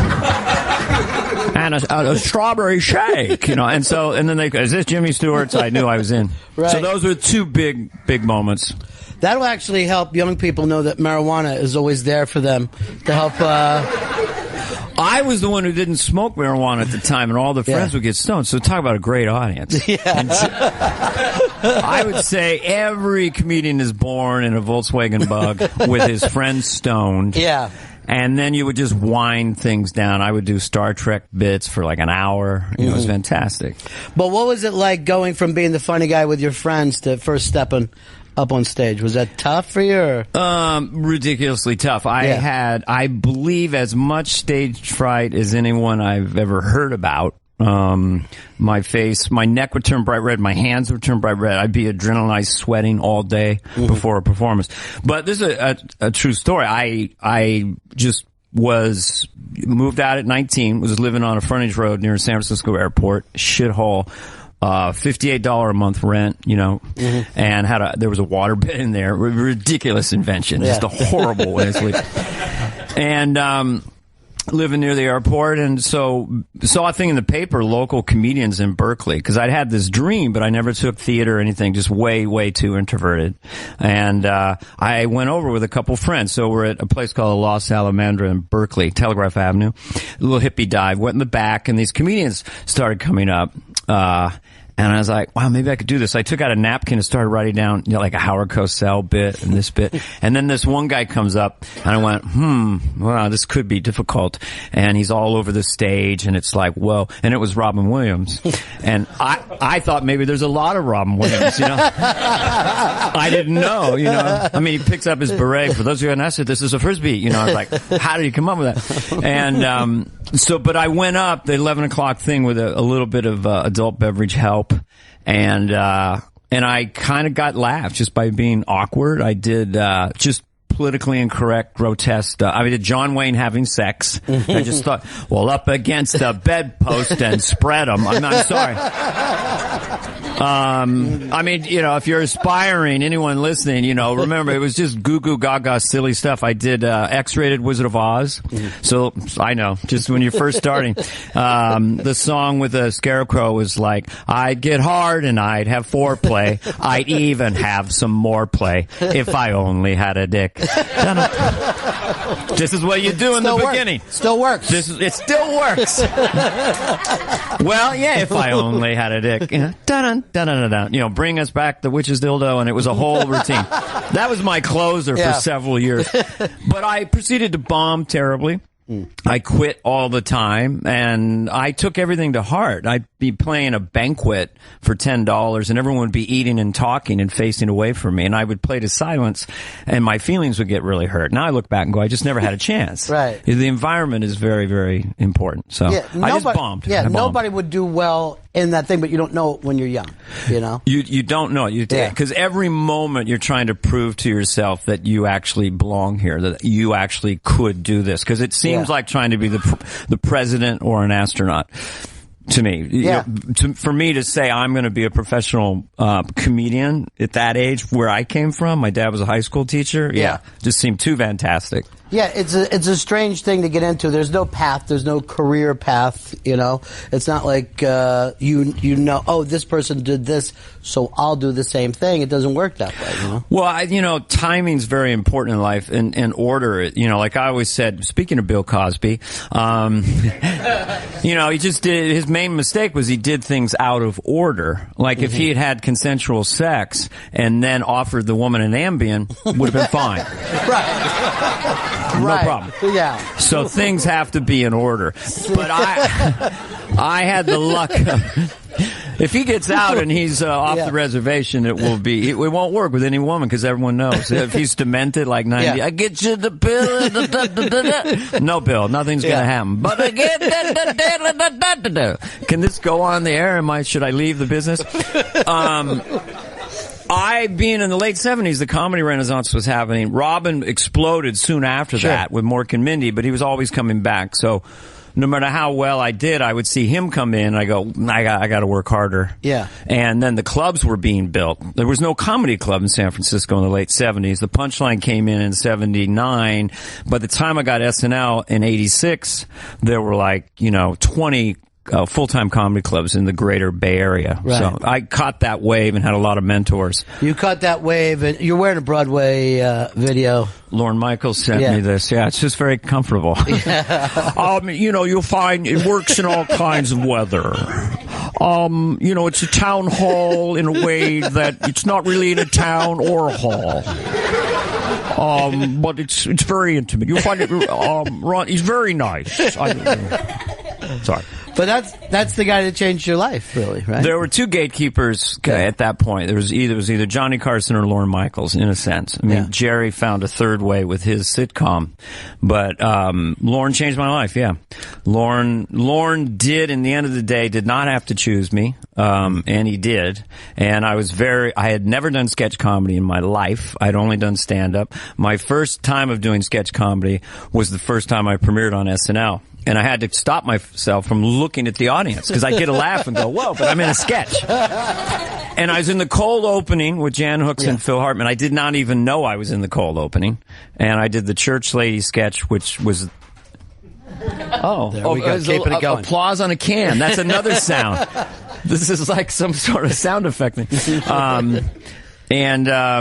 It just changed my life. And so Lauren, he basically, what I would say about him is he saw something in me that I didn't see. He believed in me more than I believed in myself. And so I give him a lot of credit for that. But it also must have just felt like you were taking off in a rocket. I mean, you're just doing clubs. Nobody really, any night could go any way, and then the next thing you're on this giant show that everybody's watching, every critic is watching, giant stars around. It was all ridiculous, out of body stuff. I mean, in a short form, basically, because I had a Disney face at that point, I was getting a lot of work with my Disney face that I shouldn't have taken, But I did One of the Boys with Mickey Rooney and Nathan Lane here in New York. Yeah. Because I had this little holding deal with NBC because they saw me in the club and I looked kind of young and the cutesy guy.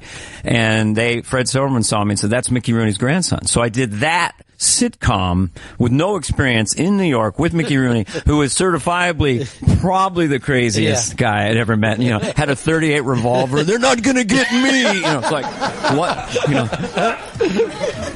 And, I've told this story before, but basically, Mickey was convinced that I was gay. And so and Nathan, we had to keep Nathan a secret. So he put his arm around Nathan, look at me and say, I'm just glad I like girls. You can't make it up. And he did say this. If he said it once, he said it 1,000 times, exactly like this. I was the #1 star in the world. You hear me? Bang. The world. Then he go like that. You hear me? Bang. The world. Like that.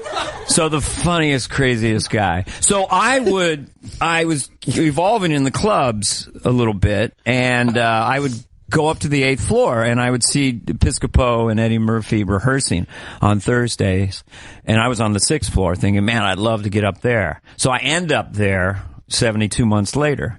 And then on my very, very first show, there was no giant cast where they wean you into the show. I was already I did Chop and Broccoli, and I did a Church Lady, and with Sigourney Weaver, did some alien sketch, which was a trip. And so, it was just being thrown into the deep end and completely changed my life.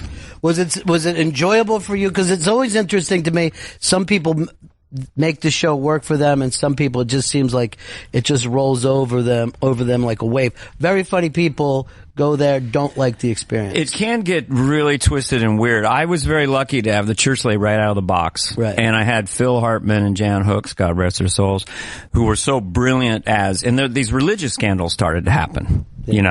And so that they would come on and do, Tammy Faye and Jim Baker and Jimmy Swaggart. So there was a rocket ship to that sketch.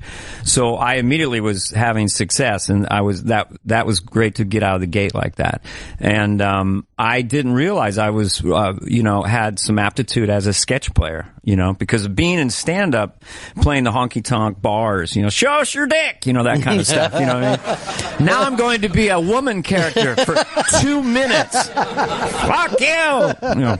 So, I was discovering that I liked doing that more than anything else as I was going. But yeah, it can wear you down. It's a very tricky, tough thing to do, Saturday Night Live, physically too. What was it after you went on the road, now being, Church Lady and stuff like that, where people come out to see you? That had to be a gigantic difference. They crossed over for a while. Yeah. I played New London, Connecticut. I drove myself up, and because I'd hit on the show, and I was playing a theater, and that was the one time where it said, tonight, the Church Lady on the marquee.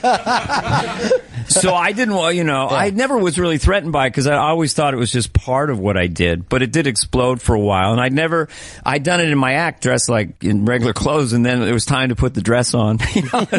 And I kept making her androgynous. I'm sure I was influenced by Jonathan Winters, Ma Frickard, because there was no sense of fake boobs and makeup. It's just she was completely androgynous and asexual. It still is a fun attitude to play. It's a fun, condescending, one time in the read-through in the early days, I heard Steve Martin say to Lorne Michaels, like, what kind of mind thinks of this? Because I was just, she was going into this naughty bulbous parts and all this, because I couldn't say penis. So the guy, the censor, goes, you can't say penis. Well, can I say naughty bulbous area, swollen? It became way more pornographic. Way more. And bulbous and swelling. But yeah, it changed my life completely. Blown away and out of body and bizarre. Yeah, I think that's. I always think that's an amazing thing of who the show works for, and Jay Moore. I don't know whether you ever read his book, but it was a nightmare for him. And if you look at Jay, he's the guy that the show should have worked for, as much as anybody. Brilliant and really versatile. Yeah, I don't know why that is. I mean, it is a show that is topsy-turvy, and show business in general has a lot of whimsy to it. And it is designed to make you bitter, because you're on Saturday Night Live one week, next week you're maybe not in it or in one little sketch. Then your well-intended friends will call you up and go, they're fucking you, man. I can't believe they're fucking you. And if you play into that, with my sons, I tell them now, they're just starting out. I said, the entire business is designed to make you bitter. Sure. And angry. So you gotta, whenever that thought comes in, you go, oh, wait a minute. I'm actually getting cash, money for putting on a wig and saying, isn't that special? Yeah. You always gotta stay in touch with that. I always think it's amazing, too, where you see how people feel about Lorne as well. It's some reflection. It's either overly, needing something from him or overly bitter. Like people who've done the show over the years. Yeah, I mean, we just had a unique relationship, I suppose. My affection for him keeps growing as I moved away from the show. I didn't realize how valuable it was.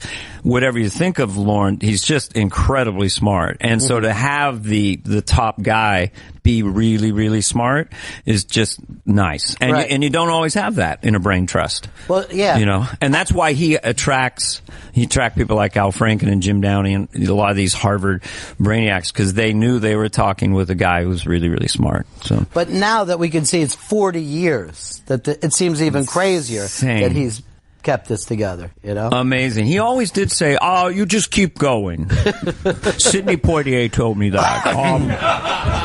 You just don't stop. And it's that thing of like, at one point, you're like really there. What? No.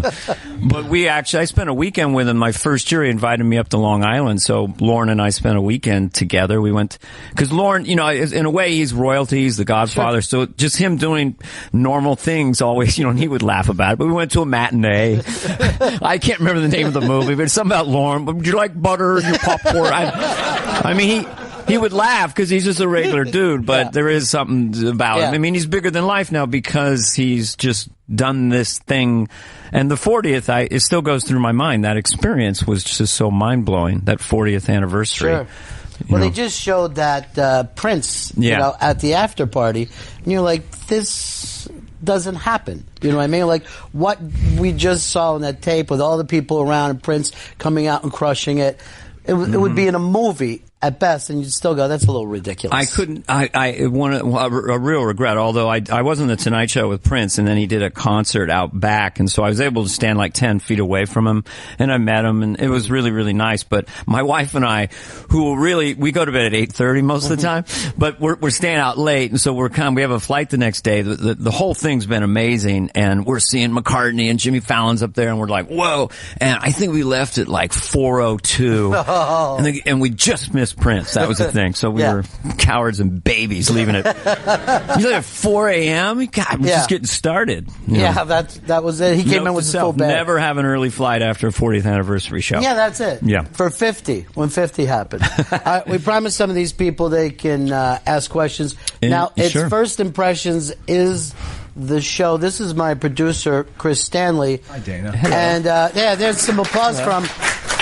Yeah, it's a fun little, it's 6.5 hours, and it's showcasing young impressionists, and I kind of riff with them. It's just a light, fun little show. Chris would love to be on the show so much, and we'll get you in. Do you feel like you want to audition? Can I audition right now? Yeah. Okay, so this is something I've been doing for a long time, and I think it would be perfect for the show.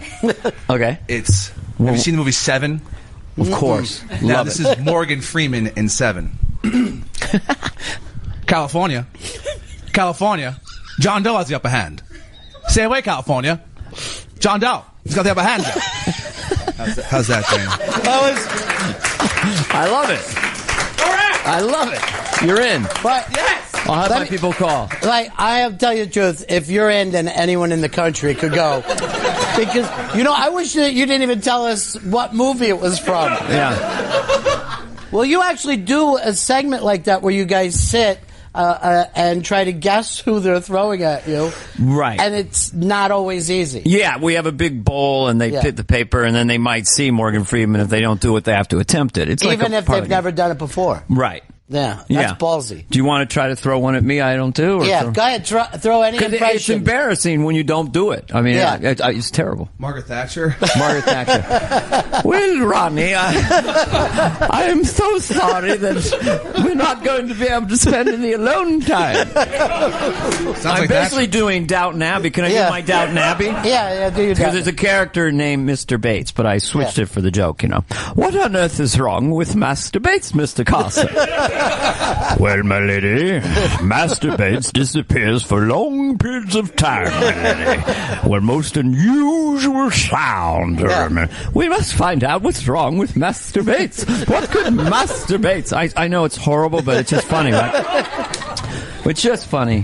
The one that I wanted to learn after seeing Steve Coogan do it this year was Michael Caine. That was that I actually tried to learn it. And I wanted to learn it, and I realised it was just a very fun voice to do. And the key to it is to do it right through your bloody nose. You got to hold your nose, and you go the stutter steps like that. Now it's gentle. That's one that every British comic has to do, right? Every British comic has. That's their Christopher Walken. That's their Walken. Yeah. I was just thinking when you were doing the Downton Abbey, does your wife ever go, dude, I'm watching this show. Stop it. Just seriously let me watch my show. Well, our life is incredibly normal. There'd be none of me doing funny little voices when we're watching Downton Abbey or The Midwife. We watch some hardcore BBC shows. Is that it for you? Yeah. Well, my wife likes that. I save The Walking Dead and sci-fi and violent just type stuff, and then she just wants sweet and and nice and Nothing from this century for her. It sounds like it's always got to be cold. It's got to be cold in the house. Yeah, cold. Yeah, well, there's so much good television out there. It's amazing. People get mad if you haven't seen shows. Like a guy took a swing at me a few months ago. You haven't seen Nurse Jackie? You shitting me? You really have never seen Nurse Jackie? I go, I'll get to it, man. Because usually people, you have a to-do list of watch 190 hours of television. It's true. It's like, when are we going to get to this? We got to get on a spaceship where we're really bored, All right, we got some questions for you. This is where we're starting at, Chris. Know what he does. Mr. Tom Rhodes, amazing comedian. Hey, Dana. How are you, brother? Good to see you. Pleasure, man. You grew up in Missoula, Montana, and for part of my life. But and it's such a rugged, cowboy, tough area. So what does it explain me? Yeah, I mean, how did that inform who you are as a human being, and were you rebelling against the cowboy thugness at all? Not really. I mean, I lived there till maybe I was 7 or 8, but we would vacation there, and my brother went to school there, and my parents went to University of Montana, but I basically was from the Bay Area. I was 20 miles south of San Francisco, completely classic middle class upbringing, so I don't know. I mean, my father was pretty rough, and he would shave in 1965, our heads would get shaved, Even in junior college, I had to get my head shaved. So I just said, man, and I always liked the Beatle look, their hair like 65, 66. So I said, if I ever get control, I'm just going to keep that, So that's why I have this. So you're still here today. You're a mop top. I'm still a mop top because that's what I wanted, and my head was shaved, brutally. No, it actually was a good look. I don't know. I might change this up. I don't know. It's nice, though, for a kid when everybody's hair looks one way for you to be forced to go in the other direction. I think that's great parenting. I mean, basically, I don't really have a face. I don't really, I wear these glasses, little scruff for infrastructure. My face is kind of receding into my skull. As far as my head, it's like a game of Risk. I have so many soldiers and so much territory. So I'm just kind of put some in Oceania and just, But yeah, basically as you age, you lose volume in your face and it recedes into your skull. And you need infrastructure. You need something for people. I'm like the Invisible Man. I'll be putting gauze around me. But, whatever. Who wants to live forever? But if you need to disappear into the crowd, you just shave, take off your glasses, and you're gone. You're just missed. I could go to Disneyland. I do have, if you think about it, I have a very benign, neutral face, a very benign, neutral voice. I'm not really a human being. I'm like that's why you can put wigs on me and things. And look, he's that guy. With John Lovitz, you could pour prosthetics on John. I don't care. Thick, 2 inches thick. John, what are you doing? He'd be like, how can you tell it's me? John, I think we can tell. Yeah. Tom, you got an impression because, you could get on the show. Oh, great. Well, you got you on the show. Crazy? I only ever did one impression in my career. I started open mic nights. You have an interesting voice. It sounds like someone, but keep talking. I started doing open mic nights in 1984 when this joke was relevant. This is my impression of Eric Roberts from the movie Pope of Greenwich Village. Loved it. And as Fred Flintstone. Oh, as Fred Flintstone. Your term. They cut off my... Okay, go ahead. Barney. Betty left you, man. Did you hit her? You can't do that, Barney. You gotta hit them once in a while. Like when you're at a party and they embarrass you. I mean, you don't walk around smacking them from noon to night like somebody from other side, but you just grab them and you say, you grab your pterodactyl coat and you don't say goodnight to nobody. All right, nice. I love the details. Nice, yeah. It's funny. Was the actual line, they cut off my fucking thumb, Charlie? Yeah. That's it. My thumbs off. That movie was funny. Probably the, VHS. It just kind of started. It was like the first movie that we ever saw 99 times over the course of a weekend. It was classic. Yeah. See, the writing, there's accuracy is one, and then there's... but it's only one element. Yeah. I mean, the detail of the writing. Yeah. Like, for a comedian, the more you wound down into the detail of that, right? That's what's fun. Yeah. Well, there's not a lot of jokes that end with pterodactyl. California. I do. Yeah, I do a thing. Well, I do an ISIS guy with doubts. There's another. Bachnar, do we really, I don't know. Yeah. So if I put on suicide vest, I go boom. I mean, then I wake up, there's 72 virgins. It's just so specific, Yeah. It's just. I do that in the Netflix special. All right, next question. This is Gail Bennington, who I want to marry one of your kids. She co-hosts the show with me. Gail, first of all, do you do any impressions? Or? I do some impressions. Okay. Should I give you who the impression is? Yeah, go ahead. Should I just? Sure. Okay, so this is Fran Lebowitz. Oh, tough. But you're gonna have to hold this for me because I need my hands. Okay. Interesting. A bike is a toy, okay? I don't ride a bike because I'm not a child. I don't play with toys, okay? I don't ride a bike. You see New Yorkers, they're riding bikes. I don't get it. I don't understand it. That's it, yeah. Now, very nice. The great thing there is you see not everybody reads Vanity Fair. So... That's the tough thing. Too obscure. When you could do an impression, but they may not be mainstream. I know. That's the problem with that one. One thing that was interesting is the women on the show all did Owen Wilson. I don't know why. Really? That was, wow. Wow. It's just a one-word impression. I was stacking the idea of movie stars. What if they were born 100 years ago? They probably would have worked in carnivals. Like Matthew McConaughey would have been like, "Oh, ratty, rad, or Owen Wilson, oh wow, man, you're too little to go on the Ferris wheel. And of course, Christopher Walken got it. Give me $1. Show you a lady with a beard. just funny conceit, right? But yeah, Owen Wilson, you started to do it, right? Wow, that's all you got. Wow. It's the one-word impression. It's the one-word impression. Or one clause of sounds. My Jimmy Fallon. That's all I got. All right, since I did an obscure one, I'm going to do a quick one that everyone will know. This is Kourtney Kardashian. All right. I'm so excited to be here with Dana Carvey. My sister Kim couldn't be here. She's so crazy. That's it. There we go. Actually, oh my God.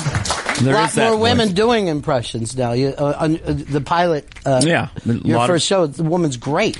Yeah, a lot of great. They're sort of go to a lot of Sofia Vergara, and Owen Wilson, and I don't know, Kate Beckinsale. I don't know. So it's like, Okay, so my question to you is, what was the writing process like on the Dana Carvey show? Was it similar to the process on SNL? How did you guys do it? The SNL was more of like, we'd get in a room and we would read for 4 hours, like 55 sketches, and we'd have crew and cast, and it was really somewhat of an audition and a competition. For the most part, we would sort of figure out just talking through stuff we wanted to do, and then sort of get around a table and write it. So it was more mellow that way. It's just a smaller situation. But of course we had, Carell and Colbert, and if you want to start writing Louis and, Robert Smigel, Robert Carlock, Dino Stapanopoulos, Mike Stoyanov, the brain trust was very, very stout, put it that way. And the Dana Carvey show, you brought a lot of those people over as well, right? When you were doing the Dana Carvey show, you had SNL people come back and forth. Like Smigel, I guess you met at SNL, right? Well, yeah, Smigel is the one. We sort of over time really connected the last 3 years of SNL, and Robert was probably. If you're going to do an all-star team of, like, you're going to do a sketch comedy show, he'd be my number one draft pick. Cause he's one person I could come in and he took so much of the workload off. Cause I started going around, I'm doing Regis Philbin, right? Are you ready? I'm out of control. And I could just go in and talk to Robert, this and that, and he immediately got it. And then the next day I'd see the sketch. I was like, whoa, damn.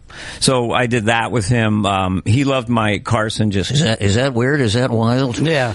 That is strange stuff. Can I do my recent Carson thing, which I've been doing just because it makes me laugh? This is Johnny in the 1970s getting pulled over by the cops on PCH and just being very honest, different era. And the whole joke is about the name of the drink and where he had the drink, and that's what makes me laugh. Oh, sorry, officer, I didn't know I was swerving. I had 2 slippery monkeys at the hook and crook.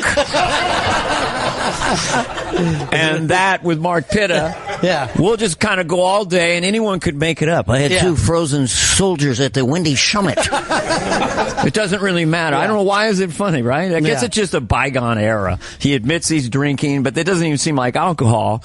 And wouldn't you want to go to a place called the Windy Summit?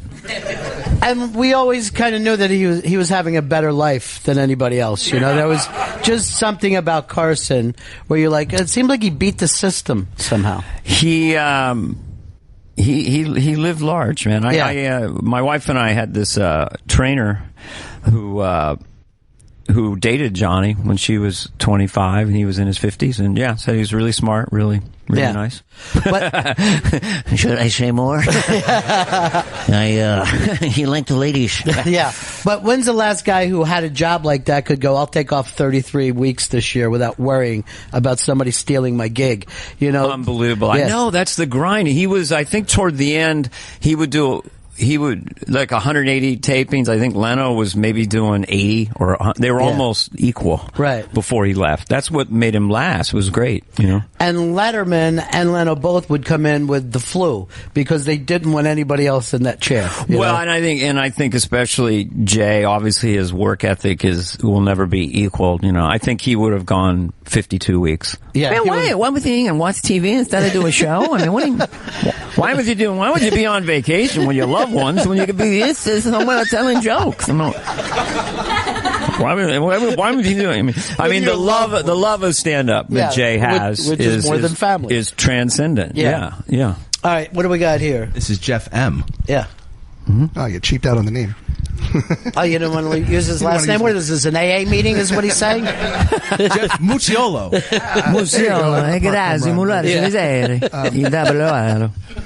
Is it Italian? Quickly, I just want to say, Dana, it's so great to see you again. And Thank you. Missed you, and so awesome that you're back. I'm looking I only forward took to the 15 show. years off to raise the kids in Northern California in a tree fort. I did. All right, so this is my attempt at Sean Connery's James Bond. Oh, nice. Sean's another classic one you're supposed to do, obviously influeed by Daryl Hammond's version. Well, Daryl's is my favorite. That thing is me. The name's Bond, James Bond. What was it? Oh, yeah. So that's all I realized. That's enough. Right? You're doing great. I was going to add, Trebek, I'll take the rapist for 400. My favorite moment. That's great. So here's our question for you.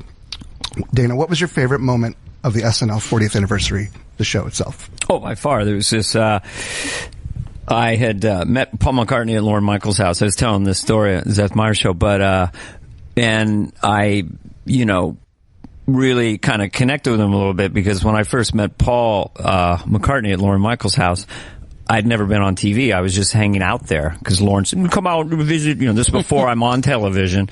And he and Linda were just so gracious and so nice. They'd come over every night at 11 and stay till about 4. And they had just met me. And Linda they were like, we really, why is your wife not here? Because everything I'd ever done had been canceled. So my wife had a job in L.A. So I figure, and I was told when I got in SNL, if we don't hit the ground running, we're out here by Christmas. So anyway, and then Paul had sent me 10 years. I didn't talk to him after that. And then in 1998, he sent me an album of Flowers in the Dirt in Boston, a frame, with a note from him. And then I saw him at the 40th, and that was the next time I saw him. And I was going to do a chop and broccoli thing. So during the break, I'm at the piano, and he's looking at me like you guys. And so I knew this little downstep thing from For No One off Revolver. Your day breaks, your mind aches. So I started to play that, and he does the 6-shooters like, oh, I see what you're doing. And Fallon stood up and went, hey, you're doing great with you. So then we had the whole thing of like Mike and I are going on at the very end after 4 hours. I didn't even have a dressing room. I was just sitting in the hallway. And I said to Mike, we should be either really flattered or really pissed off. So we decided to be flattered. We were at the end of the show. And that was cool. And then I got the wig up, but I had the Garth thing on. I'm on the stage and I'm seeing all my idols, Bill Murray and Steve Martin. I'm off to the side, kind of, wow, this is amazing. And then someone started giving me a neck massage from behind. I go, what the heck? And it was Paul. Hey, Zane, I haven't seen you in a while. You're tight in your deldies. So that was my favorite moment. Just me, again, the first voice I did, and really, in the 1970s, my friends and I had a club called What's It Got to Do with John Lennon? We actually had T-shirts made. What's It Got to Do with John Lennon? We actually wrote a song, and we were obsessed with Paul and the whole Beatle thing, just diving down into songs like No Reply and sort of their so-called B-sides that are so brilliant, and they had too much good stuff. But that was my favorite moment. About Sean Connery, I guess, I used to do this kind of hacky, but I would say that my wife always thought he was the sexiest guy, and I figured he could say anything and still be sexy. That was the bit. So a woman would go, hi, Mr. Connery, I'm your biggest fan. He'd say, I've got some toilet paper stuck in my butt crack. And it's just being able to say crack. Words will help you. Stuck in my butt crack. Yeah. My toenails are curly. Just the most grotesque Island of Dr. Moreau stuff, I've got a goiter. Did you have a question? Did you do your question? I can't remember where we are. Oh, yeah, that was it. Okay. Thanks for the question. This is from Kashmir Murphy. Kashmir Murphy. All right, wow, that sounds like some kind of fashion catalog. Kashmir Murphy. All right, so my impression is Drew Barrymore doing a press tour for her latest rom-com, Blended, with Adam Sandler. Oh. I like that premise. I got to film on location in Africa with my best friend Adam. How blessed am I? Yeah, there is that little thing right there. Yeah, well, we're out horse I always love the sound of Sandler. I think yours came across more like bullying, though, than an impression. This is the stuff you get in trouble for in 4th grade. What's so great about that? Yeah, there is sort of a thing there, yeah. I got to study that. My question was, how did the idea for the character Massive Head Wound Harry come around? I don't know. I don't know. I don't want to say who I think wrote it because I don't want to get it wrong, but it wasn't me. But what happened is that obviously I had the prosthetic wounded head.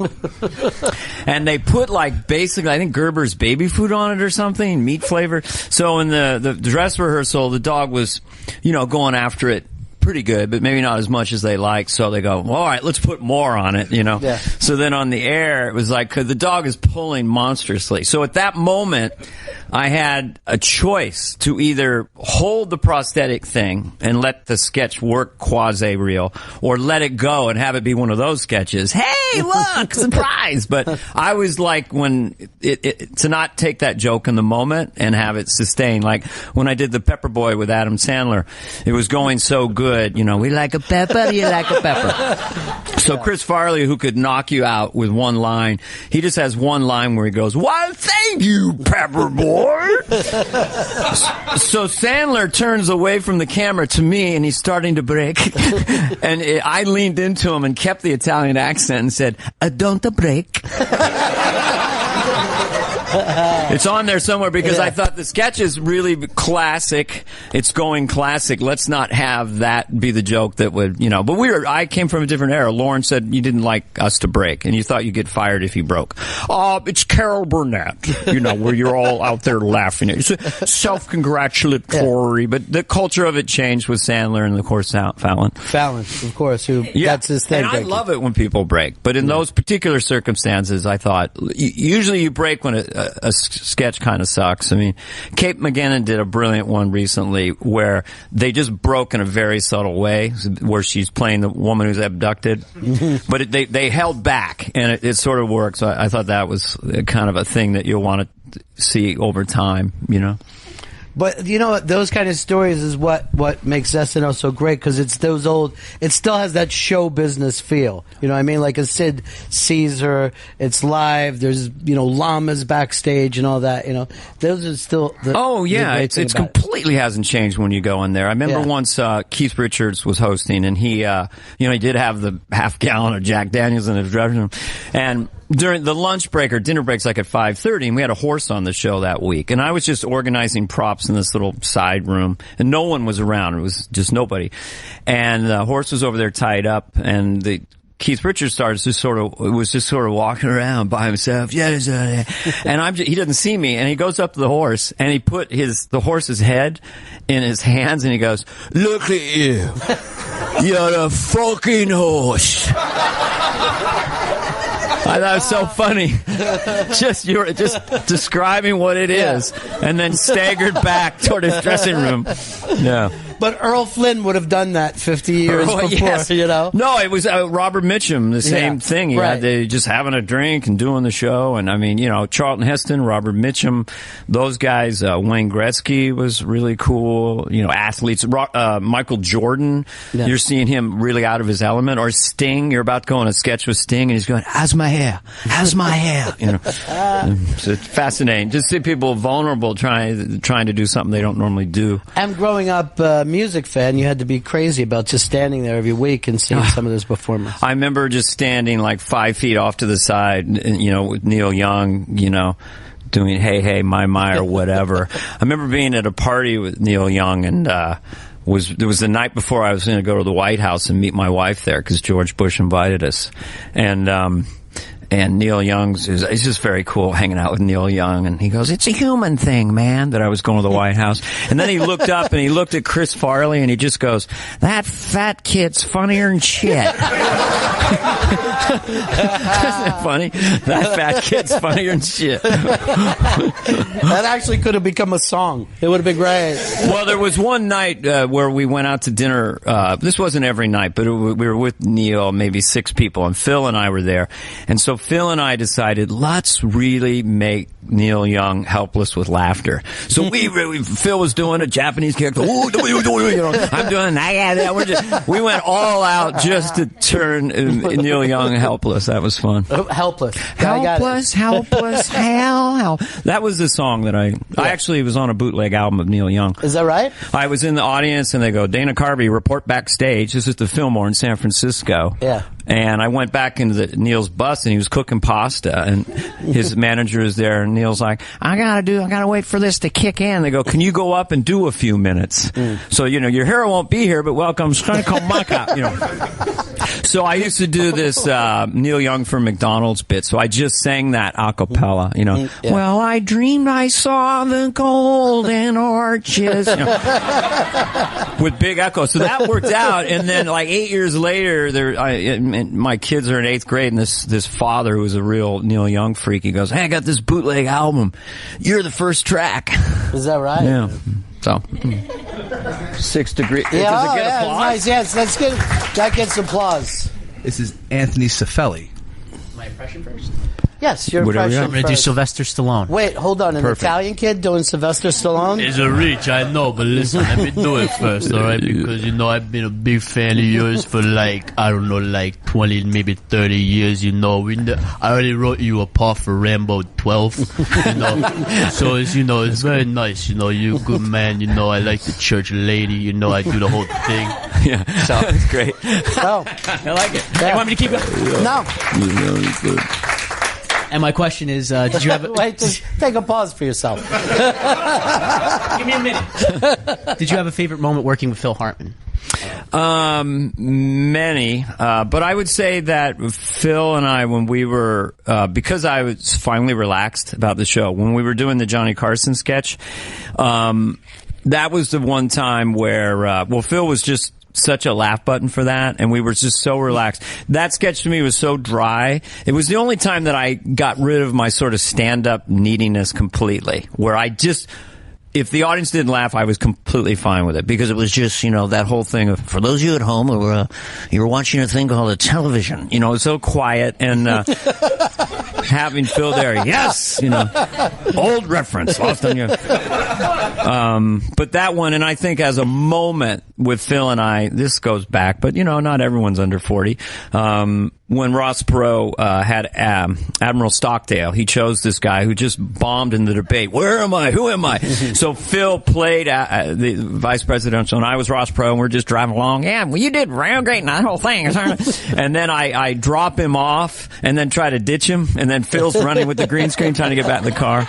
So I had a lot of moments with Phil. We were very, very close friends, and miss him every day. You know? Is it strange for you that you run into strangers who love him just as much as you do, though? It's amazing how much people care still about Phil Hartman. Well, you know, Phil was just a freak in that he was so talented, and I did call him the Glue. It became his nickname because he was the guy who just stuck. You know, Phil could do anything, and he would do anything. He'd be supporting, he'll be the lead character, you want to be a frozen caveman, you want to do this, you want to do that.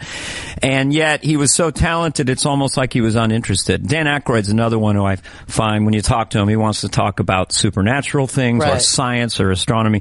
And a telling story about Phil was, you know, in the middle of the night, you're trying to write Saturday Night Live, and you're just going down the offices, and most of the writers' offices are just shitholes full of ADD nonsense, and just trying to pull it. And then you go by and you see Phil's pristine office, 3 a.m, and he's got a beautiful easel, and he's just painting a sailboat. And he'd have his script was perfect, because he was always in 12 things, but he'd also have, you know, he'd be looking at specs of Evinrude outboard motors, you know. This is a 55 horsepower, you know, so he was a Renaissance kind of guy. We'd play the blues together. He was a pilot. He was just a fascinating character. I thought the amazing thing when you guys did Carcinio, when it was Carson trying to be Arsenio, and it was, first of all, it was so great because it couldn't have happened anywhere else. But the other thing, you were like, oh yeah, I think Carson is probably going to leave soon. You know what I mean? Like the world had changed enough that you could look at that and like, yeah, the 90s is not for Johnny Carson. Yeah, I kind of felt bad about that because I went on Carson 6 or 7 times, and he was okay with it to a point, and he liked Carcinio, you know. Yeah, they're making fun of Arsenio as much as they're making fun of us. But in the last show I did with Leno said that Johnny, toward the end, you know, I think that everybody in show business becomes a caricature of themselves at some point, and you have to own it and make fun of it. You know, like William Shatner just owned it, and then he just went beyond it. But he said that Johnny would just go down the hall and go, "They're making fun of me now. It's time to go." Yeah. So I didn't want to be, you know, but anyway, that was our Carcinio. That was Conan and Smigel, and that was another kind of sketch that was so funny that you don't even care if it gets laughs, you know. Yeah. A crib is not really a crib. That's where they, that's kind of a bedroom or where they sleep. you know, I mean, you know, if they don't So that was All fun. right, we got time for one more. No, don't have time for one more. We got to get them going? All right, we will. It is First Impressions. Went by fast. First Impressions. An easy show to watch. And I got to tell you. Just simple. This was a very, very fun hour, my man. It was so great. Oh, I loved it. I could go on for 2 hours. Yeah. Well, you got a million places to do. Make sure you see First Impressions. One and only Dana Carvey, everybody. Pleasure. Thank you, my friend. Pleasure.